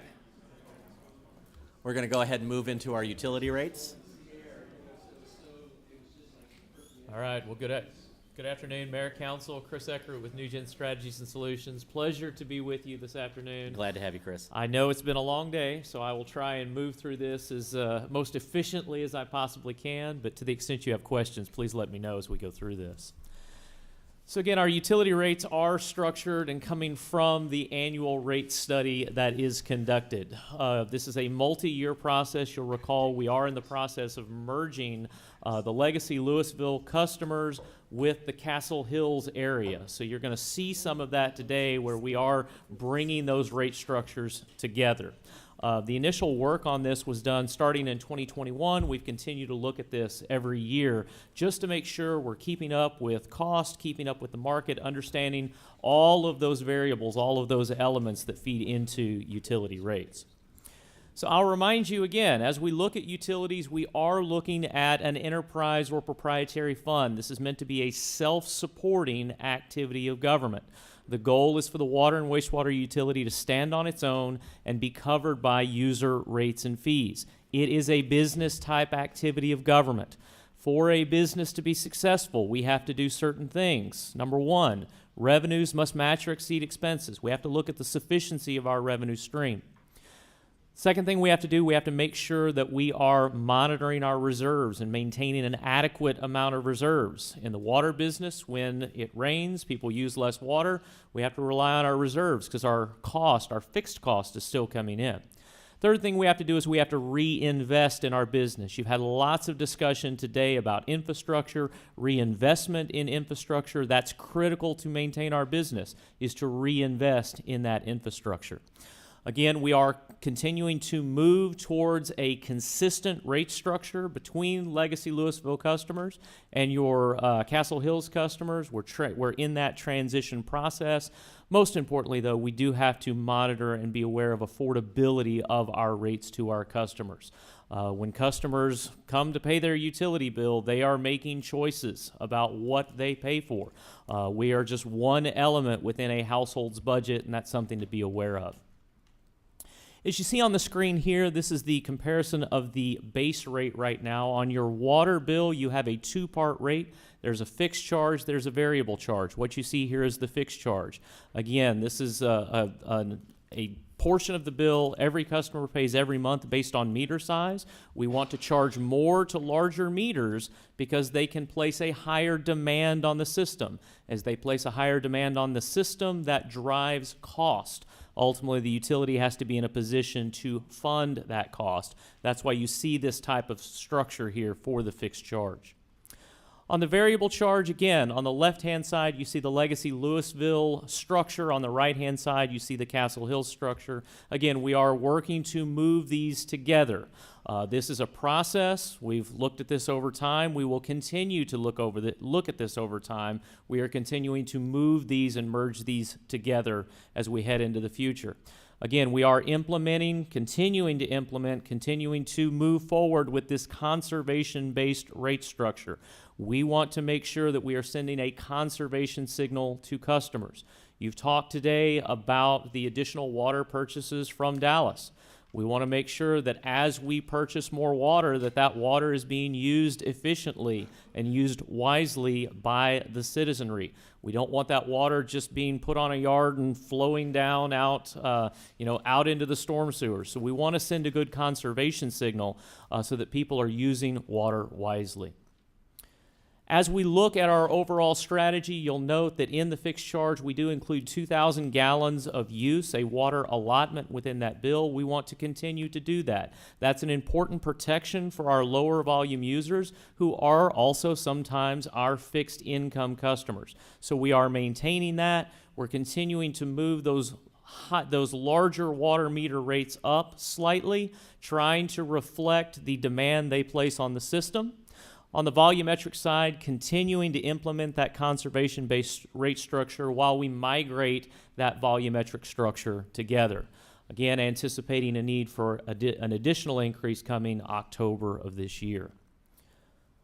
On the sewer side, again, you see the same structure here, two-part rate, fixed charge, variable charge. As we look at our sewer rates, again, maintaining that 2,000 gallons in the fixed charge to protect those low volume, potentially low income users. As you look at the rates going into next year, we do want to continue to migrate the Castle Hills rates towards that Lewisville structure. That's going to be including 2,000 gallons in that base bill for those Castle Hill customers. And you're going to see the impact of that here in just a second as we look at some sample customer bills. Again, anticipating an increase coming as soon as October of this year, just continuing on implementing that rate plan so we can reinvest in that infrastructure.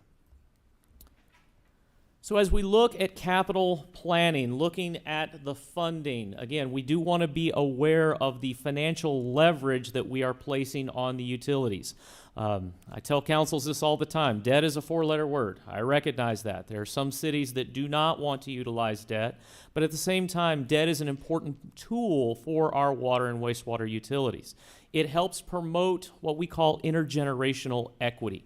Ultimately, when you do use debt to fund multi-million-dollar projects, you are matching the repayment for that asset to those individuals that are using that asset. Now, this does not mean we use debt for every item. We want to balance the use of cash and debt. We don't want to be so highly leveraged that we get ourselves into a position where it limits our financial capabilities going forward. So again, capital, this is probably one of the biggest drivers in your water and wastewater fund budget is that capital plan. I'll point you to that bottom bullet here on the screen. From fiscal year 25 to 29, estimated capital needs over $140 million. Again, big dollars here. As you see some of these projects, the water and sewer capital projects for this coming fiscal year, 25, you see that list on the screen. Again, the smallest one there, $750,000. Everything else, we're talking multi-million-dollar investment into our utility.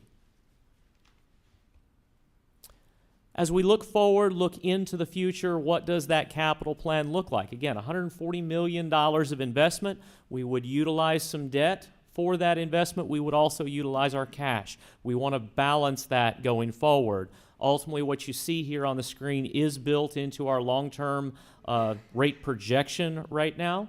So we balance this. This does require increase in user rates going forward so that we maintain the financial integrity of the utility and can make that future capital investment. So getting into what does the rate plan look like going forward to fund this, on the screen right now you see the history of rates for the city, and ultimately down at the bottom, 2025 projected. What you're looking at here is a legacy Lewisville customer. This would be a sample customer bill, assuming 10,000 gallons of water use, 6,000 gallons of sewer use. If you use less than that, your bill would be lower. If you use more than that, your bill would be higher. So again, 10,000 gallons water, 6,000 gallons sewer. Right now in 24, that total bill for that amount is $81.41. Our proposal, as you see going into next year, would be to take that sample bill, 10,000 gallons water, 6,000 gallons sewer, to $89.28. That is a 9.7% increase year over year. However, I would note, when you go back and look historically, going all the way back to 2017, looking through 2025, if you look at that over an average annual basis, that average annual increase over that full period is about 5%. So ultimately, yes, 9.7% going into next year, but average annual 5% increase since 2017. Why do I bring that up? Ultimately, as we look at the different indices in the industry, the Federal Reserve tracks an index called the Water, Sewer, and Trash Index. The National Association of Clean Water Agencies also has their own index that they look at. Those indices, historically, as we look at the industry, they've been running 4 to 5% annually across the industry. So while your proposed increase going into next year is a little higher, you are still tracking with what is going on in the industry on a long-term basis. So again, the proposal for 25, that average bill, taking that to $89.28. When we look going forward, again, you do see some increases going forward, a little less potentially there in 26. Higher bumps in 27, 28. This is all driven by the assumptions that go into the plan. These are based on estimates of what Dallas will do going forward. This is based on that capital plan that I showed you earlier. This may change as we go out into the future, but we do want to give you a look of what may potentially be coming. As we look at this average annual increase going forward, we're running here almost 6.7%. But again, this is driven by cost increases, driven by that capital plan. We will continue to evaluate this going forward. We'll continue to make changes in our assumptions as those are warranted. But again, I'll point out to you currently, 8141, going into 2025, 8928. That is a 9.7% overall increase in that bill. As we look at our Castle Hills customers, again, our Castle Hills customers, they have a different rate structure. We are continuing to migrate those rate structures together. Yes, sir? Could we call it our Trinity, Upper Trinity customers? We can absolutely call it our Upper Trinity customers. That'd Yes, sir. So as we look at that again, right now, that bill, this is 10,000 gallons water, 6,000 gallons sewer, 104.77. As you look at the water and sewer rates for next year, you see the water bill going up, you see the sewer bill coming down slightly. What is driving this is that alignment process. You heard me talk about earlier on the sewer side, including 2,000 gallons in that minimum bill to align those rate structures. That's what you see here. Again, trying to hold that minimum bill constant as we bring water up and better align that sewer rate structure. We will continue this process as we move forward until we get these structures fully aligned, but that's the recommendation going into next year for those Upper Trinity customers. So I've shown you these charts before, and I'm pretty sure I've said the exact same thing before. As we look at a regional comparison of bills, we have to remember this is not an apples-to-apples comparison. Every community is different. Every community across the Metroplex is going through this same exercise right now and will potentially be adjusting their rates going forward. So when you look at this, take that into account. There's any number of reasons this looks the way it does. We have to take the correct action, the right action for our business, for our community in maintaining our business. Again, currently, 8141 for that average bill, 10,000 gallons water, 6,000 gallons sewer, proposing to take that to 8928.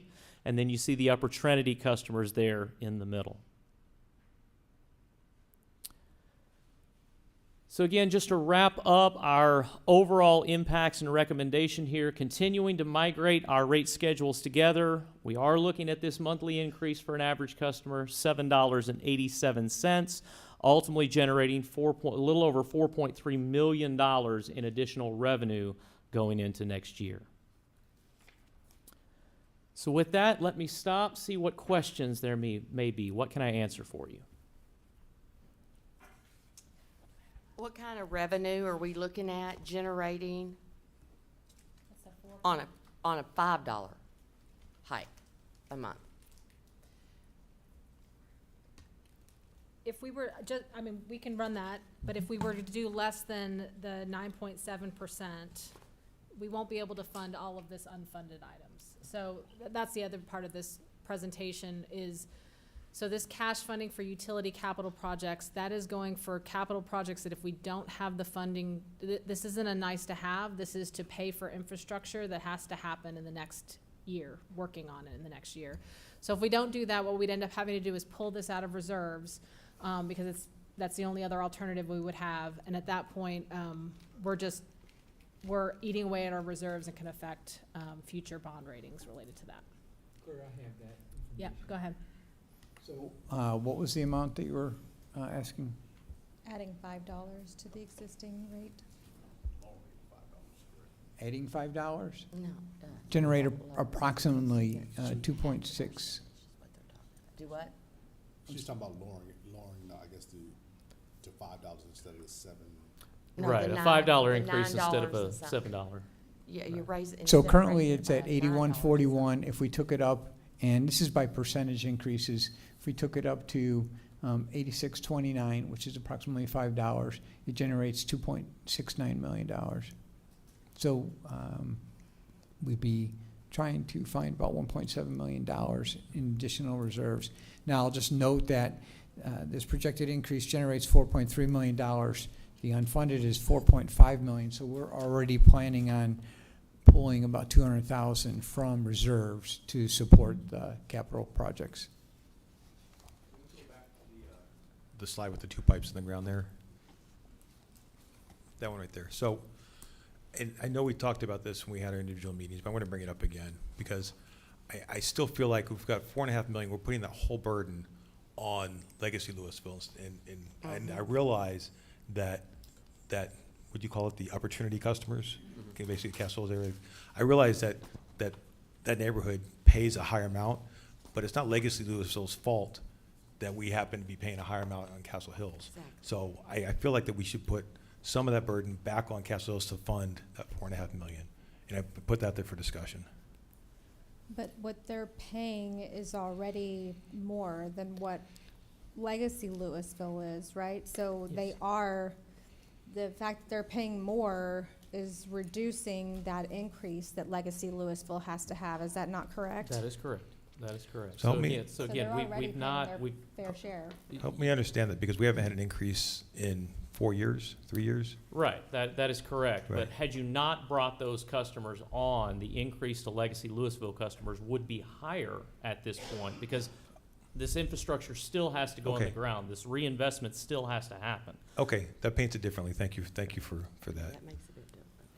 You know, I feel like this is a hard discussion. The first time I saw this and I saw 9.7%, I thought, that's a lot.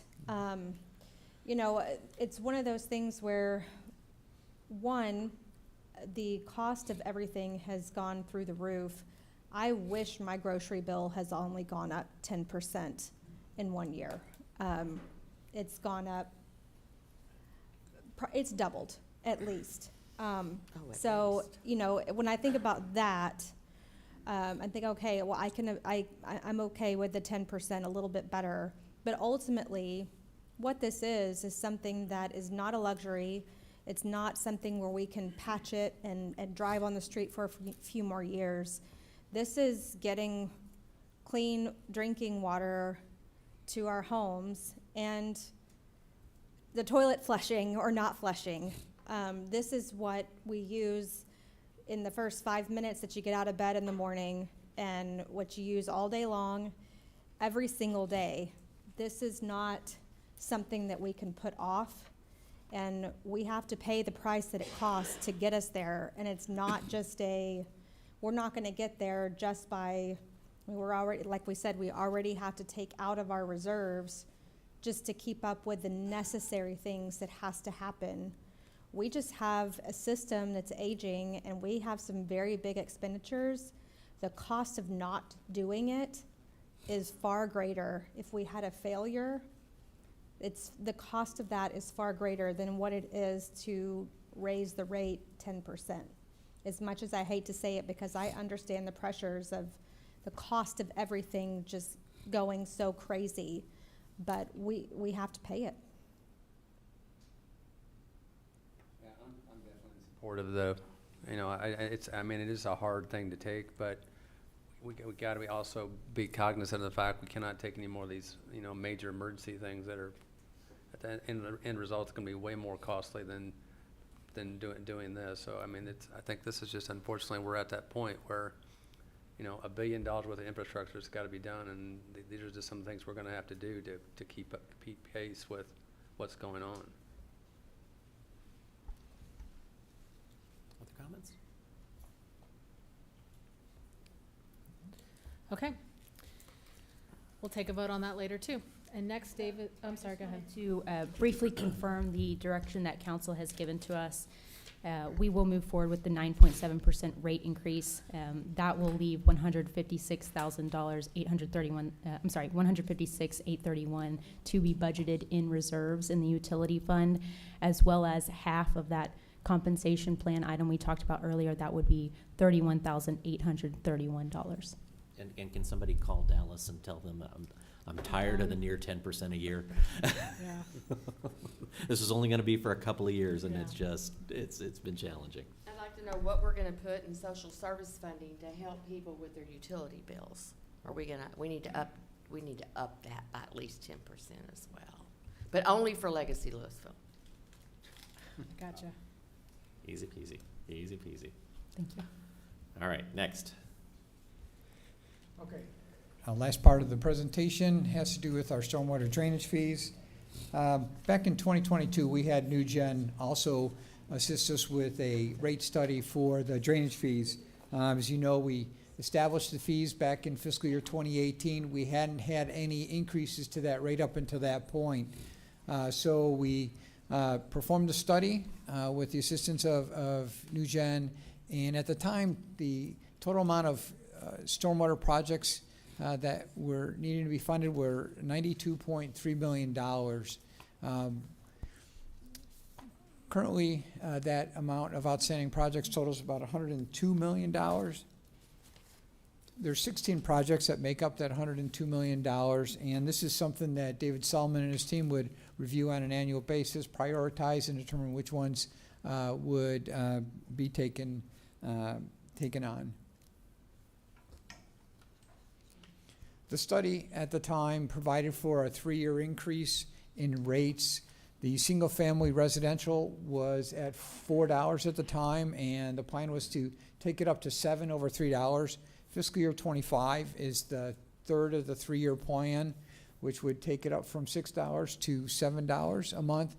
On the non-single-family side, the equivalent rate for 1,000 square foot of impervious surface is currently $2.14, and we would propose for that to go up to $2.50 or 36 cents.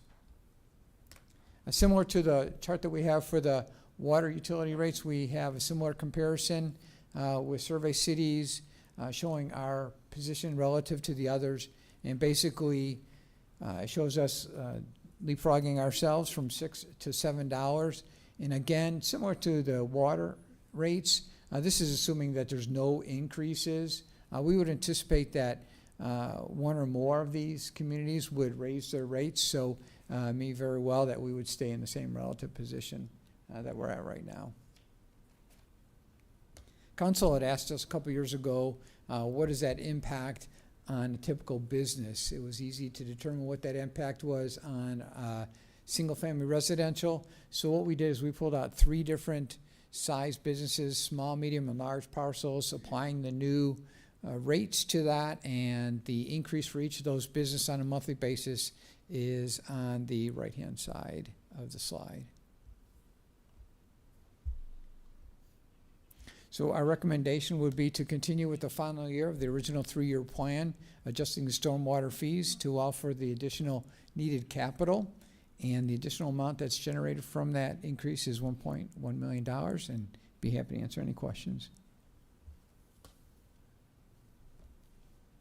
Council, any questions? Comments?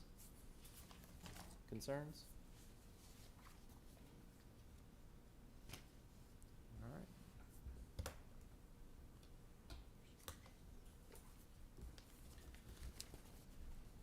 All right, well, at that point, we are, I think, at the point where we can talk about motions. Emotions? Yeah, that too. So right now, I think first we need to approve the preliminary budget. Does anybody want to use that language, Brandon?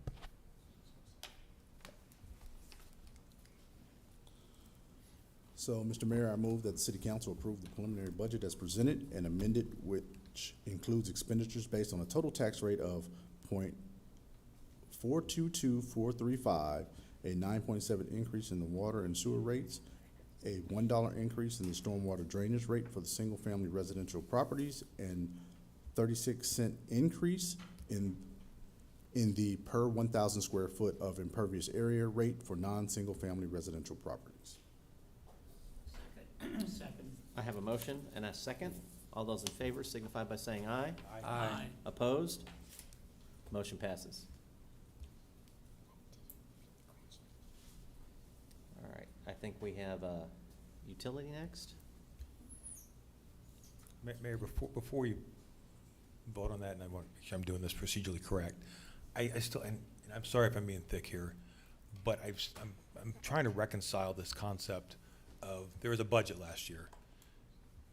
Upper Trinity customers paid a certain amount of that budget, and Lewisville Legacy paid a certain amount of, non-Trinity paid a certain amount of that. We have an additional $4.5 million this year. I don't understand how, without increasing the Upper Trinity, how this is a fair process. You know, I'd love to have that explained to me one more time. And I don't mean to be thick, and I know you've tried to explain to me a couple of times, so maybe this time will stick. You know, so you have two sources of water with two different rates, which goes into both of those aspects. But the systems now have been tied together as well.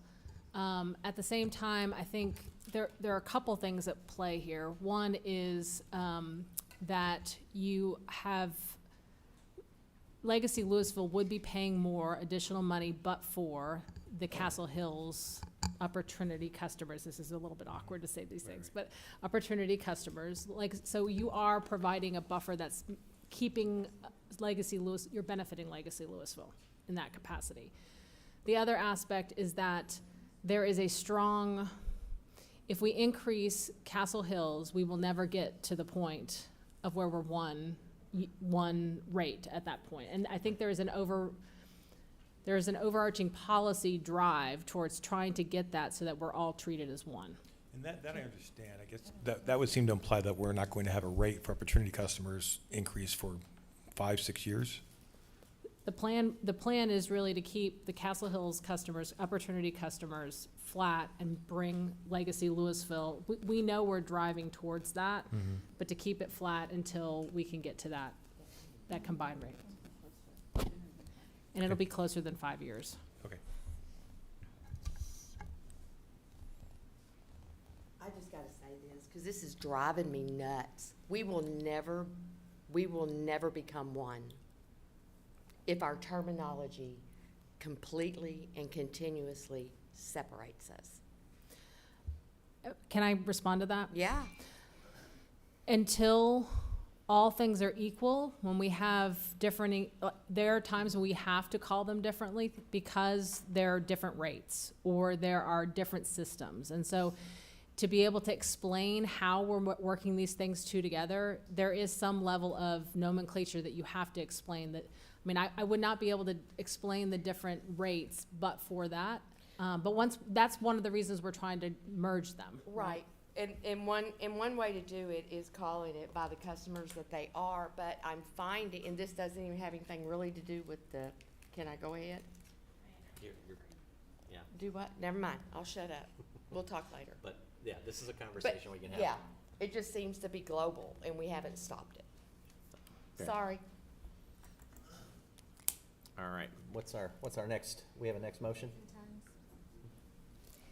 Mayor, I'd like to move that the City Council hold the public hearing and vote on the budget at the September 9th, 2024 City Council meeting at 7 p.m. and hold the public hearing and vote on the tax rate at the September 16th, 2024 City Council meeting at 7 p.m.